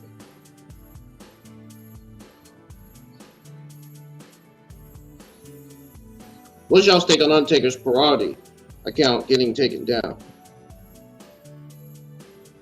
There's a spoiler on the Gimmicks match set to return at WWE Royal Rumble pay-per-view. The build-up to 2023 Royal Rumble has started, and things are taking shape in a big way after the future of a certain beloved gimmick match was up in the air. It has come to light that it would be making a return in the upcoming Royal Rumble.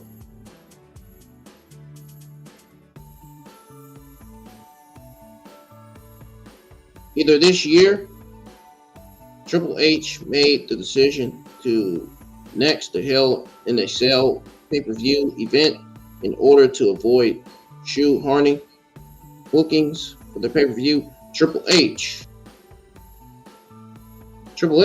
holds the Hell in the Cell match stipulation. Hell in the Cell match stipulation. To be scared at wanting to reverse it for special occasions. The 2023 Royal Rumble is also set to feature a pitch black match, to which the details are quite sparse. According to a previous report by Ringside News, that creative was in the dark concerning plans for that match. Barring an injury, this is what the card looks like right now for the Premium Live event. Roman Reigns versus Kevin Owens for the Universal Championship, which I predicted the match. That was the first match that they were going to book for the Royal Rumble. Yeah, boy, was I not lying when I said Roman Reigns versus Kevin Owens for the Undisputed Universal Championship match was the first match that they were going to book for the Royal Rumble. But then the WWE SmackDown Women's Championship match was booked for the Royal Rumble. We got Ronda Rousey defending her SmackDown Women's Championship against Raquel Rodriguez. But then when they take that title off of Ronda Rousey, one of the worst SmackDown Women's Champions of the modern day era. We got the men's Royal Rumble match, women's Royal Rumble match, the reported pitch black match between Bray Wyatt and Knight. And we got Edge versus Finn Balor. That is the card of the 2023 Royal Rumble for right now.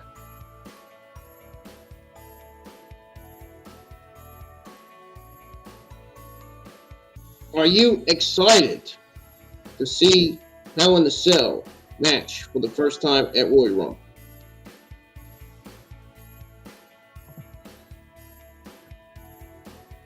Graham gave us thumbs up from hospital bed after back injections.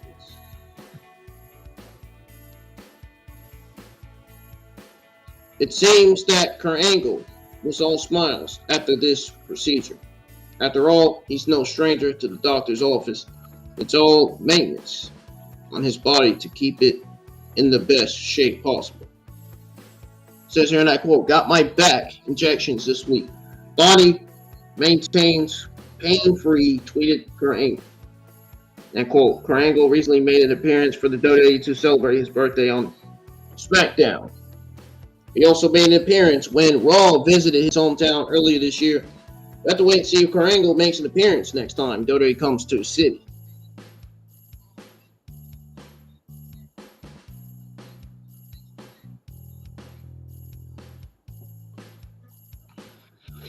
Goldberg will be a free agent very soon. Oh, great. I can't hardly wait. I can't hardly wait. To be honest, let's be honest. Bill Goldberg. Bill Goldberg. Period. Goldberg commands a lot of attention. He has enjoyed that spotlight throughout his entire career.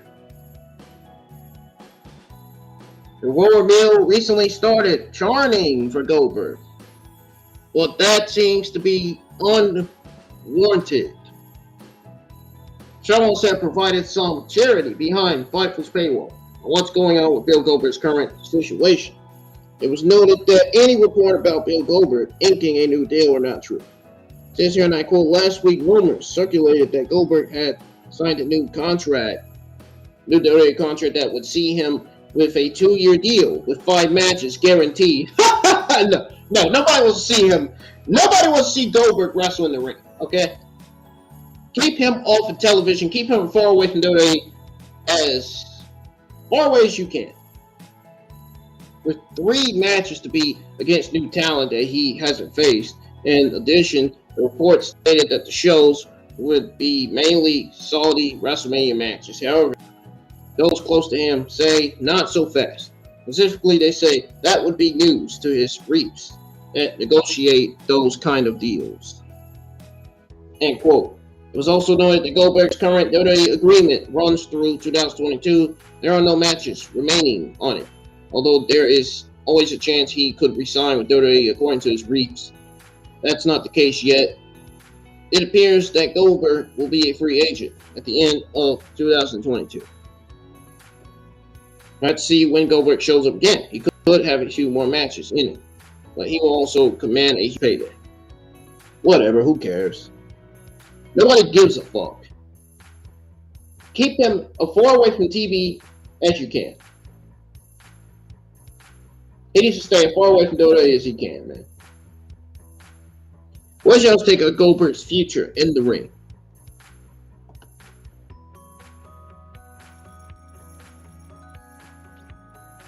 Triple H gives WWE NXT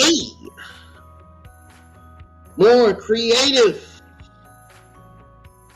They gives, well, actually, in other words, Triple H gives WWE NXT creative team more time. That's what I was trying to say. To wrestle talent off TV before main roster calls. Well, speaking on this podcast on AD free shows, WWE Hall of Famer Road Dogg talked about his time working in NXT. Road Dogg revealed that Triple H gives the NXT creative team more time to wrestle, or should I say more time to write talent off before getting a main roster call. Says here, and I quote, yeah, so all of the above, to be quite honest with you, because there's not a strict, streamlined process, especially now that Hunter is in charge of the creative.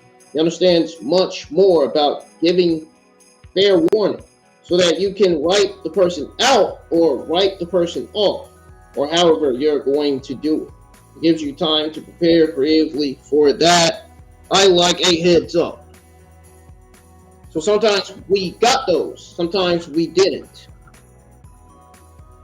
I think going forward, you'll always, I'm speaking now for NXT creative experience, that we had time to prepare, to send people off. Sometimes we got, hey, we're taking this person because we got an idea for this. And you can, or you could be in the middle of something with them or not, and there they went. So I don't think it'll be that way anymore, because I think everybody understands. At least let me beat him on the way out, or let me do something to close the book on his character or whatever. Give us time to create something. I think that'll happen a lot now.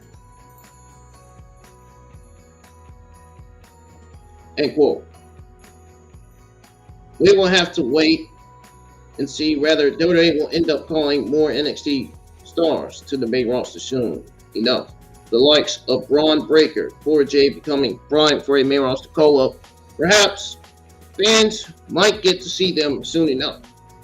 For the time being, given that Braun Breaker and Cora Jade are couples, Cameron Grimes seems to be on his way to the main roster. What is y'all's take on what Road Dogg said?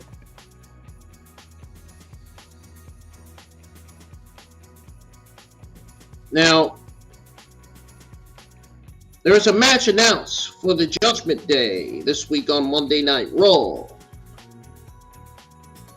Judgment Day continues to be one of the best things on Monday Night Raw right now.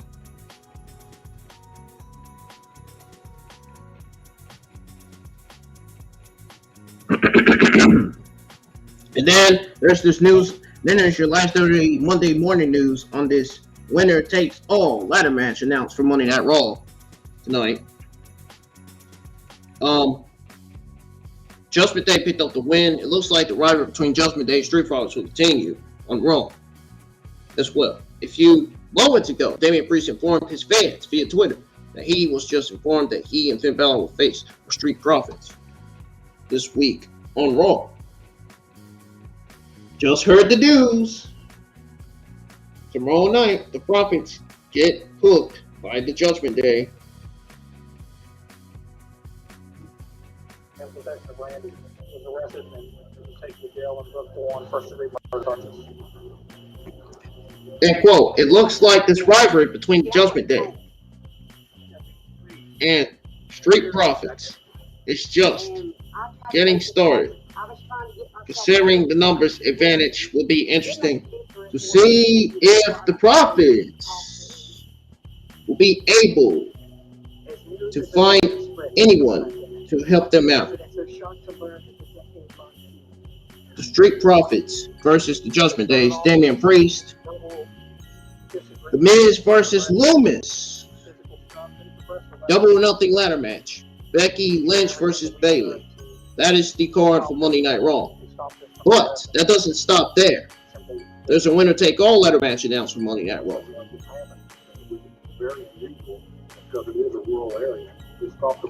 So basically, we're getting the Miz versus Loomis for a winner takes all ladder match.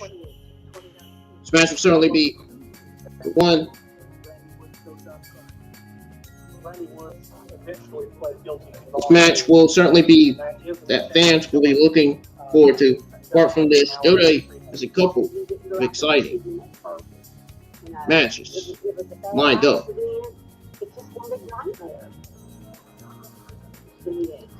Randy takes a plea deal and is done 5 years in prison. The reporter doing that to go cover Randy with. So that's going to do it for your WWE Monday morning news. So anyway, he looks just like, you know, somebody's old grandpa, and of course he is somebody's grandpa, but somebody's grandpa who shot and killed someone. Now I'm going to go ahead and go over your AEW Monday morning news now, guys. And they would have just kept going their way, go back to their homes if it never occurred. Self-defense, 100%. And there was nothing I could do, nothing else I could say. And God above knows, I never intended to start that day out to shoot nobody. The Elmore family is left devastated by the loss of David Jr. I wish he was dead. I feel sorry for his kids because they grew up without a daddy. No matter what he was or who he was, that was daddy. I hate it could happen, but I didn't do it. They done it. It's quiet out there on the field right now. May moved away. Tosh and her kids all moved to Florida. There's only a third of them up there now, and there was probably 5 families. But it's heartbreaking. While incarcerated, Randy's health quickly deteriorates. He's released from prison after 2.5 years and returns to his property on Laurel Forks Road, where he and Deborah still live today. Tommy reached a plea deal and was sentenced. He spent enough time in jail that he got credit for time served, and he only ended up spending 1 more year. in the State's custody before he was released. Over time, normalcy returns to the winding mountain trail. I don't know how many years Dr. left before this, sir, but we're going to enjoy it, and they ain't going to put us down for it. I'm not going to spend the rest of my life in this one because I pulled the trigger. But for the community of Clendenin, the tragedy is hard to forget. When something serious like this happens, it affects everybody. Everybody's upset. Everybody knows, one person or another. Law enforcement get to know these people. And, Anyways, guys, time for me to go over your AEW Monday morning news. Nobody's hands were completely clean. There was no goodwill or Saraya calls for AEW Women's Tag Team Division. I'm not sure why she called for the AEW Women's Division. But the ongoing rivalry between AEW and WWE is well documented since its inception. AEW has not missed an opportunity to take shots at WWE ever since Saraya made a comeback to pro wrestling. Ever since Saraya made a comeback to wrestling. Now, she has been outspoken about her goals for AEW recently. She called for expanding AEW Women's Division.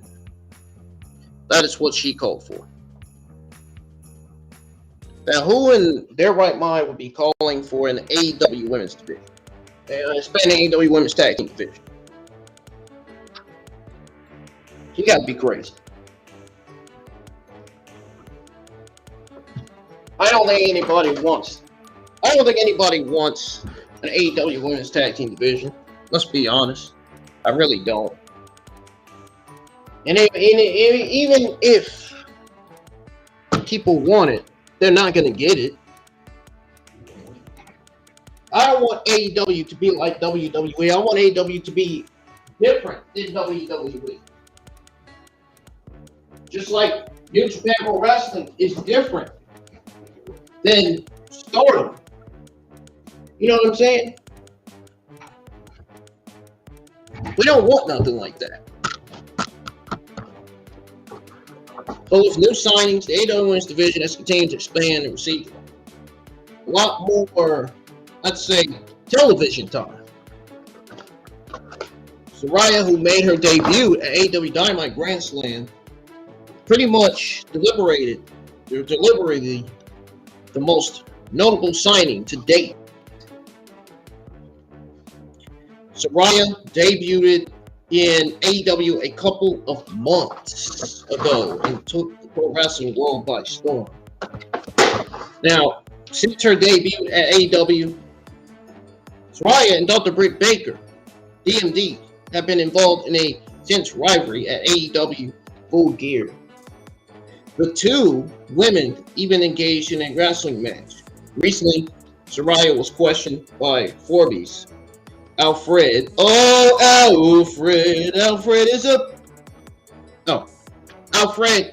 Konawa about the growing women's division and the potential debut of the AEW women's tag team titles. It says here, and I quote, I'm always for an all-women show, for sure.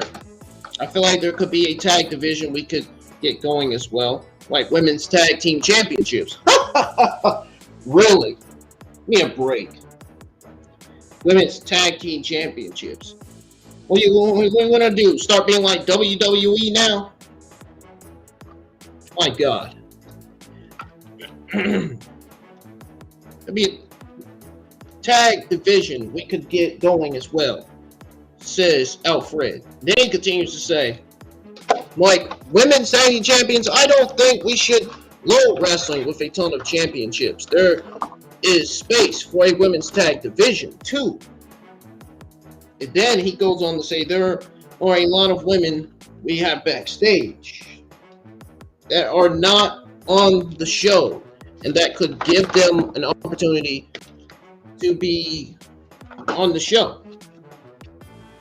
There is always so much we can or we could do with the women, and people don't realize how much talent we have backstage.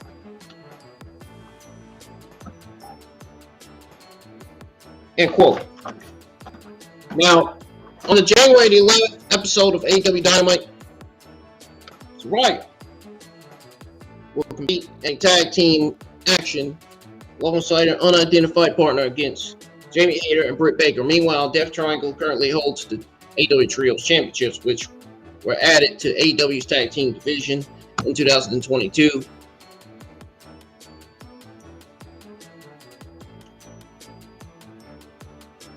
So, we must wait until January the 11th to find out who Saray's partner will be.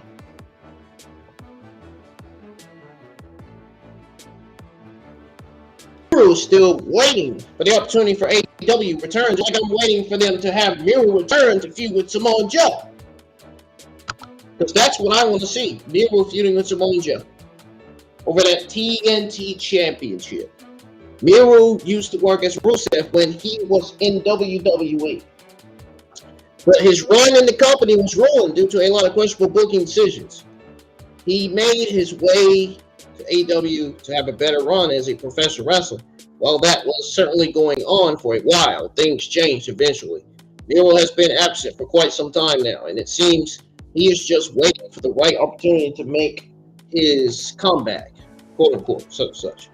Miro has not been seen in AEW since All Out, and he has not even wrestled on Dynamite for a few months. This has been a huge cause of concern for many fans, as they feel Miro is simply being devoted in AEW. While speaking to Must TV at the premiere of Disney's National Treasure, Edge of History, Miro talked about his AEW absence. Miro made it clear that it is out of his hands and that he is just waiting for the right opportunity to return to AEW television. He says here, and I quote, "It's not up to me. I'm doing everything I can. And from then on, I'm just sitting and waiting for an opportunity." End quote. Miro also rejected Tony Khan's plan for his AEW return. The former Rusev wants to win the AEW World title in the future. It remains to be seen when the Redeemer will finally make his triumphant return to AEW television.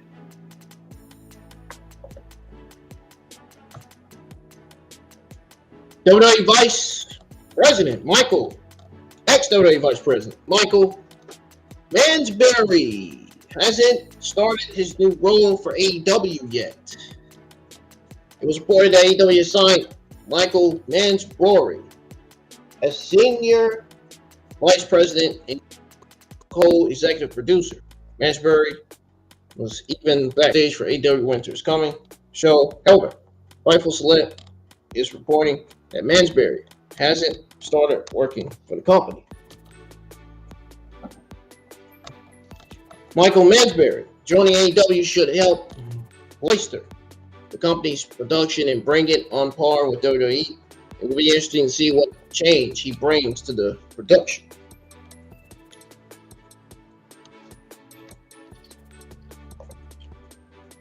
AEW viewership went up but fails to break 1 million viewer with Winter is Coming. I'm only going to give you the viewership for December the 14th. Mercenomics reports that the December 14th Winter is Coming episode of AEW Dynamite brought in home night average of 905,000 viewers with a point 33 to 1849 demographic. So that's your viewership for Winter is Coming.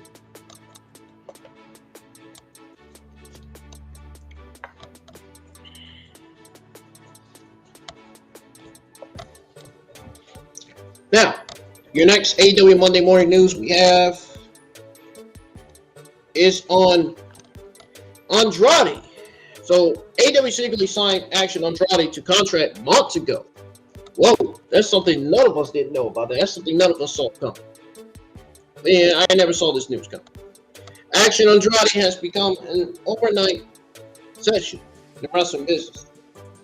He shocked the entire world by defeating Chris Jericho in his debut match last week on AEW Dynamite recently. Now the entire story behind his arrival at AEW in a huge debut that night had been reviewed. Action Andrade begins his wrestling training at the MCL Pro Wrestling Training Center and entered the professional level in 2019. Moreover, he is also the current MCLW heavyweight champion in his first title run. Andrade has also previously wrestled on AEW Dark and Dark Elevation tapings as well. The high-flying superstar's amazing debut on AEW television programming has been well appreciated by fans, while Chris Jericho has been credited for putting over the young star. Moreover, according to a report, the Wrestling Observer newsletter, Chris Jericho was the driving force behind planning Action Andrade's huge debut, and Tony Khan secretly signed his way before his official debut. It says here, and I quote, so this is the story of the Chris Jericho versus Action Andrade match. Kyle Andrade, 24, was brought in a few times by AEW to do enhancement work on the streaming shows or watching a match tape for the October the 11th Dark, which took place on the October the 7th Rampage battle of the belt taping in Washington, D.C. And then it says that Jericho saw Andrade losing match to QT Marshall. That night went to Tony Khan and laid out the angle which he wanted to lose to him and try and make him a star on Dynamite. Khan then secretly signed Andrade at that time to a contract. Jericho said he wanted Andrade from that point to be pulled from everything. No matches at all. AEW, nothing streaming. He had worked a few streaming enhancement matches in January, another one 2 days earlier in Washington, D.C. They both agreed to have it after Jericho lost the Ring of Honor title because it would make no sense as a champion who was going to headline a pay-per-view to lose a match to a guy who isn't going to then get a title match. This explains Jericho saying that after the final battle match, he was moving on from the feud with the Blackpool Combat Club. It couldn't wait for a new direction, so it was set for Winter is Coming on December 14th in Garland, Texas. In the last paragraph, they said they lucked out because the crowd was ridiculously hot all night and actually were the hottest during this match because of how they worked it. Jericho said in an interview that was wrestling a job, of course. Nobody knew the guy. End quote. Jericho has been known to put various younger superstars in his career. He faced a similar situation at WrestleMania 29 where the Boot Show decided to lose to the debuting Fandango on the big stage in an attempt to get a major push for the former WWE superstar. Do you guys think that Action Andrade is the future main event star in AEW? Let me know in the live chat.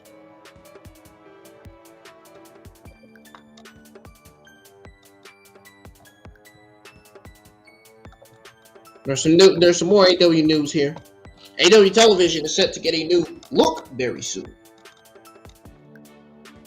First reported, the company made a big addition to their team by hiring Michael Mansberry, who was a huge name in WWE, as he was the vice president of global television production for the company. In fact, Mansberry was likely going to replace Kevin Dunn in the future. According to Dave Meltzer and Wrestling Observer Radio, part of the deal for Mansberry being hired is that the Warner Bros. Discovery and Tony Khan have decided to change the look of their television programming. It was added that the changes will be reflected from January next year. The company made a major hire this week with Mansberry as the new senior vice president and co-executive producer, with Tony Khan says, and I quote, going forward. He started on television. Part of the deal is that Warner Bros. Discovery, that's what That's what WBD stands for. And Khan had decided to change the look of the show. Planned changes are to go into effect in January at some point. Asbury worked for WWE from 2009 until quitting the company in May 2020. He got promotion after promotion and was named Vice President of Global Television Production in 2016. End quote. Not to wait to see whether AEW's new look will end up helping the company in the long run. Fans are certainly excited to enter into a new era of AEW programming.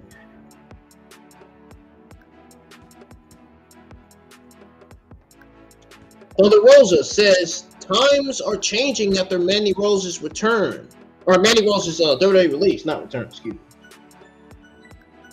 Again, Thunder Rosa says times are changing after Mandy Rose's WWE release. Yes. Times are in AEW and WWE are changing. Just like times in life are changing. People are getting more arrested, more every week. People are turning on their best friends and their friends in real life, in reality, more and more. It's like we're seeing all these shootings and killings on TV, more and more. The community still hasn't put a stop to that because they're too scared to. And there needs to be more officers out here on patrol. They don't do it. While speaking with Busted Open Radio, former AEW champion Thunder Rosa talked about Mandy Rose's WWE release. Rosa made it clear that she thinks it is unfortunate, but added that Rose will be just fine due to all the projects Rose does outside of WWE. She says, "You're not quote, times are changing, and a lot of things are changing." I mean, we know when we sign our contracts and when they give us certain parameters that we have to follow them. And we choose to do certain things. Sometimes we push the envelope.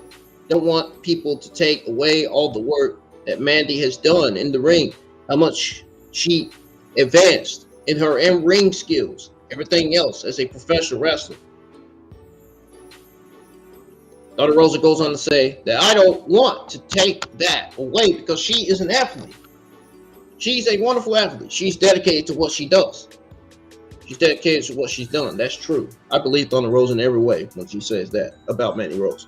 And having other ventures, like manager ventures, is not a bad thing. I don't think that it's unfortunate that she was released. I literally was sending her an Instagram message before I heard any of the news. And then Thunder Rosa goes on to say, I feel so stupid afterwards. But I just wanted her to know that I was like, as a professional wrestler, I'm very proud of what she does in NXT and all the hard work that she puts out there. And she puts in there. And when I got the news, I was like, oh man, this is messed up. Like, I was really excited to see what was next for her. But I'm even more excited now to see what is next for her because, again, she has an opportunity. She has all her ventures. She has a cosmetic line separated from this. The donuts, the Mandy's, now her fan time to go like up to the roof because I know that she's probably making a lot of dough. So again, it's not like she doesn't have anything, and she's well sought for a long or for a lot of people. I mean, she has a huge following. People like what she's doing, and her fiance have a fitness program. I mean, again, they use an opportunity when this kind of thing happens. It gives you an opportunity to branch out and see what you really want to do. End quote. Sounds like Thunder Rosa is speaking facts, 100%. And that's period. WWE also isn't closing the door on Mandy Rose's return to the company in the future. Even Impact Wrestling is interested in signing Mandy Rose, which will never happen. It remains to be seen what will become of Rose in the end. What's y'all's take on Mandy Rose? I'm sure the AEW doesn't want two female talents with last name Rose, with last ring name Rose in AEW. But what's y'all's take on WWE firing Mandy Rose, for real? I want to know. To the new subscribers that are subscribed to my channel, I want to know from you guys, the entire IWN community. I want to know your thoughts on her firing. Now, Pillman Jr.'s partner, Griff Garrison, goes under the knife for undisclosed injury. Griff Garrison signed with AEW in 2020. I think a brief run in Ring of Honor. Garrison formed a team with Brian Pillman Jr. Dealt the Varsity Blondes. The team previously had Julia Hart as well. Griff Garrison took to Twitter on Friday to reveal that he underwent surgery without providing any detail about the injury. The AEW star assured his fans he will be back in no time. Says here, and I quote, "Had to go under the knife today. I'll be back in no time." And quote, Garrison last wrestled on the November the 8th, 2022 episode of Dark. He tagged with Brian Pillman Jr. against The Factory. The Factory's Cole Carter, QT Marshall. Match was taped on October 21st, 2022. The Blondes ended up on the losing side.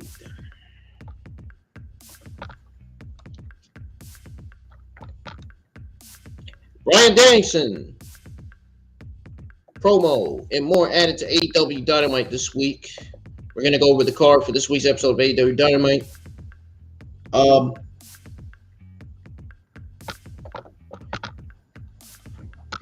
The hell? Okay, hold on. Something's not right.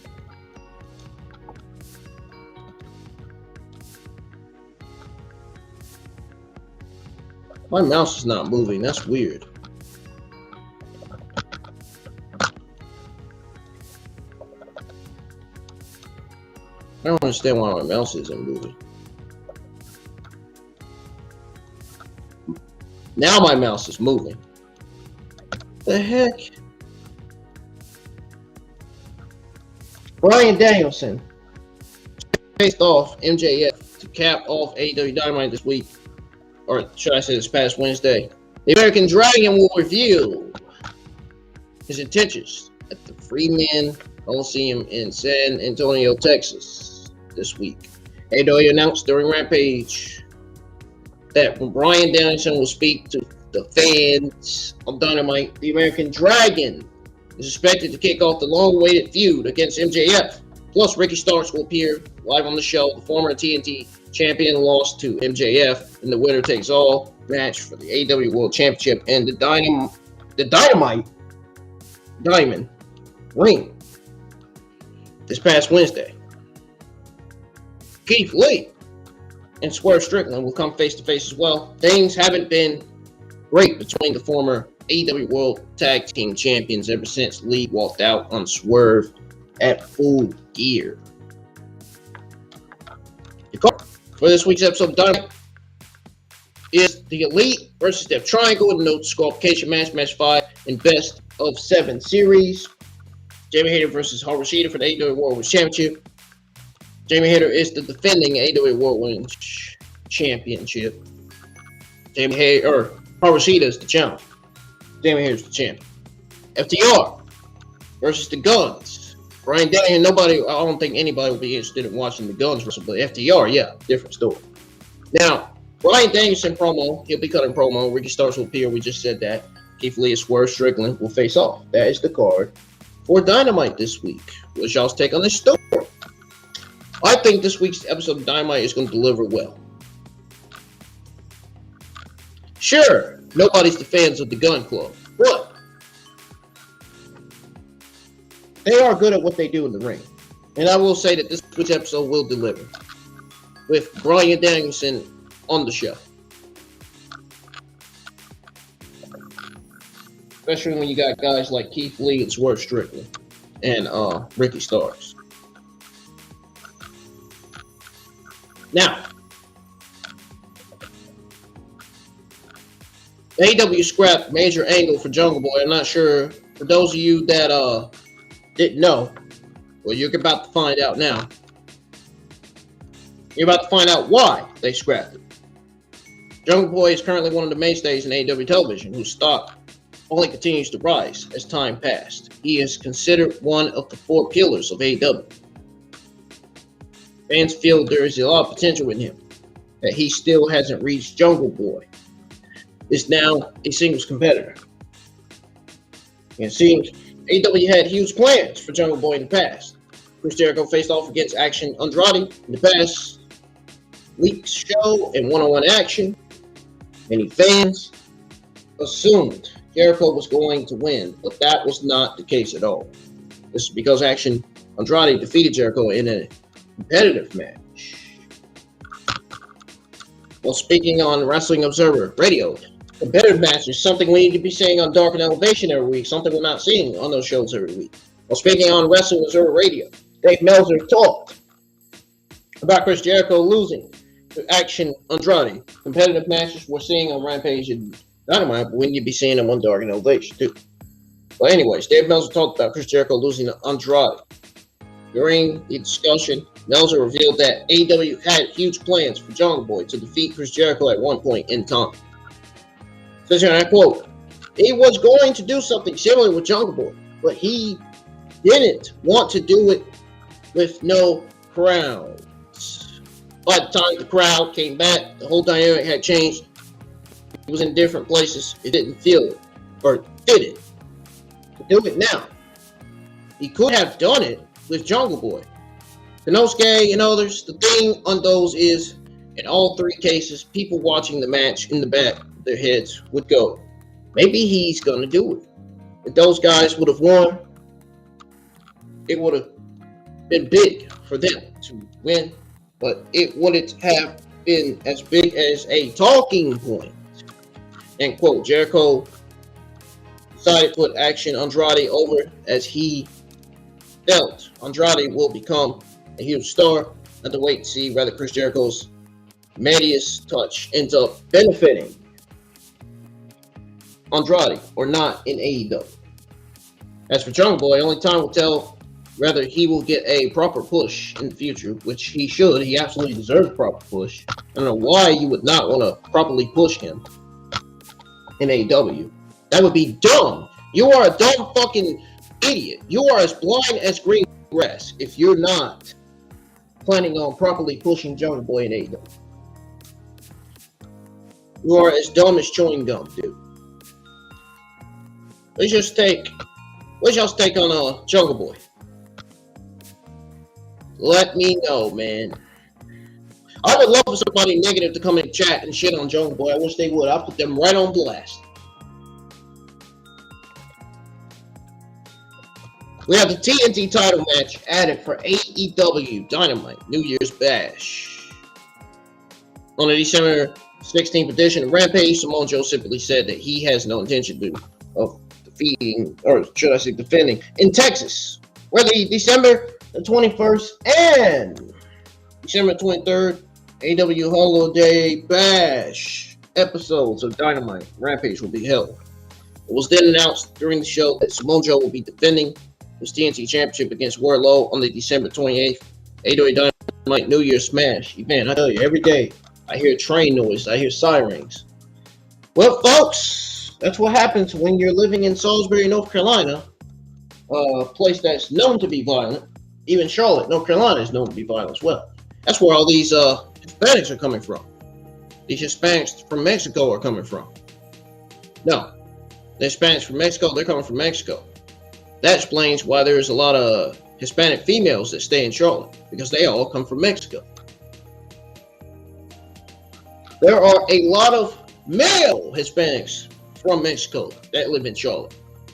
There's a whole bunch of Hispanics, a whole bunch of blacks living in Charlotte, man. There's a whole bunch of white people living in Charlotte too. There's all kind of freaking people, all kind of people with languages, with accents living in Charlotte. Even people with different skin color, dude. That's just about like all the other countries. Colombia has mostly Colombians and African Americans living there.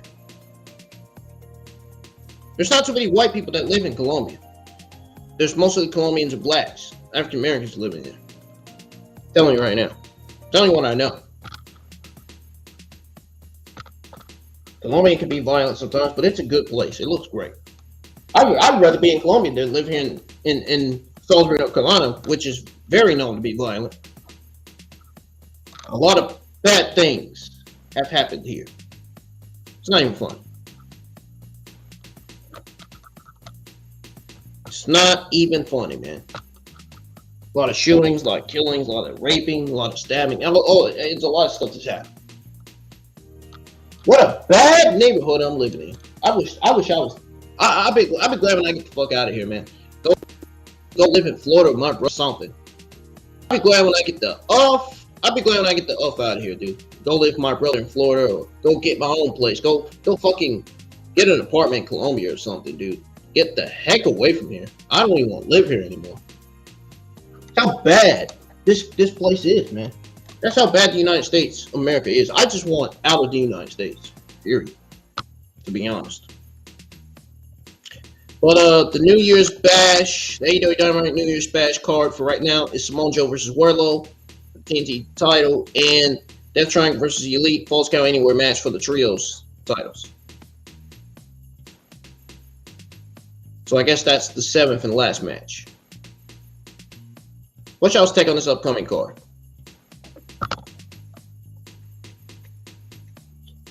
Kenny Omega competes during AEW Dynamite taping event at Universal Studios.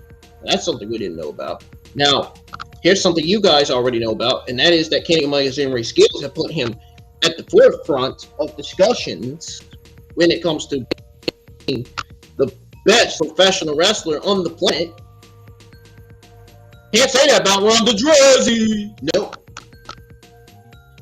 Can't say that about Lacey Evans. I can say that about Brock Lesnar. He's not that bad.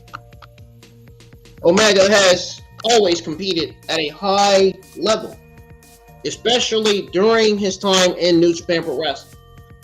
Omega also doesn't shy away from competing in less popular shows. Can't say the same about Sonny Kiss. Can't say the same about Leva Bates or Emi Sakura. 3 of the most terrible wrestlers in the AEW Women's Division right now.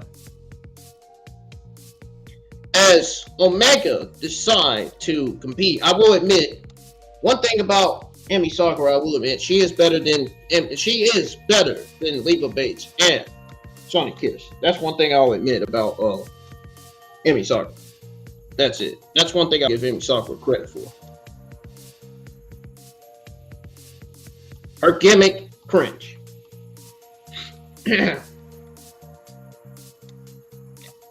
Omega has always competed at a high level, especially during his time in New Japan Pro Wrestling. Omega also doesn't shy away from competing in less popular shows, as Omega decided to compete during the latest television taping event for AEW Dark. Guys, I'm not even done yet. The Cleaner loves wrestling with just about anyone at any promotion. Be it in the USA, Japan, or anywhere else for that matter. He has faced numerous top opponents all over the world.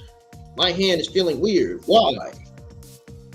Which helped Omega on his crap. Now he's taken his expertise to Universal Studios. As revealed by fans on Twitter, Kenny Omega competed during the latest set of AEW Dark tapings at Universal Studios. Omega squared off against Hagen, Shino, I don't know who the hell that is, in singles competition. Kenny Omega is set to team up with the Young Bucks and square off against Death Triangle in their next match in the best of 7 series with Death Triangle for the AEW Trios titles. Have to wait to see whether the Elite will win the series in the end. Of course they are. Of course they're going to win the AEW Trios championships. And when they do, Pac is turning on Rey Fenix. Either Pac's turning on Rey Fenix or Pac and Penta's turning on Rey Fenix. Or Pac is going to turn on both Penta and Rey Fenix. One of three things. One of three possibilities. It's unclear when the episode of AEW Dark with Kenny Omega will air, but it was certainly a treat for the fans at Universal Studios. I bet it was. I bet it was, man. AEW Rampage sees slight viewership increase this week. I wonder why. AEW Rampage did bring another taped episode to TNT this week. Tony Khan's company brought a big show after Winter is Coming, complete with Jon Moxley bleeding like a stuck pig as his ear was nearly ripped off in the opening match. Well, who watched it? I bet that was K5. I don't think that was real. Alfred reports that the December the 16th episode of AEW Rampage pulled a fast national viewership number of 147,000 with 185K at the 18 to 49 demographic. The overall viewership is down 22% from last year's number. Oh, that's not good. That's not good. Whoa, they got to pull it up a bit there. Man. Holy shit. That is fucking goddamn bad, man. December the 9th episode of AEW Rampage pulled a fast overnight viewership of 421,000 viewers. This was up from last week, but it is still well below where they want to be. Because nobody's barely watching it. There are some that's watching it, not all. Some weeks, I will go. My thoughts on Rampage, honestly, some weeks Rampage are great, and some weeks Rampage are not great. Some weeks they produce good television, some weeks they produce garbage television. Sometimes when they produce garbage television, it makes you want to say channel changing. It really does. And they have produced some garbage. I ain't gonna lie to you. They really have. December's episode of AEW Rampage put in fast overnight viewership of 421,000 viewers. I'm guessing it's either 421,000 or 421. I don't know. I think it's 421,000 to be honest. Now it was up from last week, but it is still well below where they want to be. The number is down 16% from last year's episode. That's even worse. Oh, Lord! Lord! Not good. That is, I'm not going to read the rest of the viewership, man. I just, there's too many listed.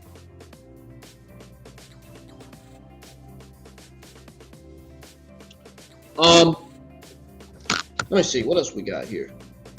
I think that's your last AEW Monday Morning News, guys. Let me check.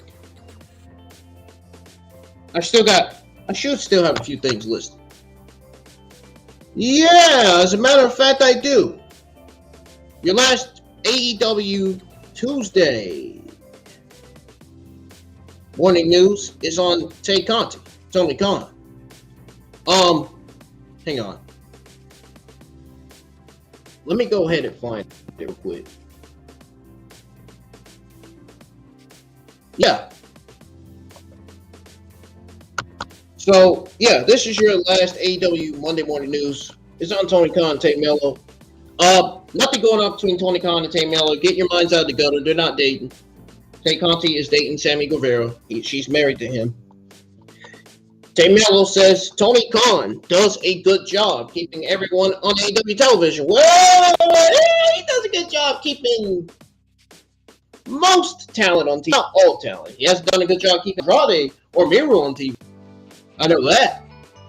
Ever since AEW first started. So Tay Mello can't technically say he's doing a complete job. I mean, he's doing most of it, but not most of it, not all of it. Andrade Miro on TV, he has done a terrible job with not keeping Andrade and Miro on TV.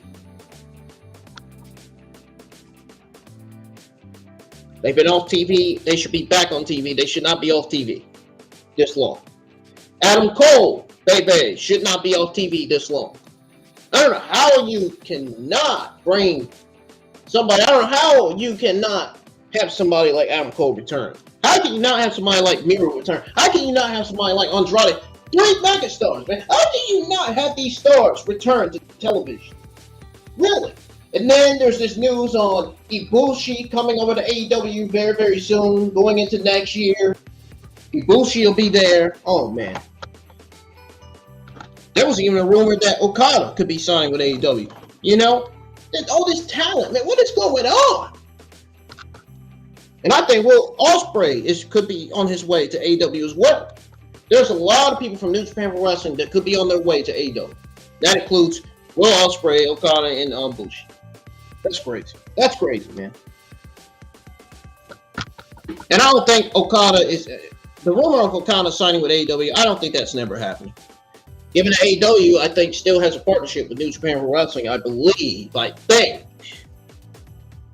So they can always come to AEW anytime. Now, ever since AEW first started a couple years ago, Tony Khan has gone on a hiring spree. He brought on a lot of ex-WWE talent as well as some indie darlings. Soon, they had a full roster of wrestlers who needed a lot of TV time. Rightfully so. I mean, Ringside News is not lying. I mean, I'm not lying. Even I'm telling you the truth. Even I'm giving it to you like half of the people in the community. This resulted in AEW forming AEW Dark and AEW Dark Elevation a few years later. They launched their second weekly television called AEW Rampage. It's no surprise. Yeah. Let me tell you something. It's no surprise. Yes, I cut my camera on. I just cut my camera on. I know it was off. I had it off for a while. I wanted to have it off. It's no surprise, though. It's no surprise. It's really not. Zero, none. It's no surprise that a few years later they launched their second weekly television called AEW Rampage. No surprise. It's also no surprise that they managed I'd say such a big roster. Managing such a big roster isn't an easy task, considering there are only 3 hours of television time available per week. Can't say that for WWE. WWE, I guess they know how to freaking push through the roster when they want to. Anyway, Tony Khan has to keep the roster happy with significant television time, while the top guys don't have to worry about being on television. It's normally the younger wrestler who suffer. However, well, Tay Mello has been all praise for Tony Khan's booking of the AEW talent when she spoke to Denise. Well, Denise is pretty. She's not. She's pretty though. Denise pretty though. Denise Cialetti. Or should I say, I didn't even get her last name wrong. I didn't even get her last name right. I'm just going to say Denise. Denise Salcido. I was going to say Denise. I'm just going to stay with Denise. So she spoke to Denise, and this is what she said. She says here, and I quote, "There's something that I really think that Tony Khan really does well. It's like trying to keep people on TV. We just have 3 hours of TV a week. We have like an entire roster. It's crazy. It's not enough time, you know. But I feel like Tony Khan does a really good job trying to keep like everybody there. Like it's a circle. Sometimes it's going to be your time, and then sometimes it's somebody else's time."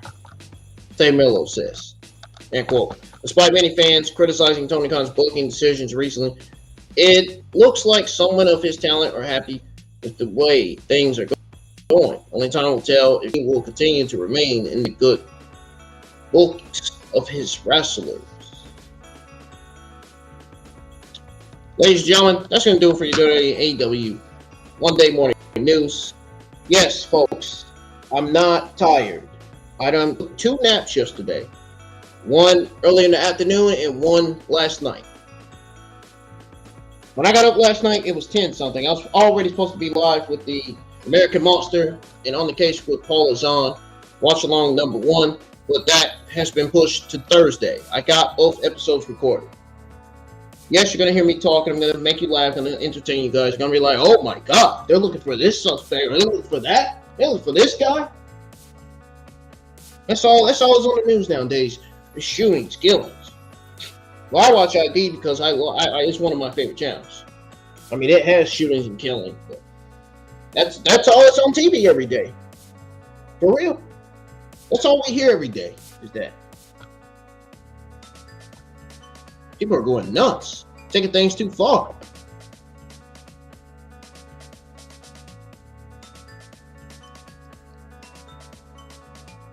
Well, guys, let me know your thoughts on my SmackDown Rampage review. Let me know how I did on there.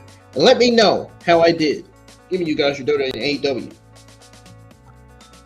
Monday morning news. Now, I'm going to be posting a voting poll when I end the stream, asking you guys how I did on both reviews.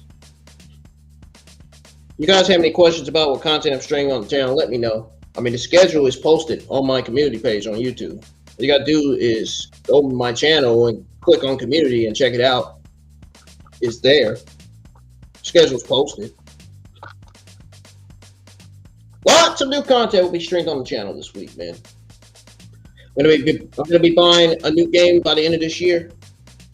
It's gonna be that. I think it's gonna be that game with the Godzilla DLC. God, man, I love the idea of me playing Godzilla and Destroy It on that game. I'm gonna tell you what the name of the game is this week, sometime this week. I'm not gonna tell you right now. Anyways, guys, peace and have a lovely rest of y'all's Monday, and I will see you guys in the live chat tomorrow morning for Monday Night Raw. I'll be reviewing Monday Night Raw Tuesday morning, early Tuesday morning, not Tuesday afternoon, Tuesday morning. For now, I'm going to be going live with my Monday Night Raw reviews Tuesday morning going forward. No more Monday Night Raw reviews Tuesday afternoon. It's going to be Tuesday morning. Now, I'm getting the heck out of here, guys. See you guys in the live chat for Monday Night Raw. Have a safe Monday. Stay safe always. And whenever you're going somewhere, whenever you're walking somewhere, make sure you watch your surroundings, because people are just, the world's not the same anymore. It's not what it used to be anymore. People are crazy, man. People are doing crazy stuff in this world. People are getting crazier than I am. Seriously. That's how bad this world is.